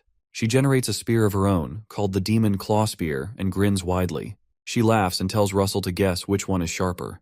Russell doesn't say anything, but he just stares at her. When Beth lunges forward to attack, the man tells her not to act on her own. But she doesn't listen. She rushes towards Russell and says it's too humiliating to be scared of a kid like him. Meanwhile, Russell prepares to attack her. As she lunges at him with her spear, he meets her with his blaze lance. Both weapons touch one another, and the Demon Claw Spear shatters. Beth sees this, and her eyes widen with surprise. She looks beside her and sees that her arm is missing. Beth screams at the top of her voice when she realizes that her arm has been cut off. Suddenly, the man stretches out his whip and cuts off Beth's head, much to Russell's shock. He calls her a moron and says it's her fault since he had told her not to act alone. He faces Russell and calls him the disciple of the Flame Tower. He says he's his enemy, but he acknowledges his skill. Suddenly, his eyes begin to shine, and he creates a web around him with whips, releasing a mana breeze. Russell just watches him in confusion and waits for him to make his move. The man says that from this moment onwards, he'll tear him to pieces with all his might. Our boy notices the whirlwind of whips and jumps back to avoid being hit. The man tells Russell that it doesn't matter how amazing he is because he can't block attacks coming at him from all sides. A huge fire suddenly erupts from where Russell is standing. The guy notices something weird that catches his attention. Russell appears in front of him with a smirk on his face, and the guy is shocked when he realizes Russell used Blink. Russell channels all his energy into one hand to use Overheat. He lands the attack on the guy's stomach, moving quickly with his wizard body. The guy groans from the impact of the unexpected hit. Xavier witnesses the whole thing and is surprised. He notices Russell towering over the male cultist and wonders what is going on. When he realizes that he's a dead man now, he collapses when he sees they're losing again. He tells himself he won't end in a simple death, cursing the cultist for bragging earlier as if they were some big deal. Next to Beth, he sees a red object on the ground. He recognizes it as an artifact and gets an idea. Meanwhile, the male cultist shivers after getting his behind whooped. The battered guy tells Russell to stop playing around and kill him, but Russell orders him to shut up. He holds the guy's head and points a firebolt at him, demanding that he answer his question. He asks what happened to the scouts. The guy spits at Russell and asks him why he keeps asking about scouts. The cultist asks what on earth he's talking about. Russell is shocked that it seems the guy doesn't know. The guy spots an opening to strike Russell and considers that he doesn't have his guard up. He reaches for his dagger and tries to take his chance. Before he can reach it, a long whip extends across the room and grabs the guy by the throat. Russell is shocked and looks to his side to see what's going on. He sees Xavier performing another sacrifice spell with the artifact, morphing into a monster. Our boy is shocked that he has to face yet another sacrifice spell again. The cultist sees Xavier and wonders if what he's holding is the Hell Giant's heart. He's soon dragged across the room by the whip that came from Xavier. Meanwhile, Xavier keeps devoting the life and death of himself and others to complete the spell. As the cultist is dragged toward the forming Hell Giant monster, he tells himself he can't let himself get merged with this guy's monster. It's too late, as he's dragged into the monster and impaled in every part of his body. Xavier calls out the creature he calls the Abomination, and asks it to descend as the sacrifice is completed. Suddenly, the giant mass forms into the creature referred to as the Abomination. The mana released from the creature is so strong that Russell begins to wonder what's wrong. A system notification pops up, telling him that the mission has been changed. It says all the cultists are dead, and he has to destroy the Abomination. The Abomination glares at Russell with red evil eyes. Xavier, now transformed into the beast, looks at himself and growls. He asks Russell how he dares to make him turn into such a mess. The monster uses a magic spell called Demon Claw Stinger, and tells Russell that he will make sure to rip him into pieces. Russell is shocked to see the Abomination, realizing it's using Beth's magic. The Abomination fires some demon claws at him, and he looks at them in dread. The explosion from the impact is so great that it brings down the whole building. Luckily, Russell creates a firewall around himself to protect from the imploding stones. He calls Xavier a bastard, realizing he barely made it out. The monster seems to have caused the entire building to collapse over his head, so Russell calls him a moron. He reasons that Xavier was unable to handle the power of such a monster and dug his own grave. Suddenly, the rubble starts to shake, and it seems the monster is still alive. Russell notices the shaking and exclaims. The abomination lunges out of the ground again, and it looks like it is hell-bent on destroying Russell. It releases his threefold chains and smashes them on the spot where Russell is standing, telling him to die. The abomination threatens to chew him up until he's nothing but bones. Suddenly, the monster is hit by a fiery explosion on his back. Russell, who had thrown the blaze lance at it, watches to see if it landed. The monster is enveloped by smoke and everything is unclear. Finally, the monster, who is unscathed, turns around and spits on him. It declares that his attacks won't work on him. Russell grimaces and realizes that the monster is right because he has unbelievable defense. He realizes that he needs to think of a way out, but the monster quickly attacks him with its spiked chains. It tells him to think all he wants and smashes the chains on the spot he's standing. Russell quickly disappears from the place and tells himself that he needs to find a way to buy time. The monster mocks him and insists that he run away in despair in the face of his overwhelming power. Russell scoffs and says, as if he'll ever run from such a dimwit. He says to himself that this is just the beginning and quickly summons Pepper. When Pepper appears, he asks him if he can give him a hand, and Pepper excitedly agrees, as usual. Our boy creates some fire in his hand and decides to get started. He quickly erects a firewall between him and the monster. After he does that, he turns it into a fire wave and directs it at the abomination. The giant wave hits the monster, but it manages to block it, even though it inflicts some damage on it. The abomination calls Russell a fool and asks him if he really thinks such a magic spell could inflict damage on him. When the monster looks up, he doesn't see anyone in front of him and wonders where Russell went. Russell, who had hidden himself, smiles and tells Pepper to act now. While the abomination is still looking around, Pepper rushes towards him. The dragon fires a stream of fire at the unsuspecting monster. Pepper quickly runs circles around the monster and pours fire on it as it tries to catch him. Meanwhile, Russell flies above to land his final attack. Our boy is glad that he's been able to keep the monster's attention off him because he'll now be able to land his attack. He starts to generate the blaze lance but combines it with overheat because it's the only magic he knows that has overwhelming penetration power. When Pepper realizes that Russell is done creating the weapon, he steps out of the way. Meanwhile, the monster tells Russell to stop playing around and come out. Russell, who is jumping down at his head with the peculiar blaze lance, says he'll grant him his request. Shortly after, our boy lands the blaze lance on the monster's head with great power. The monster's head and body fill up with fire, but it informs Russell that all he's doing is useless. Russell tells him that he knows and laughs that he's yet to see his real deal. Suddenly, our boy summons lightning. He creates a large lightning sheet over the monster's head to attack it with. Suddenly, he summons the lightning to strike the top of the monster's head. The magic is something called a thunder giant's hammer. The bright lightning rips through the monster's entire system. The impact is so strong that the abomination explodes on the spot. A large smoke covers up the area, and it's hard to see anything. Finally, Russell lands on his feet and wonders if he has finally destroyed the monster. He looks closer and sees that the topmost part of the monster has exploded and revealed Xavier's skeleton. The system brings up a notification and informs him the mission is over and he will now receive his rewards. Russell is relieved to see that the mission has ended and collapses on his back. Pepper appears on his shoulder, and Russell commends him for doing a good job. Suddenly, the skull slips off the skeleton and falls to the ground. It bounces from where it falls and lands in front of Russell, shocking him. The skeleton calls his name and mentions that Daria trained quite an amazing boy in her final years. The skull asks who would know that her prodigy would be a Raymond, and Russell is shocked that the skeleton is talking. The skeleton continues and says that he wonders if the son will be more interesting than the father. Our boy just remains shocked as he listens to the skull. Russell becomes angry and grabs the skull, demanding to know who's speaking, as it seems that someone else is speaking through the skull. The skull laughs and tells him he'll find out sooner or later. The skull also says he'll find out how his father looked in his last years as well. Suddenly it explodes in Russell's hands. The voice laughs and says that his father had quite a fierce look. Our boy begins to cry in the rain due to the frustration of learning that the enemies know his father. In the rain, he demands that the voice tell him who on earth he is, and he begins to curse. Pepper comes to his side to comfort him. The remnant of the abomination's body remains immobile in front of him. Meanwhile, someone watches Russell with a telescope and informs his fellows that their battle is over. The man orders his subordinates to send a report to the base. We switch to the 12th Desert, among the 2nd Battalion of the Imperial Army. Inside the base, the battalion commander, Viscount Montmart, reads the report from the men. He learns that the clash between the man assumed to be a mage of Endymion and a cultist resulted in the mage's victory. The report also says that judging from the magical force, The magician's level is also estimated to be over the 5th circle.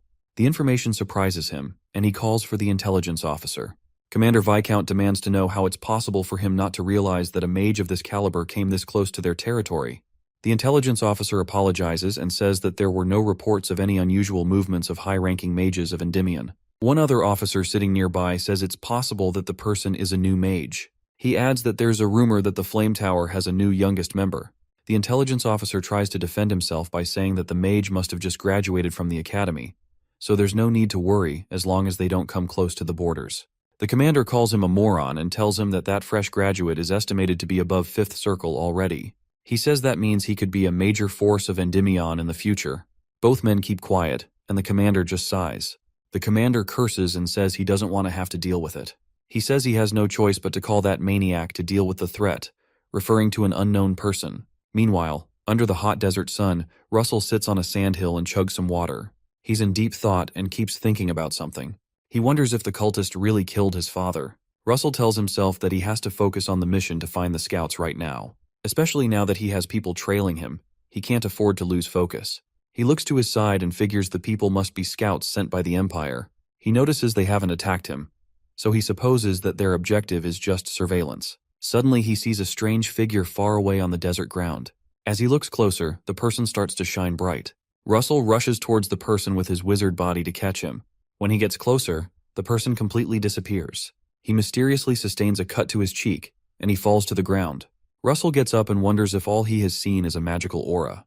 A system notification comes up and tells him that he's encountered an enemy of a level he has never encountered before. His mission is to escape the clutches of the enemy unharmed with rewards of 5 intermediate-grade mana stones.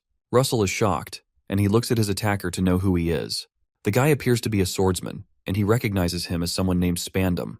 Spandam just smiles at him and says he definitely aimed for his neck. The guy says that it seems that the report about a master above the level of the 5th circle was true. Russell frowns at him and recognizes him as the Empire's superhuman. He's the disciple of the great master swordsman, Mage. Spandam smiles like a maniac and tells Russell that it'll be fun slashing him. Russell says that in the end, the best way to describe Spandam is Spandam the homicidal maniac. The swordsman is surprised that Russell knows his name. He stretches out his sword at him and tells him that's a relief. Russell doesn't move and just frowns at him. Spandam says that since he knows his name, he'll be able to accept the time of utter pain he must endure. Our boy thinks about why Spandam is called homicidal maniac Spandam. Spandam's sword starts to shine with a crimson aura, and Russell remembers having seen it. Just because they bumped shoulders with him in his past life, he brutally cut down the whole group of mercenaries and killed them. Russell also almost died. If it had not been for Alan's intervention, they would have been cooked. In the flashback, Alan jumps into the scene just as Spandam is about to kill Russell. Spandam isn't scared and just smiles like the maniac that he is. The knight and mage clash in a fierce battle. Even at that time, Alan Page, who had crossed the wall of a mage, was barely able to subdue him and was injured. Russell tells himself that Spandam is an unprecedentedly powerful enemy. Spandam gets tired of waiting, and he says it's time to get started. The knight uses a slash attack called Flying Blood. Russell quickly creates a shield to block it and creates 5 layers. The attack lands on the shield and smashes through it entirely. Russell is shocked that one attack is able to break through 5 layers of shield. He has no choice but to jump backward to avoid the line of attack. The Flying Blood lands on the spot he was standing and creates an explosion in the sand. Our boy wonders how Spandam's attack has this much power, even after breaking through 5 layers of shield. He wonders how Alan Page was able to deal with someone like him. Spandam seems surprised that he was able to avoid the attack and notices he overlapped the shield. He comments that Russell's judgment is good, but the density of his magical power is too low. He lands another whirlwind of blood attacks. Russell hears what he said, and he figures out that's the solution. As the onslaught of flying blood comes at him, Russell generates his Blaze Lance since it packs a lot of power. He uses the Blaze Lance to cut through the incoming attack and dissipates it. Spandam is shocked by his response, and he wonders what's going on. He notices the Blaze Lance and tells Russell that it seems he was hiding something quite useful. Russell sarcastically asks if that is really so, and he throws the Blaze Lance at him. Spandam notices the lance coming at him, but he doesn't move away. Rather, he's surprised that the Blaze Lance remained intact even after Russell threw it. He quickly generates a flying blood wave to block himself from the flying lance. The knight smiles and says that he really finds battles with mages quite interesting. Suddenly, Russell uses Blink and appears behind him, with the Blaze Lance in his hand to strike him. He quickly launches the lance at Spandam's back to strike him from behind. Suddenly, Spandam disappears, and it seems he also knows teleportation magic. He appears behind Russell and comments that Russell can also use blink, like the rat that he is. Russell is shocked to see Spandam behind him when he turns around. The knight strikes Russell with his sword, and there's blood shed. Spandam laughs and says it's been long since he's had this much fun. Before his sword can go through, Russell manages to teleport a few feet away from him. Our boy sustains a cut in his leg, and Spandam scornfully asks him if he's bleeding. Spandam keeps laughing, and he tells him he'll wait for him to heal himself. Russell tries to use some magic to heal the wound, and he realizes Spandam is using the aura around his body to enhance his speed, which is why it looked like he teleported. He reasons that Spandam's aura is not comparable to his wizard body. Meanwhile, he tries to cut through the clothing to stop the bleeding. Spandam keeps watching him and asks if all the people from the Flame Tower are this stubborn, or if they have to be that way to join their organization. Russell wonders why he asked the question and asks him what he means. Spandam grins and says the ones he encountered a few days ago didn't give up until the very end, referring to the scouts. He said they came to look for one of their scouts that was missing. Russell realizes he's the one who killed the scouts, and he's horrified. He asks Spandam again if he was the one who killed the missing scouts. Spandam just smiles and shrugs. Russell becomes angry and clasps his fist. He recalls that he planned to escape after a short confrontation, as the system told him, so he could go find the scouts. Instead, he activates and releases a great deal of mana, seeming ready to make a stand. He angrily reasons that this isn't a time to be thinking about the future. Spandam smiles and exclaims that Russell's been hiding his real power while fighting him. The knight grasps his sword and says they'll see if he can stay easygoing while his entire body is in pain from being torn to shreds. Russell looks down at his cloudy ring and notices it hasn't recharged yet, which means there's only one way out in the end. Spandam raises his sword to land another attack. He uses something called a Roddle Torrent, causing a torrent of blood. Russell sees the torrent rushing toward him, and he decides to use his last option. He activates his Draconification. Russell's entire body is suddenly covered in flames as he sends out fire to burn through the torrent of blood. Spandam is shocked that the boy is able to pierce through the attack. Meanwhile, Russell doesn't emerge from the pool of fire he's in. Suddenly, he jumps out after activating his Draconification. He starts a countdown and realizes he has just 14 seconds before the power runs out. Quickly crafting his blaze lance, he rushes toward Spandam. Spandam smiles as he watches him and reasons that this might be quite dangerous. Regardless, he doesn't move out of the way as Russell leaps toward him with the blaze lance in hand. Russell launches a destructive fire blast at the spot where Spandam is standing. Shortly after, the flames clear, and Russell stands in the fiery furnace. He looks around for Spandam, but the knight appears behind him. Spandam speaks from behind, shocking him. He says he doesn't know what trick Russell used. He attacks Russell with his sword, but our boy deflects the attack with his hand. Spandam tells him he's sure he only temporarily boosted his powers. Russell keeps counting down and realizes he has 9 seconds left. Spandam proceeds to attack again, slashing across Russell's face with his sword, but our boy quickly retaliates with a swing of his lance. The effect of the attack results in a great explosion. Spandam jumps out of the way to avoid the explosion, and Russell counts that he has 6 seconds left. Spandam scorns him, saying that if buffing up his power isn't enough to kill him, then it's a useless power. The knight leaps upward, saying it's time to end this. He uses a skill called Cyclone Typhoon, and a typhoon of blood slashes emerges. Russell looks up at him and frowns. The knight leaps downward toward our boy, aiming to tear through him with the attack, but Russell blocks with the lance to match the attack. Spandam's sword clashes with Russell's lance, but Spandam quickly uses a blood wave to deflect the lance and redirect the attack. Russell's lance hits the ground, and he mistakenly fires into the ground instead. The resulting explosion is massive and engulfs the entire fighting ground. After the fire clears, Russell collapses to his knees. Our boy pants, looking exhausted, as Spandam stands in front of him. Spandam watches him on his knees while the fire clears out. Russell keeps counting and realizes he has 2 seconds left. Spandam laughs and asks if he's finally done. Russell tells him there's still one more thing. He says he still has 1 second and places his hands on the ground for his last attack. The attack he uses is 6th circle magic, and it shocks Spandam. The ground beneath them begins to crack and fire begins to rise. The crack widens, and Spandam looks genuinely shocked. The fire turns to magma, making it look like they're both inside a volcano. Russell transforms the entire area into a volcanic zone using a skill called Meltdown. In a flashback to when Russell was studying in the professor's library, he remembers reading about the Meltdown method. He recalls that he was able to understand the principle behind it, but because it needed 6th circle magic, he couldn't use it. The skill works by starting from small fire embers and then covering the whole area with magma. In the present, Pepper comes to Russell's rescue and carries him out of the magma. In the sky, Russell thanks Pepper for his help. Meanwhile, Pepper struggles to keep him up because of the difference in weight. From the top of a rock, Russell looks down to see what had become of Spandam. Suddenly, someone appears behind him. Russell quickly turns around to see who it is. It turns out to be Spandam, who coughs profusely and looks badly injured with one arm cut off. Russell goes close to him and targets his head with a firebolt. He asks Spandam if he has any last words, but Spandam doesn't respond and keeps shivering. Spandam finally smiles and asks him if he finds their situation funny. Spandam talks about the Guardians and says they drive them to war in the name of protecting their country, but they don't let them know how to get out of it. He mentions that you have to kill over and over again. He adds that the path of a Guardian is indeed a bloody road.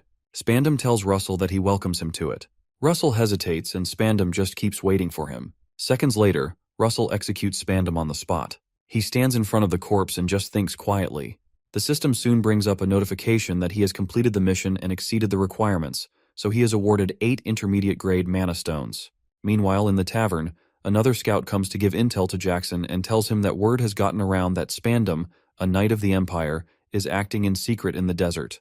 The man tells Jackson that the disappearance of the scouts might be connected to him as well.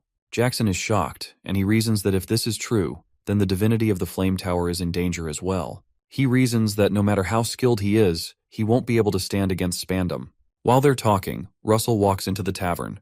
He walks to the counter and drops a broken sword on the table. Jackson is shocked and recognizes the sword as Spandam's sword. Jackson just stares at him and doesn't know what to say. Russell smiles at him and tells him he'd just like a glass of water. Jackson quickly gets him the water and says he can ask for whatever he wants. That night, Jackson goes to the orb and files his report. He sends his report about the Flame Tower scouts, and he also informs them that Russell Raymond killed the pagans and Spandam. Shortly after that, word got around. It even reached Camelot, the capital of Endymion. Everyone hears about Russell Raymond, the last heir to the fallen house of Raymond.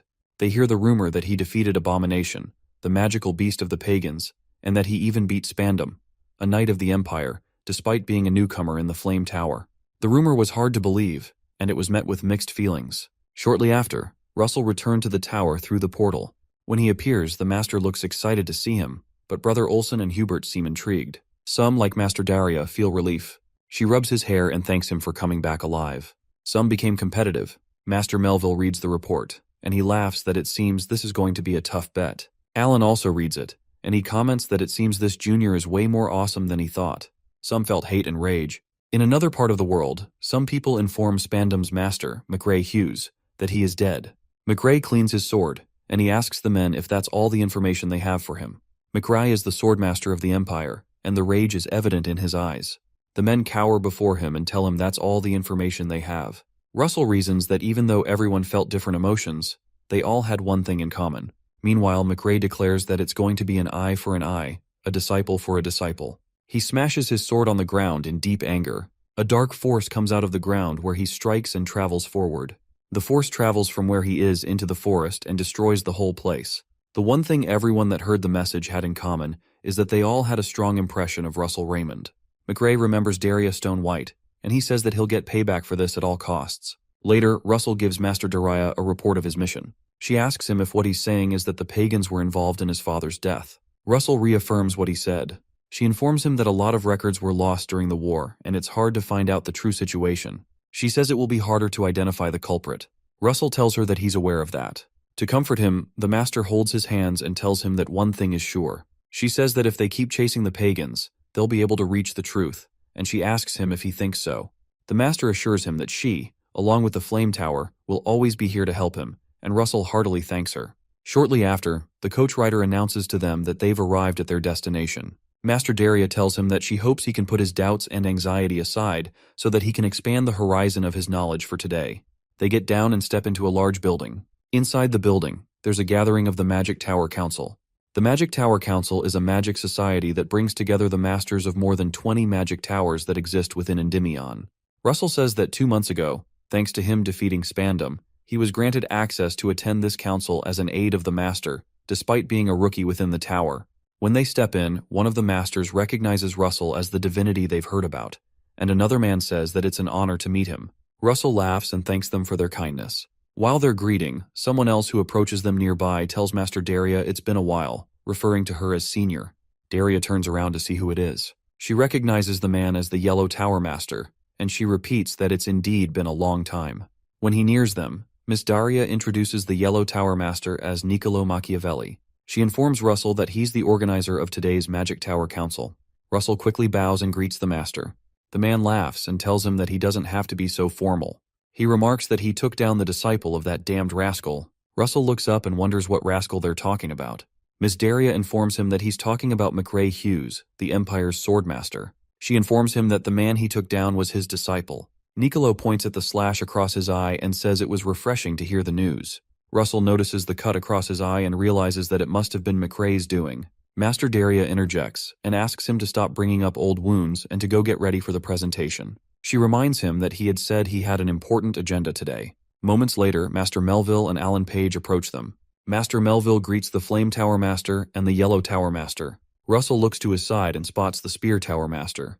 Miss Daria smiles and tells Melville that he seems to be jealous that her disciple is being praised. Melville laughs and asks her if she thinks he's as petty as she is. Niccolo senses the tension building, so he quickly excuses himself to go prepare for his presentation. Niccolo quickly escapes because he knows they're at it again. Master Melville mentions that since they're on the topic, he hopes she hasn't forgotten their bet on the relic from the era of the gods, but Miss Daria retorts that she can't forget.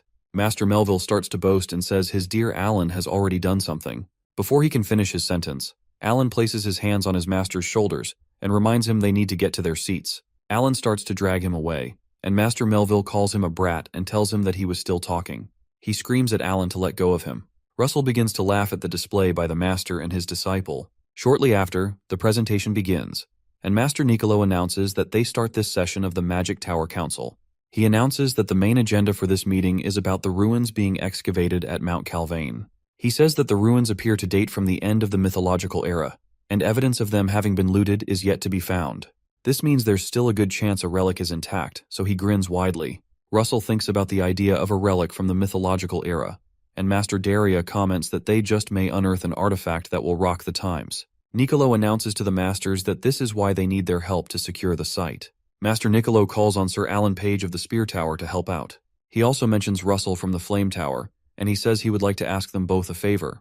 The people begin to whisper, and they say that's a good idea since Russell has already proven his skills. Miss Daria gloats and says to herself that it's certain they'll have to choose Russell, and she asks whose disciple they think he is. Suddenly, one of the masters objects to the motion. Master Daria swiftly turns to her side to see the person who objected. It turns out to be a man named Blaine Trilogy, the Red Tower Master, who had come to the meeting with a boy named Geron, a mage in the Red Tower. Master Blaine walks to the middle, and Niccolo is surprised to see him. Master Niccolo asks him to explain why he objects, if he doesn't mind. Master Blaine mentions the name Alex Raymond, Russell's father. He turns aside to look at Russell, who is shocked to hear his father's name. Blaine says that he objects because of Alex Raymond's defeat. Some of the people ask how the son can be blamed for his father's defeat, and another man says that the war with the Empire was a long time ago. Blaine insists that even though they're correct, the defeat cost the kingdom's finest elite soldiers their lives after he left the fight without permission. The entire room quiets down and nobody talks. Miss Daria interjects and says that is pure speculation because they have no records of that time. Blaine tells her that she's wrong because he was there. Russell and Master Daria are shocked to hear that. Blaine says that he saw him run away with his own 2 eyes. Russell listens in shock, and he seems horrified to hear that his father fled during the war. Russell recalls that it's no secret his father died during the war, but he wonders why this man is spouting such nonsense. Blaine declares to the masters that the Raymond family owes a debt to the kingdom they must pay back. He adds that they need to consider how cheated out of the kingdom's youth would feel if they entrusted such an important mission to the Raymond family. Master Blaine says that the Red Tower will not provide any support to this expedition if Russell is in charge of the guard. Some of the men consider their options because Russell is known as the Rising Divinity, but it's hard to leave out the Red Tower from this. Niccolo watches the situation and realizes that Blaine has swayed the crowd with just a few words. He reasons that this is expected of the Red Tower, and Blaine must have also expected this because of the backing he has. Master Niccolo thinks about a high-ranking man in society, Archduke Bismarck. He recalls that Blaine is trusted by the king's uncle and the most powerful man in the land, the Archduke. Niccolo reasons that revolting against him means animosity toward the Archduke's faction. He recognizes that the only people who aren't careful when interacting with him are Master Melville and Master Daria. Meanwhile, Master Melville listens to Blaine's explanation and says that this is just ridiculous. Daria senses Russell's anger and tells him not to get involved because she'll handle it. Suddenly, Russell informs the Red Tower Master he'd like to ask him something, against Daria's instruction. Blaine turns around, and Russell asks him if he can take responsibility for what he has just said. Master Blaine asks what he means by responsibility, and Russell asks if he can take responsibility for insulting the House of Raymond. Master Daria stops Russell and tells him that this is not the time. Meanwhile, Blaine scoffs and remarks that the honor of a lowly fallen family means nothing. He tells Russell to be grateful that Daria is his master. He says if she weren't, he would have torn out his tongue and turned him into an example for all the other arrogant and impudent mages. Suddenly, someone enters and mentions to the Red Tower Master that he acts more and more royal every time she sees him. She comments that one could mistake him for his majesty, the king himself. Everyone turns around, shocked to see who enters. The intruder is Hecate Rathmos, the princess of the kingdom. The masters promptly bow down to greet the princess. Blaine also bows to greet her but wonders why the princess is here.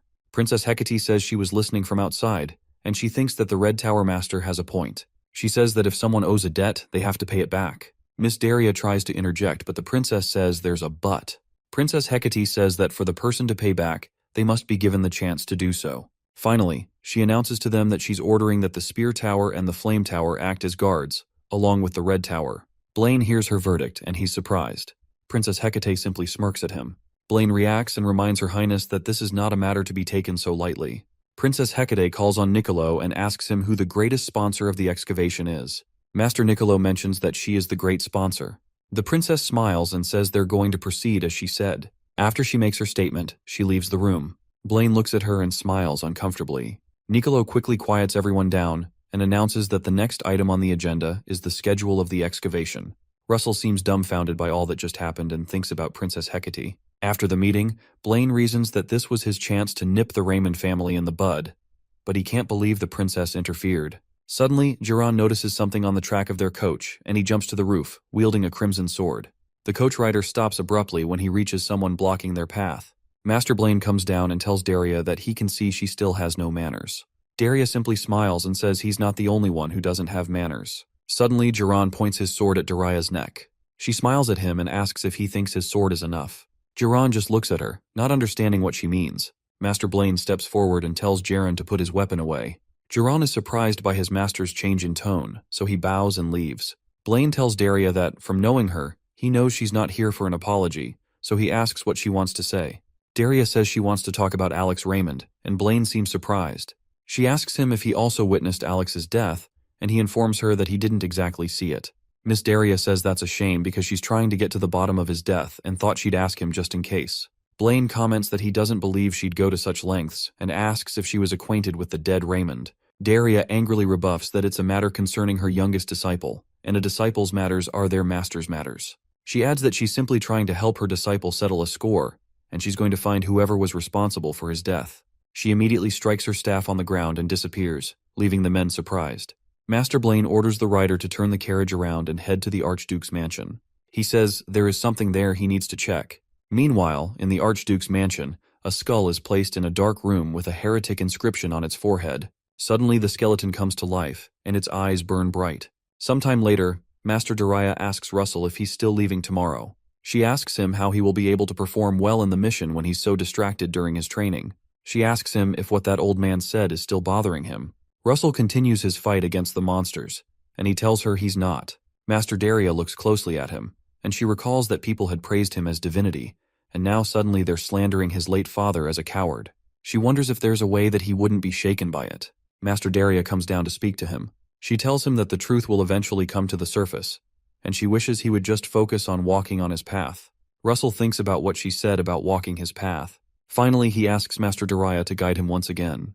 The master laughs and seems pleased by his statement.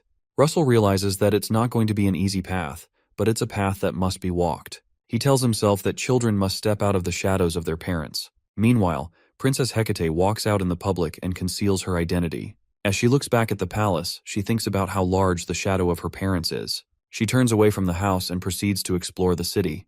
3 days later, on Mount Calvain, a portal opens up from the Flame Tower. Russell walks through the portal and steps onto the mountain. He looks around at the scenery of the mountain that he's heard about. Suddenly, he realizes how cold it is and starts to shiver. He flips his finger and releases some energy to warm up the atmosphere. The people around are surprised to see that the air has suddenly warmed up. Meanwhile, one of the people working in the excavation center looks like the princess. One guy asks Russell if he is the Russell Raymond of the Flame Tower, and he affirms that he is. The man tells him that they've been waiting, so he shows him the way. As Russell follows him, he spots several flags. He spots the flag of the Royal Path Yellow Tower, another for the Everall Yellow Tower, and another for the Chaos Yellow Tower. He realizes that all the experts of Earth-type magic have gathered here for the work. The man asks Russell if he thinks the scale of the work is impressive. The man tells him that they even made the entire building out of magic crystals. Russell notices how reflective the building is, and he says they're like mirrors. The man affirms his statement and says this is why they call the ruins the Temple of Mirrors. Shortly after, they meet an old man who welcomes Russell. He introduces himself as Spiegelman of the Yellow Tower, the man in charge of the expedition. Russell respectfully greets him and introduces himself. Russell recognizes the man as a skilled one who rose from his status as a commoner to an elder of the Royal Path Yellow Tower. He is also the archaeologist and adventurer who's unearthed more ruins than anyone else in the kingdom. Russell wonders if he can ask him some questions that have been on his mind. Suddenly, Alan arrives, and he acknowledges Russell's presence. Our boy is excited to see him, and he comments that he came so soon. They both shake hands, and Russell says it's nice to meet him. Russell jokingly calls Alan a diligent genius, and tells him that's cheating, but Alan laughs and says he wants to protect the mythological relic. Alan says they'll have to wait for the Guardian of the Red Tower to arrive so they can talk about their shift and their missions together. Mr. Spiegelman reasons that it's definitely comforting to have the divinities of the kingdom guarding the excavation site. He also wonders what trouble they could ever have at these stinking ruins that made them send all these personnel there. Spiegelman thinks deeply, and he feels it's a bit excessive. While he's thinking, a loud explosion catches the attention of all three men in another part of the site. Some of the workers run away, and Russell asks them what's happening. An ice golem emerges from the spot and growls at them. Spiegelman recognizes it as a crystal golem, and Alan quickly tells everyone to run to a safe place. The crystal golem becomes irritated and fires several crystals at them. Spiegelman protects the workers from an impact using shields, but the crystals break through them and impale the men. Spiegelman is shocked to see that the shields didn't stand a chance. He decides to use something else, so he hits his hands on the ground. His actions cause the earth to protrude forward to act as a wall between them and the monster's crystals. Spiegelman tells everyone to raise an earth wall to block the attacks. Princess Hecate finds one of the injured men and helps him up, telling him to hang in there. Suddenly, the golem appears behind the princess and the man she's helping. The monster reaches out its large hand and shoots out crystal bullets, and the princess exclaims when she turns backward. She raises her hands and tries to release some mana to stop the onslaught. Before she can respond, Russell comes to her rescue with his blaze lance and burns away the crystals with a sweep of his weapon. The princess is surprised to see him, so she doesn't respond. He turns towards her and asks her if she's okay, but he sees something that catches his attention. He sees her purple hair, and he remembers that he's seen that somewhere. He realizes she's the princess and calls her by her position, but Hecate seems dissatisfied that her identity has been revealed. The monster growls at them and stops their little funfair, drawing Russell's attention once more. Meanwhile, Alan Page uses an original magical construct of his called the Glacier Bow. He fires an arrow at the monster's back, but the attack doesn't seem to do much except make it angrier. Alan reasons that he tried to destroy its entire torso, but it seems quite hard. Suddenly, the monster is attacked by a great force that shatters through it. The strength of the explosion causes Alan and Russell to protect themselves. Jaron appears and uses one of his original magical constructs called the Bloody Flame Sword. The impact of the attack smashes the monster to pieces, surprising everyone around. After the monster is destroyed, Jaron mentions that he doesn't think he's late. He introduces himself as Jaron of the Red Tower. Russell doesn't say anything but just stares at him. Jaron also just stares at him, wondering why he's staring at him. 3 days earlier, Jaron and his master, Blaine, went to a secret room in the Archduke's house. Blaine asks the mysterious skull about Alex Raymond. Blaine informs the skull that Daria has started investigating his death, and he asks the skull if it has any idea about that. The skull thinks for a while and says he can't think of any other reason other than the fact that Blaine ordered his death. Blaine just keeps quiet and looks into the distance. The skull asks him what's wrong and asks if he's worried that he'll get caught. Blaine says that's not possible, but he's just disappointed. He speaks to the person speaking through the skull, and reminds him that if he had properly gotten rid of Russell Raymond during the tower's screening, Daria wouldn't have even had the chance to have any doubts. The skull tells him that that happened because he got the wrong intel that Russell Raymond was just a kid. Blaine becomes angry and demands to know if he's blaming him. Someone walks into the room, and he asks Blaine if he called him here just to watch the two of them fighting. It turns out to be the Archduke, Bismarck Rathmos. Blaine promptly bows to the Archduke, who asks him if it's true that his little niece interfered in the meeting, and he comments that time flies quickly. Blaine affirms that the princess interfered and said that they originally planned to keep the guards to a minimum. The Archduke tells him to get to the point and asks how he plans to take the ruins. Blaine informs him that Jaron, his disciple, will join the guards. He says Jaren will create a branch in the protective barrier set up by the Yellow Tower. After he does that, the henchmen of this ill-mannered pagan will ambush the expedition team. By pagan, he's referring to who's talking behind the skull. The Archduke thinks about what he said, and reminds them that, as they all know, in order for their plan to succeed, they must subdue the masters that protect the current king. He says that to cut off the support of those masters, they need the article from the ruins. The Archduke brings out an object and asks them if they don't think they could use a little insurance on this matter. Meanwhile, Princess Hecate drags Russell somewhere private and he tries to stop her. He begs her to let go of him, but she doesn't listen. The princess turns to him and tells him to be quiet. She informs him that her coming here is top secret, and it must also remain that way in the future. She asks him to simply ignore her and go on his own way, even though it may be hard to understand. Russell comments that she must be very fond of these ruins. He says that if he were the one, he'd be very disappointed not to have seen them for himself too, since they're ruins from the mythological era. He smiles at her and informs her she has nothing to worry about. The princess tells him that His Majesty, the king, and his ministers are going crazy trying to keep her still, but he doesn't seem to be so worried about her. Russell replies that he caught a sneak peek of her aura right before he came to save her.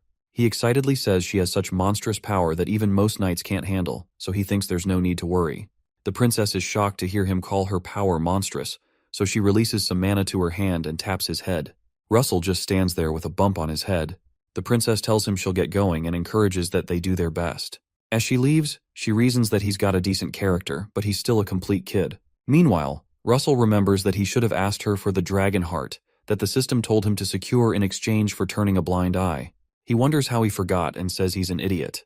Meanwhile, Elder Spiegelman leads the other Earth magicians to break down a barrier to an entrance into the ruins. Russell soon appears and apologizes to Alan for being late. He notices the men struggling to break the barrier and asks why magic spells aren't working at all. Alan informs him that it's something called spatial disruption, which is one of the most powerful protective barriers in the world. Regardless of how hard the men try, the barrier doesn't break. The men groan as they realize their efforts aren't working.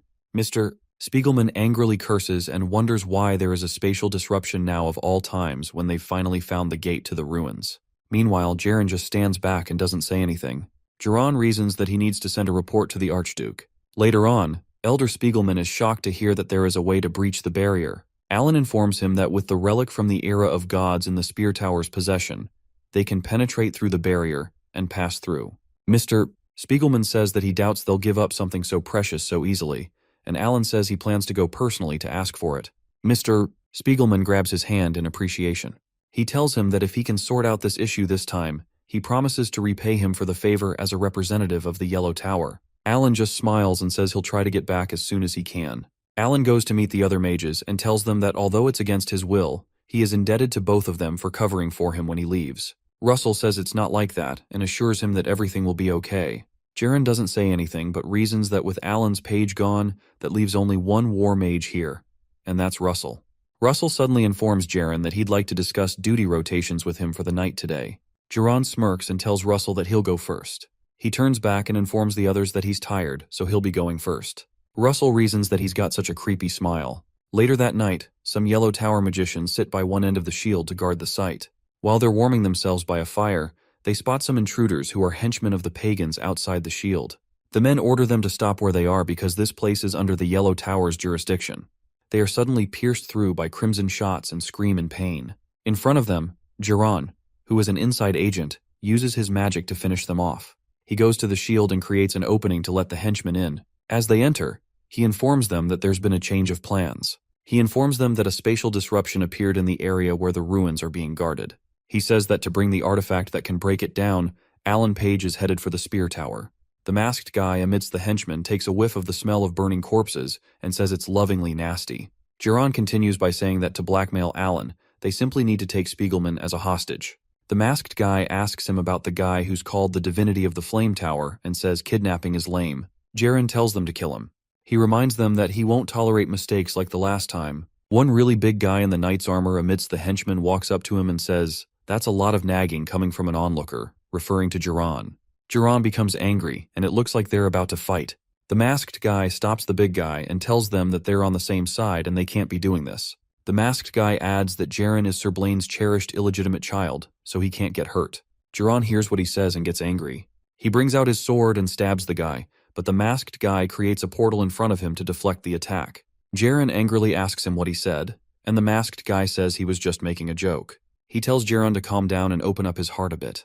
Meanwhile, the other henchmen create a magic circle to cast a pagan spell. Soon after, some gruesome monsters come out of the circle after the spell is cast. The masked guy walks away and informs Jiran that although there's no way it'll happen, he should forget about using the object that the Archduke gave him if things go wrong. Jiran just looks at him and stays quiet. He recalls a conversation with Master Blaine, who reminds him that after the mission ends, he has to live as a ghost until the day that the Archduke ascends the throne. Blaine reminds him that there mustn't be a single survivor to return from the expedition. Jiran asks him if it's okay to use the object that the Archduke gave him if things go south. For a while, Blaine keeps quiet and just looks at him. Finally, he asks Jiran if he doesn't want to be acknowledged by him. He tells the boy that he's simply going to carry out the mission well and ensure that nothing goes wrong at all costs.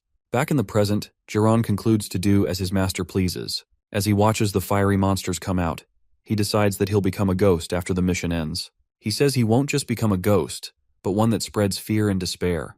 Meanwhile, Russell goes to speak to Elder Spiegelman about his questions. Mr. Spiegelman confirms if he's asking about a dragon with multiple horns. He asks Russell why he's asking him this all of a sudden. Russell mentions that he saw a dragon while he was on the mission, and it caught his eye because it was unusual. Mr. Spiegelman tells him even he can't give a precise answer. Russell looks dejected and asks if that's so. Suddenly, Elder Spiegelman tells him that there's one entity that comes to mind. He informs Russell about something called the Divine Dragon King.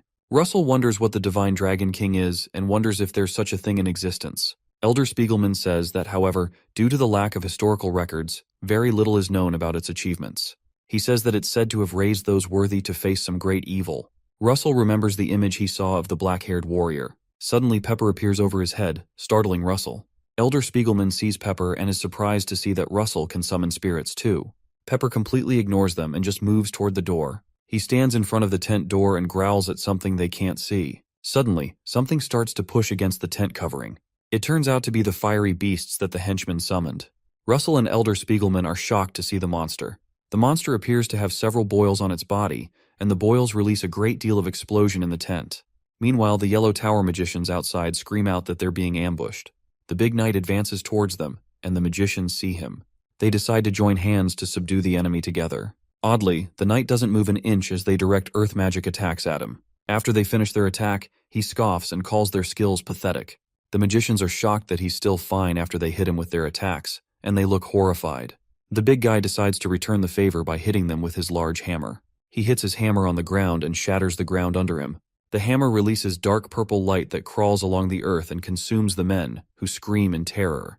Meanwhile, the masked guy also comes across a couple of Yellow Tower earth magicians. He simply stands with his hands behind his back as they try to attack him. The men join hands and fire earth arrows at him. The masked guy just sighs and says their magic is annoying, so he creates some magic portals. The portals absorb the earth arrows fired at him, and another portal appears behind the men. Suddenly, they notice the portal behind them, but it's too late because their arrows pass through the portal and hit them from the back. They scream in pain as they're killed by their own attacks. The masked guy walks past their corpses and into the camp. He stops for a moment and wonders where Old Man Spiegelman could be. Meanwhile, Russell protects himself and Elder Spiegelman from the impact of the explosion using a shield. Elder Spiegelman angrily asks who these insane people could be, who would dare to attack the excavation site of Endymion. Russell removes the shield, and he recognizes the monster as an undead. Russell informs Elder Spiegelman that those who use the dead as weapons can only be one thing. Elder Spiegelman asks if they're cultists, and Russell just apologizes and says him that he has to go protect someone important. As he leaves, he tells the Elder to meet up with him at the front of the ruins, which surprises Spiegelman. Elder Spiegelman watches Russell leave in confusion and wonders if the person is more important than him. Meanwhile, Princess Hecate fights against a monster that's closing in on her. She slashes at him with a magical axe and wonders where these things suddenly came from. The monster falls to the ground after she cuts its head clean off. The princess informs the other workers that everyone is safe and asks them to follow her. They rush to go meet her, but they meet someone on the track that makes them stop. Princess Hecate also spots the stranger and becomes alert. Right in front of them is the big knight that had killed several of them earlier. The princess leaps toward the knight and considers knocking him down with one strike. She jumps over him and hits him on the head using the mana-drenched weapon. As she lands on the ground, she expects him to fall down and die. The knight just looks at her, and the princess is shocked that he was able to survive that. The monster looks at her and asks her who she is, but she doesn't respond. She wishes she had a proper sword to fight because that would be helpful. The princess reasons that she can't lose her momentum here for the sake of the people in danger. She tells herself that she is Hecate Rathmos, the princess of the kingdom of Endymion, and she will protect her people. She suddenly releases a burst of mana and proceeds to face the monster. The big guy prepares to fight and says it looks like this fight is going to be interesting. Russell suddenly appears and tells the big guy that he'll make it more enjoyable. He appears in a flame of fire and hits the guy with a blaze lance attack in his chest. The attack throws the knight backward and sends him tumbling into a rock. Russell looks back at the princess and asks her if she's alright. He mistakenly calls her princess and then calls her supply member to keep her cover. The princess glares at him for making the mistake, and Russell cringes. From the smoke, the big guy says that this seems to be the famous warrior that uses the Spear of Flames. He gets back up and recognizes Russell as the Holy One of the Flame Tower. Russell turns back towards the big guy and tells the princess that he'll take care of this. He asks her to take the people to the ruins entrance because they have planned to regroup there with the Elder. Meanwhile, Elder Spiegelman gathers some of the workers and tries to get them to safety. Princess Hecate asks Russell if he's sure he can handle this alone. He turns back and reminds her that she said she would give him a chance to repay his debt. The princess smiles upon hearing that, so she gathers the people and informs him she'll leave it to him. The big guy announces to Russell that it would have been more fun if the two of them had fought him together, and Russell tells him not to worry because he's not fighting alone. The guy just stares at him and wonders what he's talking about. Suddenly, Pepper rushes at him with a blast of fire in his mouth. The resulting explosion is huge and it startles the big warrior. Russell uses the distraction to craft a weapon that combines overheat with his blaze lance and adds the explosive formula to it. The man emerges out of the fire and reminds Russell that his tricks won't work on him. He raises his dark purple hammer and attempts to respond with his own attack. Before he can act, Russell asks if he thinks this is just a trick, and he strikes the guy's hammer with his blaze lance. Another fiery explosion occurs, shocking the big warrior. An onslaught of fire covers the entire place. Meanwhile, some other workers try to escape to the ruins to meet Elder Spiegelman. On their way, they run into someone and have to stop. It turns out to be Jaren, who just stands there and stares at them. The men ask him if he's injured. They ask where he's been and inform him that enemies are attacking the site. Suddenly, all three men are decapitated with one swing of Jaron's sword. He cuts them all and watches their corpses fall to the ground.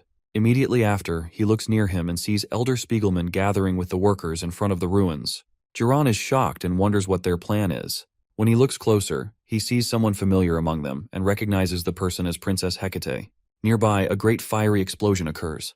Jaron quickly turns around to see what's happening, and he sees the big warrior still standing after being hit with the explosion. Suddenly, the warrior sees something that shocks him. On the ground, pieces of his armor fall, and he's shocked that the cursed, refined black iron got shattered. After pieces of the armor fall and reveal part of the man's face, Russell comments that they finally get to see his proud face. Russell asks why he has such a sour expression, and the man calls him an arrogant fool. He shouts at Russell and tells him not to underestimate him. Russell sees the purple streaks of color around the man's body, and is shocked that the man is able to use aura like a knight. Meanwhile, the guy realizes that he has to use the heart of a knight transplanted into him against Russell. The guy has two hearts in his chest, his original heart and the transplanted knight heart.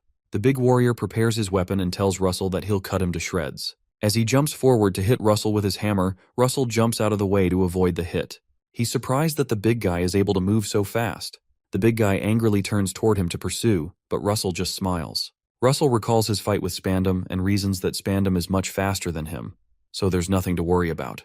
Russell jumps at the big warrior and uses a special blaze lance construct called the Cutter. He runs past the warrior and cuts him by his side before he notices.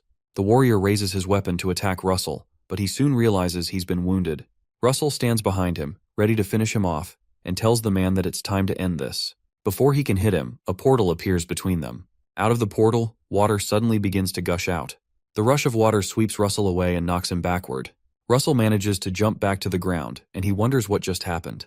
He looks at his clothing and notices it's drenched with water. When he looks forward, he sees the masked guy and wonders if he's the one responsible for what just happened. The masked guy talks about how the pressure of the deep sea is quite useful, but the guy just tells him to shut up. Russell says he won't miss this time, and he prepares to attack again. He creates another blaze lance construct called the Cyclonic. As Russell rushes towards them with the Cyclonic attack, he reasons that it's impossible for them to dodge it. Suddenly, the masked guy gets an interesting idea and creates another portal between them. The portal leads to where Elder Spiegelman and the others are rallying in front of the ruins. Russell, who is rushing towards them, spots the portal, but it seems like it's too late for him to stop. The cyclone fires into the portal and appears on its other end. The workers in front of the ruins see the bright fire and wonder what's going on. Princess Hecate, who is also among them, looks up and wonders what's going on. Suddenly, a blast of fire comes out of the portal and heads for the people with Spiegelman. Elder Spiegelman and everyone else look up in horror as they see the blast of fire coming towards them. Russell is horrified by the turn of events and doesn't believe his eyes. He tells himself that this can't be happening. But it is. The blast tears through the portal and is directed at the spot where the men are gathering. The extent of the blast is so great that it results in an explosion. Moments after the large explosion hits the men, the smoke from the impact still remains. Russell arrives to check for survivors, and he's horrified by what has happened.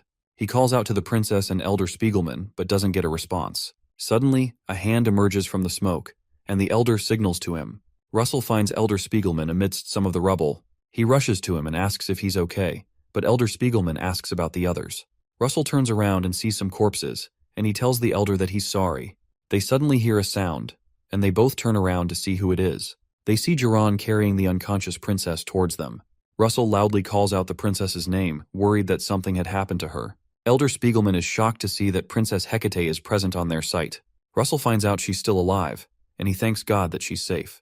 Russell thanks Jiran for rescuing the princess. Jiran smiles and stabs him. Russell looks down and sees Jiran's sword in his belly. He's horrified by the sight, and he starts to cough out blood. Elder Spiegelman is shocked by the turn of events, and he calls out to Russell.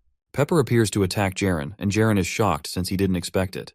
Before the dragon can attack him, the masked henchman creates a portal in front of them, and Pepper enters it. The masked guy says that Pepper has been bugging him for a while now, and he calls him an insect. Behind them, the henchmen appear through a portal. Russell starts to become drowsy when his body starts to lose strength, and he thinks about Pepper. Jiran turns to the masked guy and reminds him he told him to take Spiegelman hostage. The guy suggests that they could also take him as hostage since Alan doesn't know he's rebelled. Suddenly, Mr. Spiegelman fires an attack at Jiran and asks him how he could dare betray them.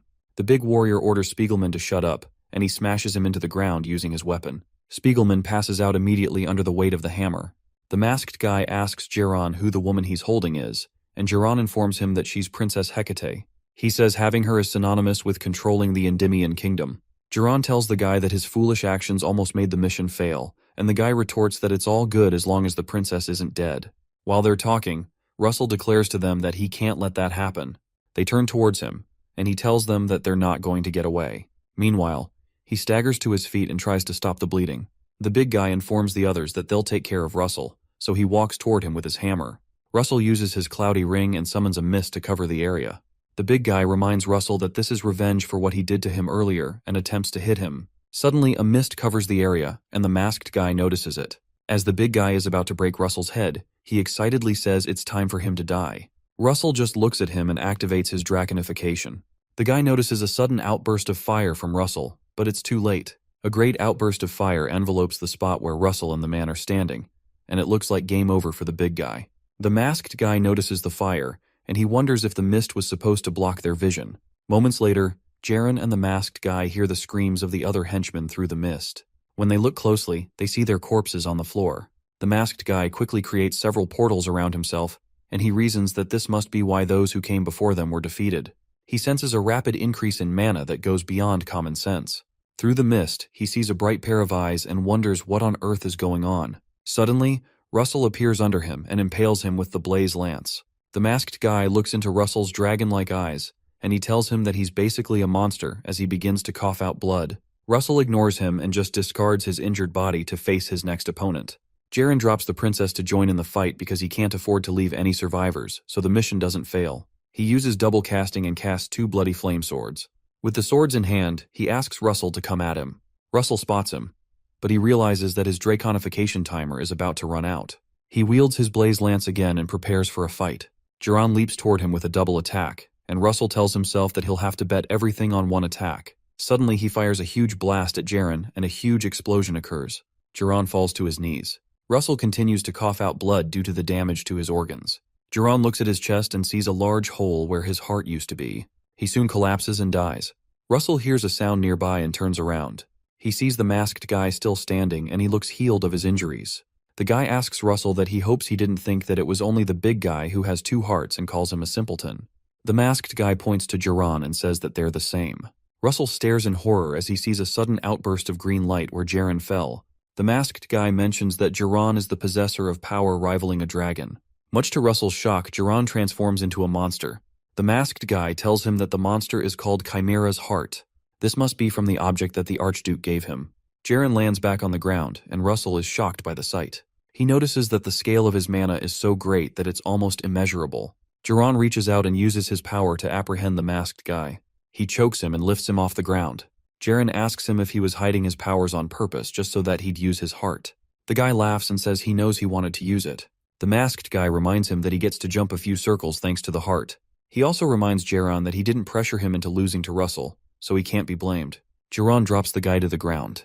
He tells him he's right, and that he has to deal with someone else first. Jiran reaches out, and he notifies Russell Raymond that he's going to put an end to him first.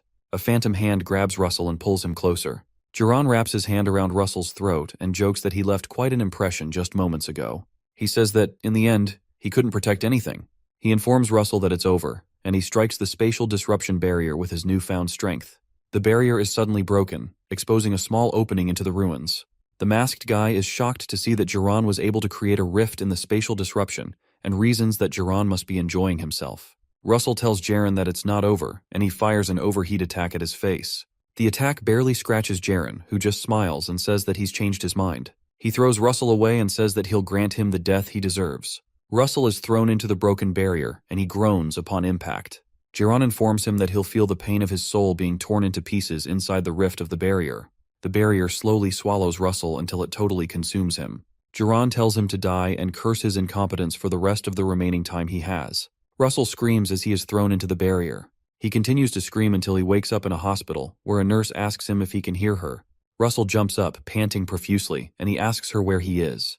The nurse informs him that he's at the Camelot Hospital. Russell is shocked to hear that he's at the hospital, and he asks her about the battle at the ruins, but the nurse says she doesn't understand what he's saying. He grabs her and asks her about the princess and the elder, but the woman seems startled. Another nurse walks up to him and asks him to calm down.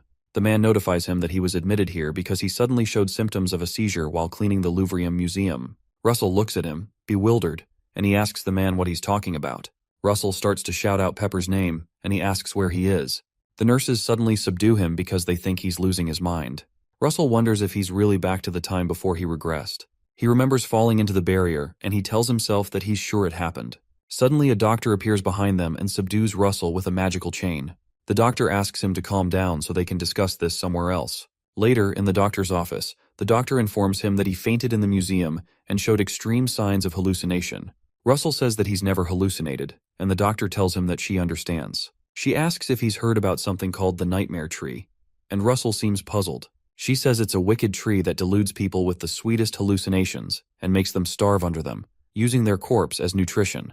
Russell asks her what that has to do with him, so she informs him that apparently, the pollen of a nightmare tree exhibited in the museum that day leaked out. She says that many other people showed signs of hallucination apart from him. Russell is surprised, so she says that the good thing is that the museum will cover the entire treatment cost, and they'll also be offering a compensation amount. Russell wonders if all that happened to him was really a hallucination. The doctor hands him the written diagnosis to hand to the museum's representative to collect his compensation. The doctor comes up close and tells him that it's time to wake up from his dream. Russell still looks horrified, and he wonders if all of that was really a dream. He's certain that it's not possible because his experience with Master Daria was definitely not a dream.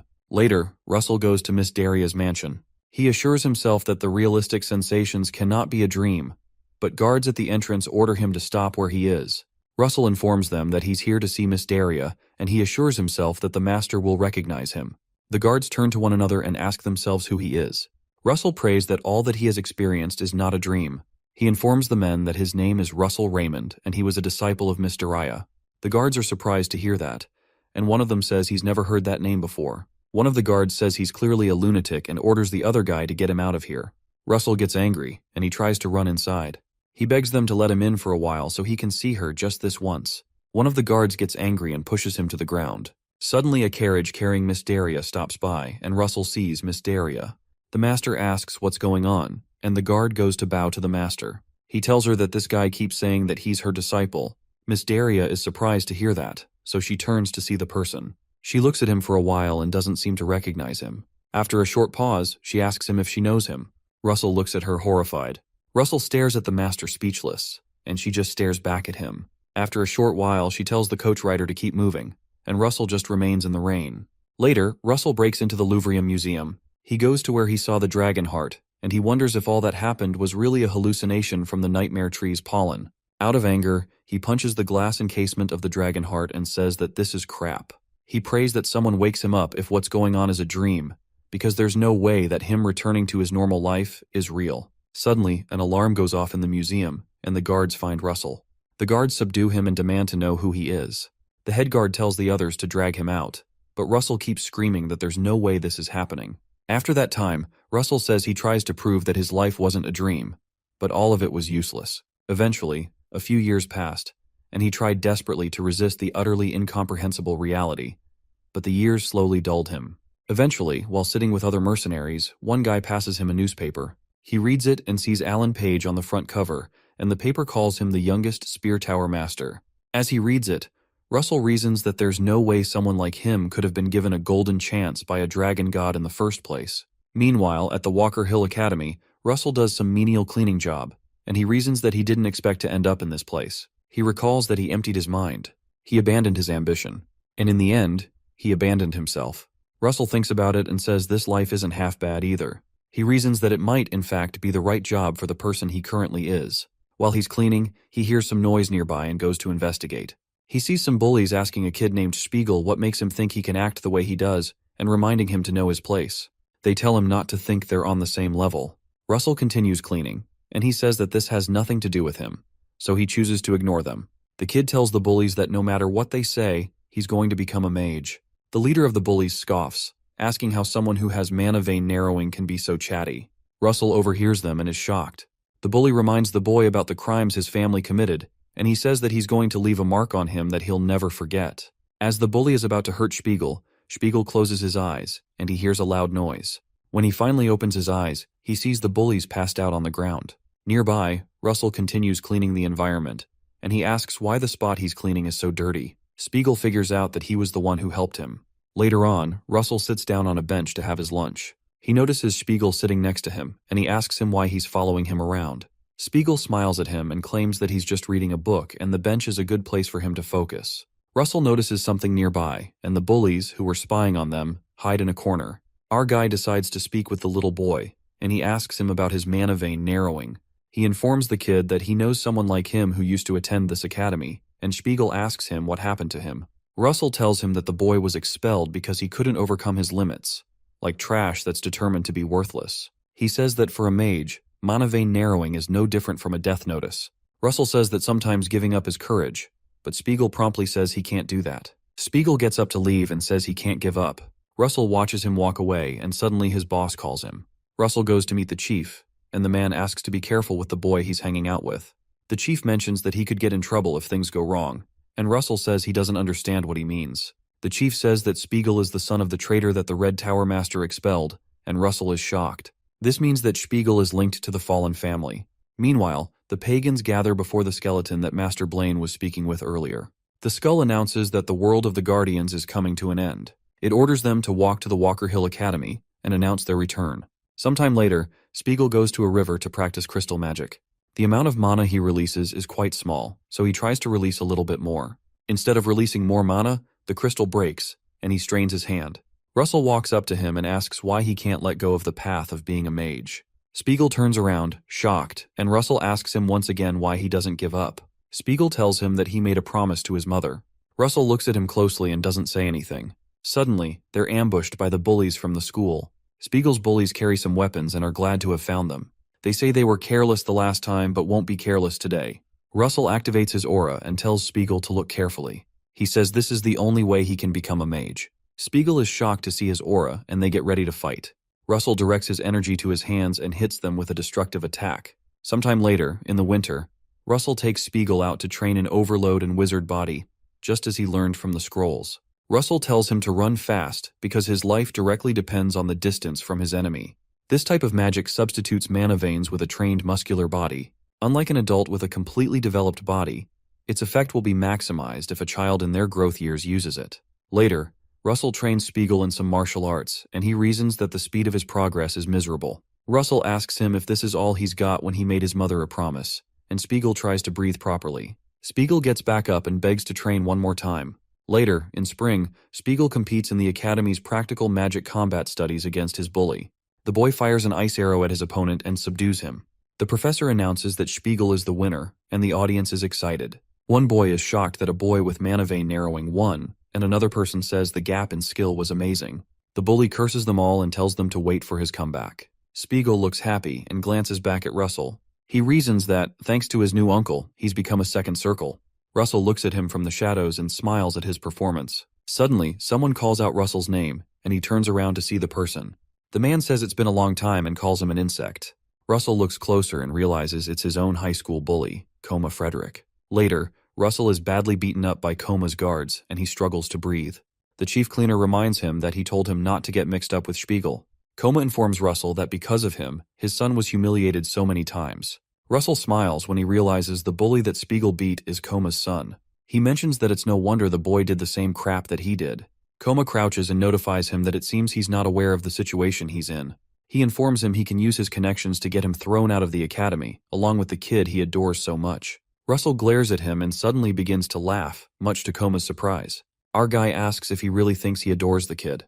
He tells Coma he just provoked him because it was fun messing with him, and Coma doesn't know what to say. Later, Russell goes to pack his things. He recalls Coma ordering him to get out of the academy right now to prevent trouble. As he leaves, he thinks about Spiegel. Later that night, as Russell approaches the gate, Spiegel ambushes him and asks where he's going. Russell replies that he's leaving this place, but Spiegel asks him why. Our guy tightens his hand around his briefcase and proceeds to rush outside.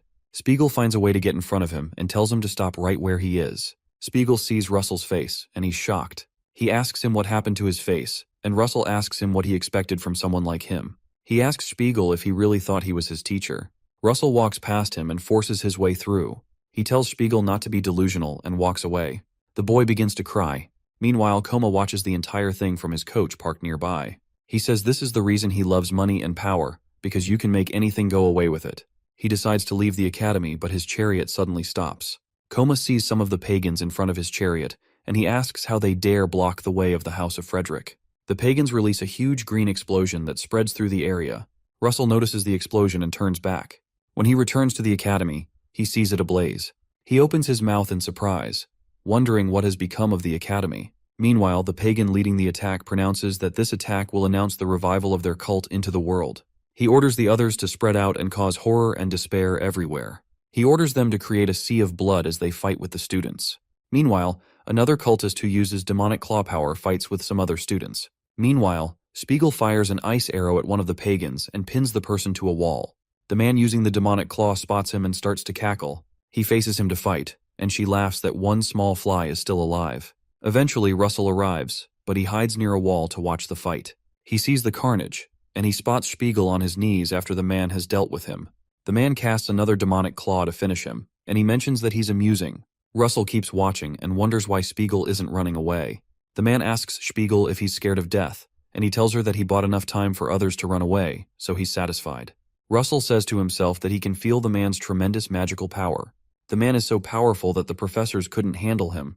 He remembers that he was only able to fight such a person after he had become a guardian. He thinks about his life now and about how powerless he is, so he wonders what he can do. Russell turns around and says that he has to run away because there's no reason to sacrifice himself. The man calls Spiegel a weak-ass punk and orders him to know his place. Spiegel laughs and informs him that he knows better than anyone that he can't win, but he says that protecting people is the guardian's calling. Russell remembers saying that same thing, and he stops in his tracks. The man tells Spiegel that his naive thinking is going to get him killed and proceeds to take the boy out. Before he can hit Spiegel, Russell stabs the man with a sword. The man retaliates and strikes Russell with a demonic claw attack. The man calls him an insect and asks him how he could dare attack him. Spiegel takes advantage of the distraction and uses a third circle magic ice bolt. He fires the bolt at the man and pins him to the wall. Russell quickly picks up a nearby spear and rushes toward the guy to impale him to the wall. Our guy rushes towards the man and stabs him in the neck. After he stabs him, he crouches down, tired from all the blood loss after the man cut him in his torso. Spiegel rushes to Russell's side and notices the cut. He tries to stop the bleeding, but he realizes the blood won't stop. Russell tells him to quickly leave because others will soon come this way. Spiegel says that he can't go alone, but Russell puts his hand on his shoulder. He asks Spiegel if he's going to turn him into a teacher who can't even protect one of his disciples. Spiegel is shocked to hear Russell call him his disciple, and Russell asks him to go and make it out alive so he can become a guardian. Our guy smiles at him and mentions that it won't hurt to keep one more promise. Spiegel starts to cry, and he tells Russell that he promises to become a guardian and calls him master. After Spiegel runs, Russell thinks about how Spiegel is just like his lost dream, like the courage that he abandoned, and that was why he hated him. Later, some of the other pagans come in that direction, and Russell tells them to stop. Russell reminds himself that that was the same reason he also liked Spiegel. The pagan calls Russell trash and says that even Circle 2 magic would be a waste to use on him. Russell smiles, and he says to Spiegel in his mind that, thanks to him, he was able to live. Russell leaps towards the two men, and he decides to use magic that can be learned with a principle that doesn't regard the level of one's circle. He uses blink and appears in front of the guy with his spear. The pagan cultist is startled, and Russell pushes his spear into him. The guy quickly responds with a blast of energy. A huge blast ensues, and Russell speaks within himself that Spiegel has to make it out alive. Suddenly, Russell appears in another dimension. He hears someone tell him that it's about time that he goes. He looks at his body, and he wonders where he is. A strange man walks up to him and asks if he's finally awake.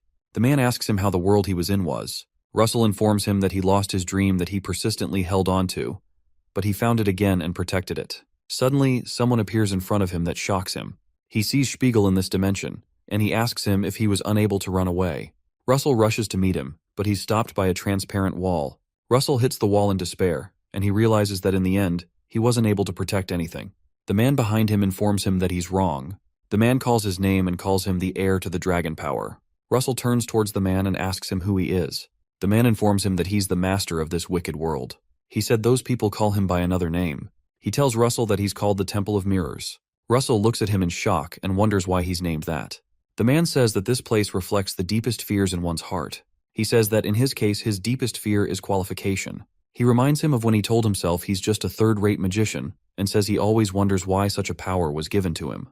There was also the time when Blaine said he saw his father run from the war zone, and he says Russell always wonders if he deserves to wield power. He says that, to that question, he found his answer when he told himself that he got stronger to become a guardian and protect more people.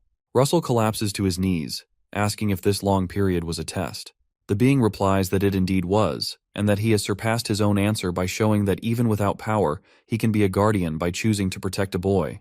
Russell returns to his young self and sees a vision of Spiegel telling him that he won't forget the promise. The Temple of Mirrors informs him that the boy in front of him is not an illusion, but the purest courage he's protected, and must continue to protect. The being calls him successor, and declares that he will fulfill his long-standing oath. The man removes his mask and says there will be a new light. When he removes his mask, he transforms into Spiegel, and informs Russell that it's time to move forward. Suddenly, another screen pops up and notifies Russell that he's absorbing dragon blood to reconstruct his body. He's told that he has obtained the first golden mask. Meanwhile, Jiran tells Alan that his performance is quite impressive. He asks Alan what his name was again, and Alan, who has been badly injured, apologizes to the princess for being unable to save her. The masked guy mentions that he's heard a lot about being a genius, but Alan's ability to grasp the situation immediately upon return and take action based solely on limited information was a valid move. He says he was surprised that Alan even used the artifact as bait to try to save the princess. Jiran says that all that doesn't matter because nothing has changed. The masked guy becomes impatient and tells Jiran to stop playing around so they can get down to business. Jaren flies toward the barrier with the artifact that Alan brought to break it down. With the artifact in hand, a magical contraption appears in the sky that can break down the barrier.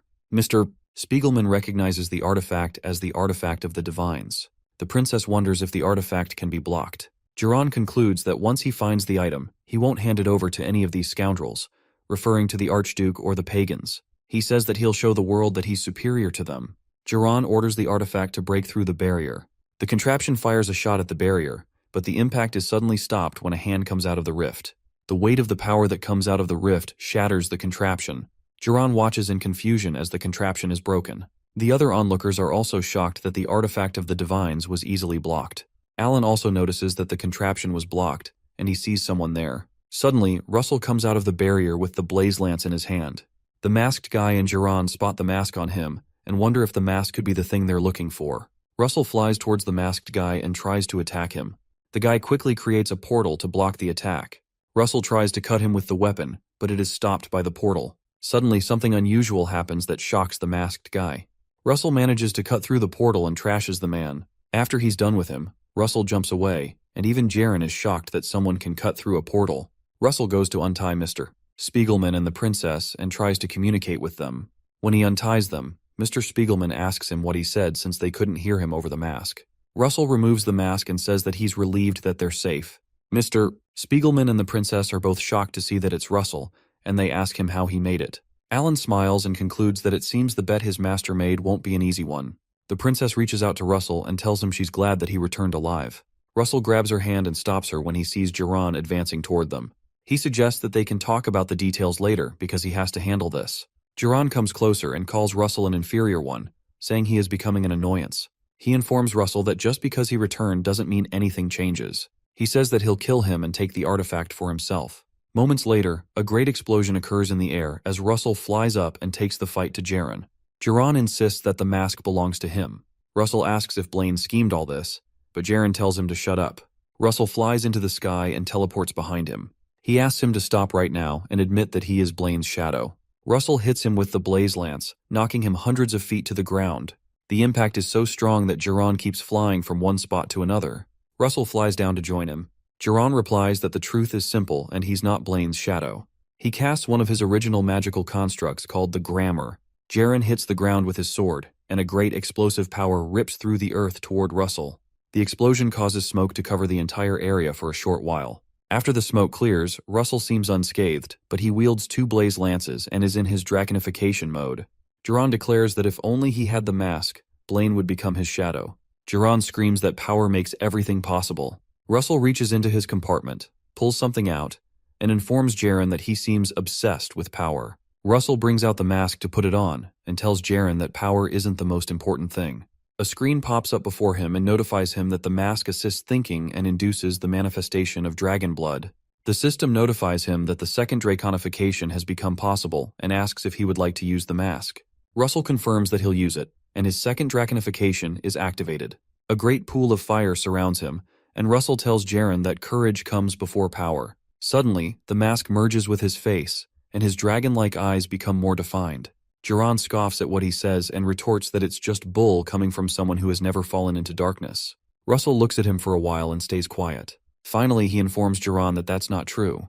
Our boy summons about 5 blaze lances and says that he was in darkness too. Russell says that the only difference is that he followed the light. Finally, he combines all the lances into an original magical construct that he calls the magical spear. Jaren calls bull on Russell's claim to have experienced true darkness. He leaps forward to attack Russell and demands that he prove it. Jiran jumps at him with his strongest attack and insists that he prove the light he followed.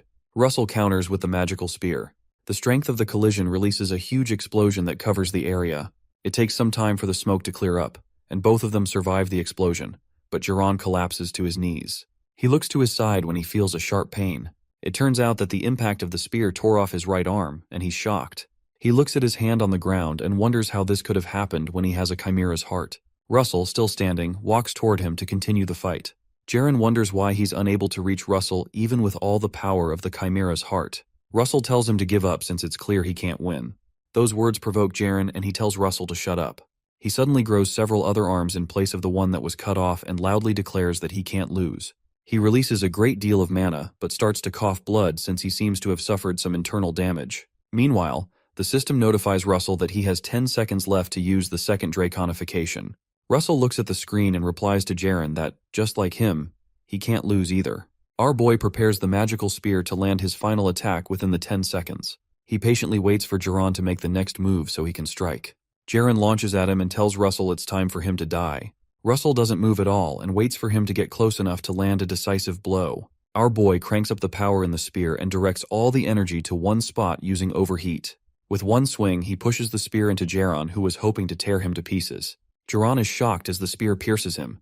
The resulting explosion tears through Jaran's body and extends for almost a mile behind him. Even the rocks behind him don't survive the impact of the hit. Smoke covers the entire area, and Russell waits for it to clear. After the smoke clears, Jaren, who had been torn apart, coughs profusely and argues that it's not yet time for him to go. As he protests, he continues to cough out blood, and his body breaks. Soon after, he gives up and collapses. In his fallen state, he thinks about the power of Chimera. He tells himself that he wanted to become a dragon, but he couldn't see it through to the end. As the light dies in his eyes, he wonders if this is his destiny. Suddenly, a nearby volcanic mountain is triggered by the explosion that had earlier occurred. Russell watches as magma erupts from the mountain and pours down. While he watches, he hears some people call out his name. It turns out to be Alan, Mr. Spiegelman, and the princess who survived. Russell smiles at them and waves back. Out of nowhere, Pepper jumps on Russell from behind. Russell is happy that he's okay, and Pepper roars in unison. They both hug, and our boy thanks God that Pepper is fine, while Pepper cries tears of joy. The princess watches their reunion, and Russell says it's time for them to go back to Endymion. Sometime later, after they leave the place, a mysterious person appears and picks up Jaren's amputated hand. The man, who appears to be with the pagan cult, takes the hand and goes into a portal. Sometime later, in the Endymion Supreme Court, the judges read out the charges concerning Jaron, a mage of the Red Tower, who conspired with the pagans and threatened the security of the kingdom. The judge reads out that his teacher, the Red Tower Master, is also responsible for them. The man requests that the defendant in question, Master Blaine, step forward. The judge asks him if he has any objections to the things read out. Blaine says he doesn't, and claims that he didn't notice Jaron's behavior due to his negligence. Blaine says that the sins of a disciple are for the master to bear, and as the Tower Master, he must rightfully bear that responsibility. While he's talking, the Archduke, Bismarck, rises and signals to the judge. Bismarck stands up and asks the judge if he can say something. Bismarck glares at all the Tower Masters who are sitting nearby to threaten them. He finally tells the judge that he isn't wrong, but it's also true that the Red Tower Master has made significant contributions for the sake of the nation. The Archduke suggests that they conclude this with about 6 months of probation. The judge nods in acceptance. Meanwhile, Blaine grins widely. Master Daria, who is also seated, reasons within herself that they're all in on it, but she doesn't speak. She looks upwards at the king, who is watching the trial from above. She thinks to herself that the Archduke will constantly keep challenging the royal family's authority, and she wonders what on earth His Majesty is planning. Meanwhile, in the palace, Russell gets a change of clothing, and Mr. Spiegel commends his new look, while Alan stands nearby. The princess walks in to meet them and says she didn't know they were here. The three men bow and greet the princess. Princess Hecate asks them to rise and says that she should be the one to greet them. She bows to them and sincerely thanks them for saving her life. She particularly thanks Russell, and he's surprised. As she walks out, she winks at him and says she'll see him again. As she jams the door to the room, Russell looks like he's about to explode, and the other men try to call him back to reality. He quickly comes back to himself and reminds himself that he has to focus. He reasons that this is an opportunity to imprint the Raymond family in the minds of the people. After the trial, all three men go to meet the king in his court in front of everyone. His Majesty informs them that their gathering today is meant to honor the knights for their contributions. He says that they will discuss each individual's contribution after recognizing their collective achievement. The king announces that Spiegelman resisted the pagans, threatening the safety of the kingdom. He orders that he'll be awarded 200 gold coins and 2 pills of a mana-enhancing drug, which Spiegelman gladly affirms. The king tells Alan, the second son of Count Page, that he has valiantly defended against the wicked pagans who were aiming for the relics, and he'll be granted the Medal of Dawn, Morgenrot, and the title of Baron, to which Alan agrees. Lastly, the king turns to Russell and asks him to lift up his head. The king says that in the past, his father deserted the battlefield, posing a significant threat to the kingdom's safety. He says it was only natural for the ministers to doubt the loyalty of the Raymond family. Russell is stung by those words, and anger rises in his heart. His Majesty tells him to prove it here today, and Russell asks him what he means. The king informs him that the Flame Tower Master told him that he has advanced to the 5th circle. Meanwhile, Master Daria watches the proceedings and says within herself that the deeper the darkness, the brighter the light. His Majesty tells Russell that with such achievements, nobody will doubt his words, and Blaine is shocked by the sudden turn of events. He realizes that the king plans to make Russell a hero in front of everyone and weaken the Archduke's faction. Russell gets up and projects his circle in front of everyone. Blaine reasons that it's a first circle magic spell that reveals one's attribute. But for these people who know nothing about magic, there's no better spectacle. The people watch in surprise, and Master Melville notices Russell's projection of all 5 circles. Master Melville comments that it's truly explosive growth, and even Alan seems impressed. As the onlookers watch, even Master Nicolo is impressed. When Russell finishes his presentation, he kneels down again, and the king says that he thought his father was a withered flower, but no one would have thought he was hiding such a beautiful seed. Russell replies to His Majesty that his praises are too generous. The king announces to everyone around that regarding the special case of the Raymond family, he elevates his title to Count. He says additionally, along with a third-class military merit deal, he announces that he hereby grants Russell the right to levy taxes on 10,000 households in the neighboring city, and Russell affirms his commands. After the king finishes his statements, he places a hand on Russell's shoulder and warmly asks him to rise. When Russell rises, the king thanks him for saving his daughter. He says that he's not speaking as a king but as a father. His Majesty mentions that he wishes to repay him and asks if there's anything he desires. Russell thinks about it and tells the king what he wants. Later on, while at his house, Russell recalls that he was worried about how he'd get what he asked for, but things seem to have worked out great. He looks at the dragon heart he asked for and considers how withered it looks. Although it looks ugly, it will show its true form when infused with magic power. He hopes he can handle it and starts to release mana into the heart. Suddenly something shocking happens and Russell shouts. The heart suddenly explodes into bits and releases a bright blue light. Along with the blue light come streaks of lightning. Suddenly, the bits of the dragon heart transform into a horn that's surrounded by lightning. Russell is shocked to see this, and suddenly a screen appears. The screen informs him that the dragon heart has revealed itself, and he has obtained the Forgotten King's horn, which has lightning essence. After Russell reads the message, he realizes that the horn will have to infuse its power into him like the last one. He closes his eyes to brace for impact, but the horn just releases its essence into him without piercing him. Russell recalls his last experience and says that this one is much more bearable. He lets out a sigh and his entire body begins to radiate with lightning. He considers the powerful thunderbolt energy around him and is surprised that a third of the fifth circle is already filled, even without fully absorbing it. Another screen shows up and notifies him that he has absorbed the Forgotten King's horn with lightning essence to his limit. He's told that the mana exceeding the absorbable limit will reside within him as dormant power. The screen also notifies him that his intermediate lightning attribute understanding has reached its limit and has evolved into advanced lightning attribute understanding. Suddenly, Pepper appears out of nowhere with a roar. This time, he looks much bigger, and Russell is shocked by his new appearance. He wonders why he changed and asks Pepper if he was affected by the power of lightning, to which Pepper nods. Suddenly, Pepper turns around and jumps out. He jumps out of the window and flies into the night sky. Russell rushes to the window and calls out to him. Pepper soon returns to the window, and Russell wonders if he wants him to climb on his back. Suddenly, Pepper grabs Russell by his shoulders and flies outside. Russell is scared out of his mind and tells Pepper to wait. He suddenly stops shouting when he notices how high up they've flown. He realizes that Pepper didn't just grow in size, but his flying ability has greatly improved. Russell tells Pepper that him growing bigger means he'll be easier to spot, but Pepper signals to him not to worry. Suddenly, he lets go of Russell and transforms into a flame. The flame becomes wings that join themselves to Russell, allowing him to fly.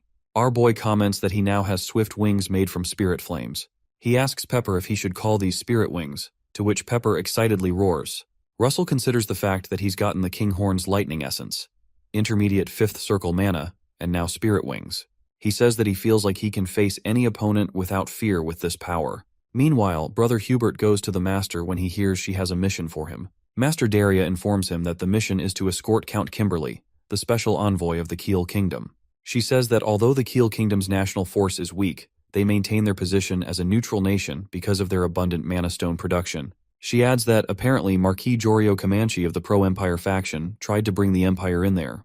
The Master says that rather than falling under the control of the Empires, Count Kimberly must have thought it was better to join hands with them. Later, as Hubert heads out, he thinks about the Keel Kingdom and reasons that this mission won't be an easy one. Before he steps out, Russell calls out to him. Hubert tells Russell that it's been a while, and Russell replies that he's glad he's well. Our boy asks him if he's leaving for the Keel Kingdom right now, and Hubert asks him how he knows. Russell asks to come along with him and informs him that Master Daria gave him permission. Russell recalls that, from what he remembers, Hubert will lose his life on this mission. Hubert seems surprised by Russell's offer, and a screen pops in front of him with a mission to make it back alive with Hubert from the unknown danger. Russell says within himself that there's no reason to stop him from leaving, so he has to go with him. Shortly after, the two men head to the Keel Kingdom, and Russell uses his cool new wings. Hubert informs him that they're almost there. He tells Russell that it's reassuring to have him by his side, but he asks if he has a reason for coming along. Russell just replies that he wants to have new achievements, and it'll be an achievement to do a mission with him. Russell flies ahead and says that he'll go ahead and check the situation out. As he flies, he recalls that the mission's failure leads to Hubert's death, and the Empire interferes with Keel's internal affairs, which means there's a high chance that the Empire was involved in his death. While he flies, the screen pops up again and gives him the mission to escort the special envoy of Keel Kingdom to enter the kingdom's territory, with rewards of 5 intermediate mana stones. Russell immediately spots some men fighting with Count Kimberly's men. He moves closer to them, and decides that he's going to eliminate the threat from the Empire. He attacks the enemies using a magic skill called a fire cannon, and tells himself that he has to prevent Hubert's death from happening. Count Kimberly notices the use of fifth circle magic and wonders who the person is. Russell soon comes down after he has helped knock down the intruders. He approaches the Count and introduces himself as a mage from the Flame Tower who has come to escort him. Count Kimberly lights up and comments that he's the famous Sir Russell. He thanks him for coming and says people started trailing him the moment he left the castle. Russell notices some problems nearby and turns to investigate. He asks the Count to give him a moment and walks toward the place. From a far distance, someone senses Russell's presence. The man reasons that Russell is at least on Spandam's level and maybe even more skilled. Some of Count Kimberly's guards struggle to fight the man off, and the lead guard orders the others that the Count must not have gone far yet. The lead guard surrounds the man with the other guards and tells them that they need to buy more time. The man just cackles at their resolve. Suddenly the fight continues, and he stabs 2 of the guards at once. Russell looks farther away and spots the person who's attacking the Count. A huge explosion suddenly erupts from the place where the fight is happening. The explosion breaks down several surrounding trees, and the mystery man stands amidst the trees.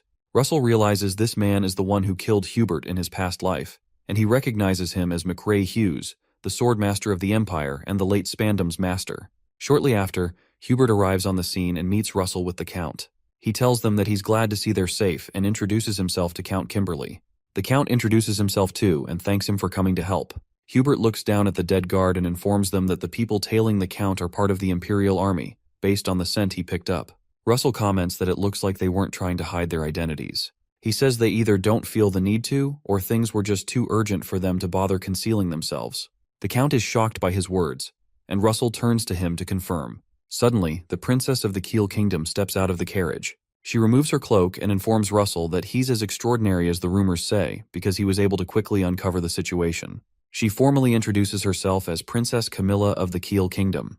As they extract them from the place, the Count explains that Marquis Comanche is trying to consolidate power by having his son marry the princess. Count Kimberly explains that with the backing of the Empire, Comanche's ruthlessness might be incomparable. Kimberly suddenly asks if there's a reason they're rushing so much since they've shaken off the pursuers, and Hubert tells him that they chased them as soon as they left the fortress, and he's sure that there's another group behind. Russell, who is carrying the princess, reasons that they've created some distance and he doesn't see any signs of them being chased. Regardless, he keeps getting an ominous feeling and wonders why. Suddenly he senses something and tells everyone to get down. They all bend down just in time to avoid a mighty attack that sweeps past their heads. The attack is so strong that it cuts down the trees in front of them.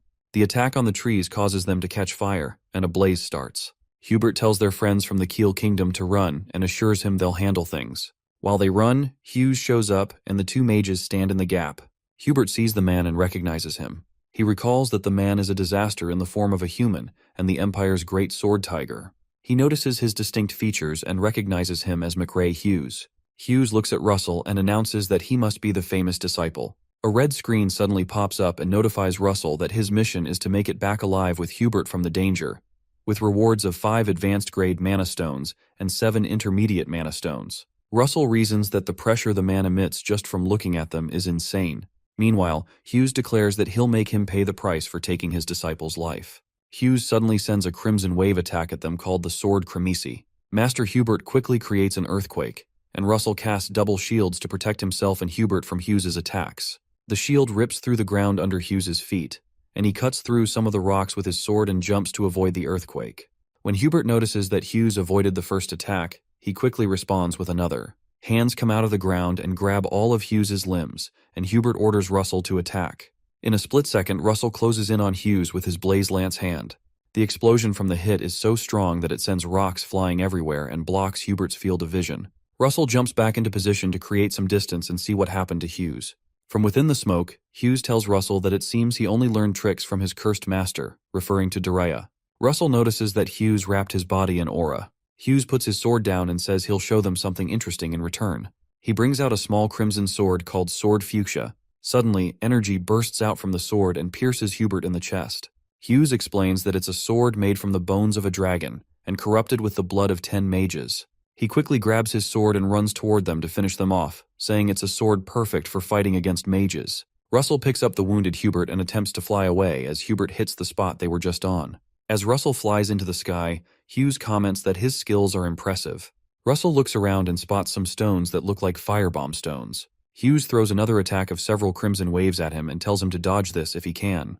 The waves fly into the air towards Russell in all directions, and Russell manages to dodge them. Meanwhile, Russell tells himself that the firebomb stones should be enough to confuse Hughes.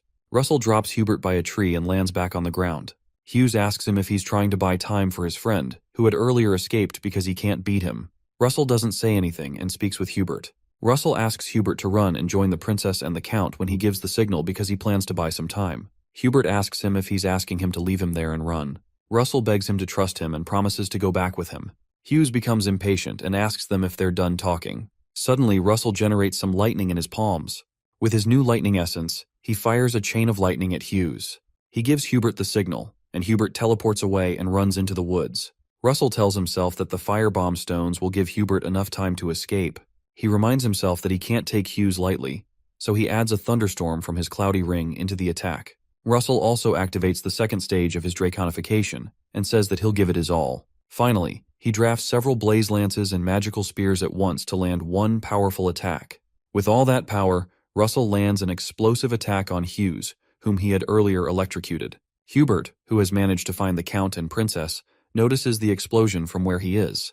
The attack is so strong that it creates a crater-sized hole in the place. Russell retreats and guesses that his attack worked. Before he can finish his statement, Hughes says that he's really done it now and tells him not to think he'll die a peaceful death.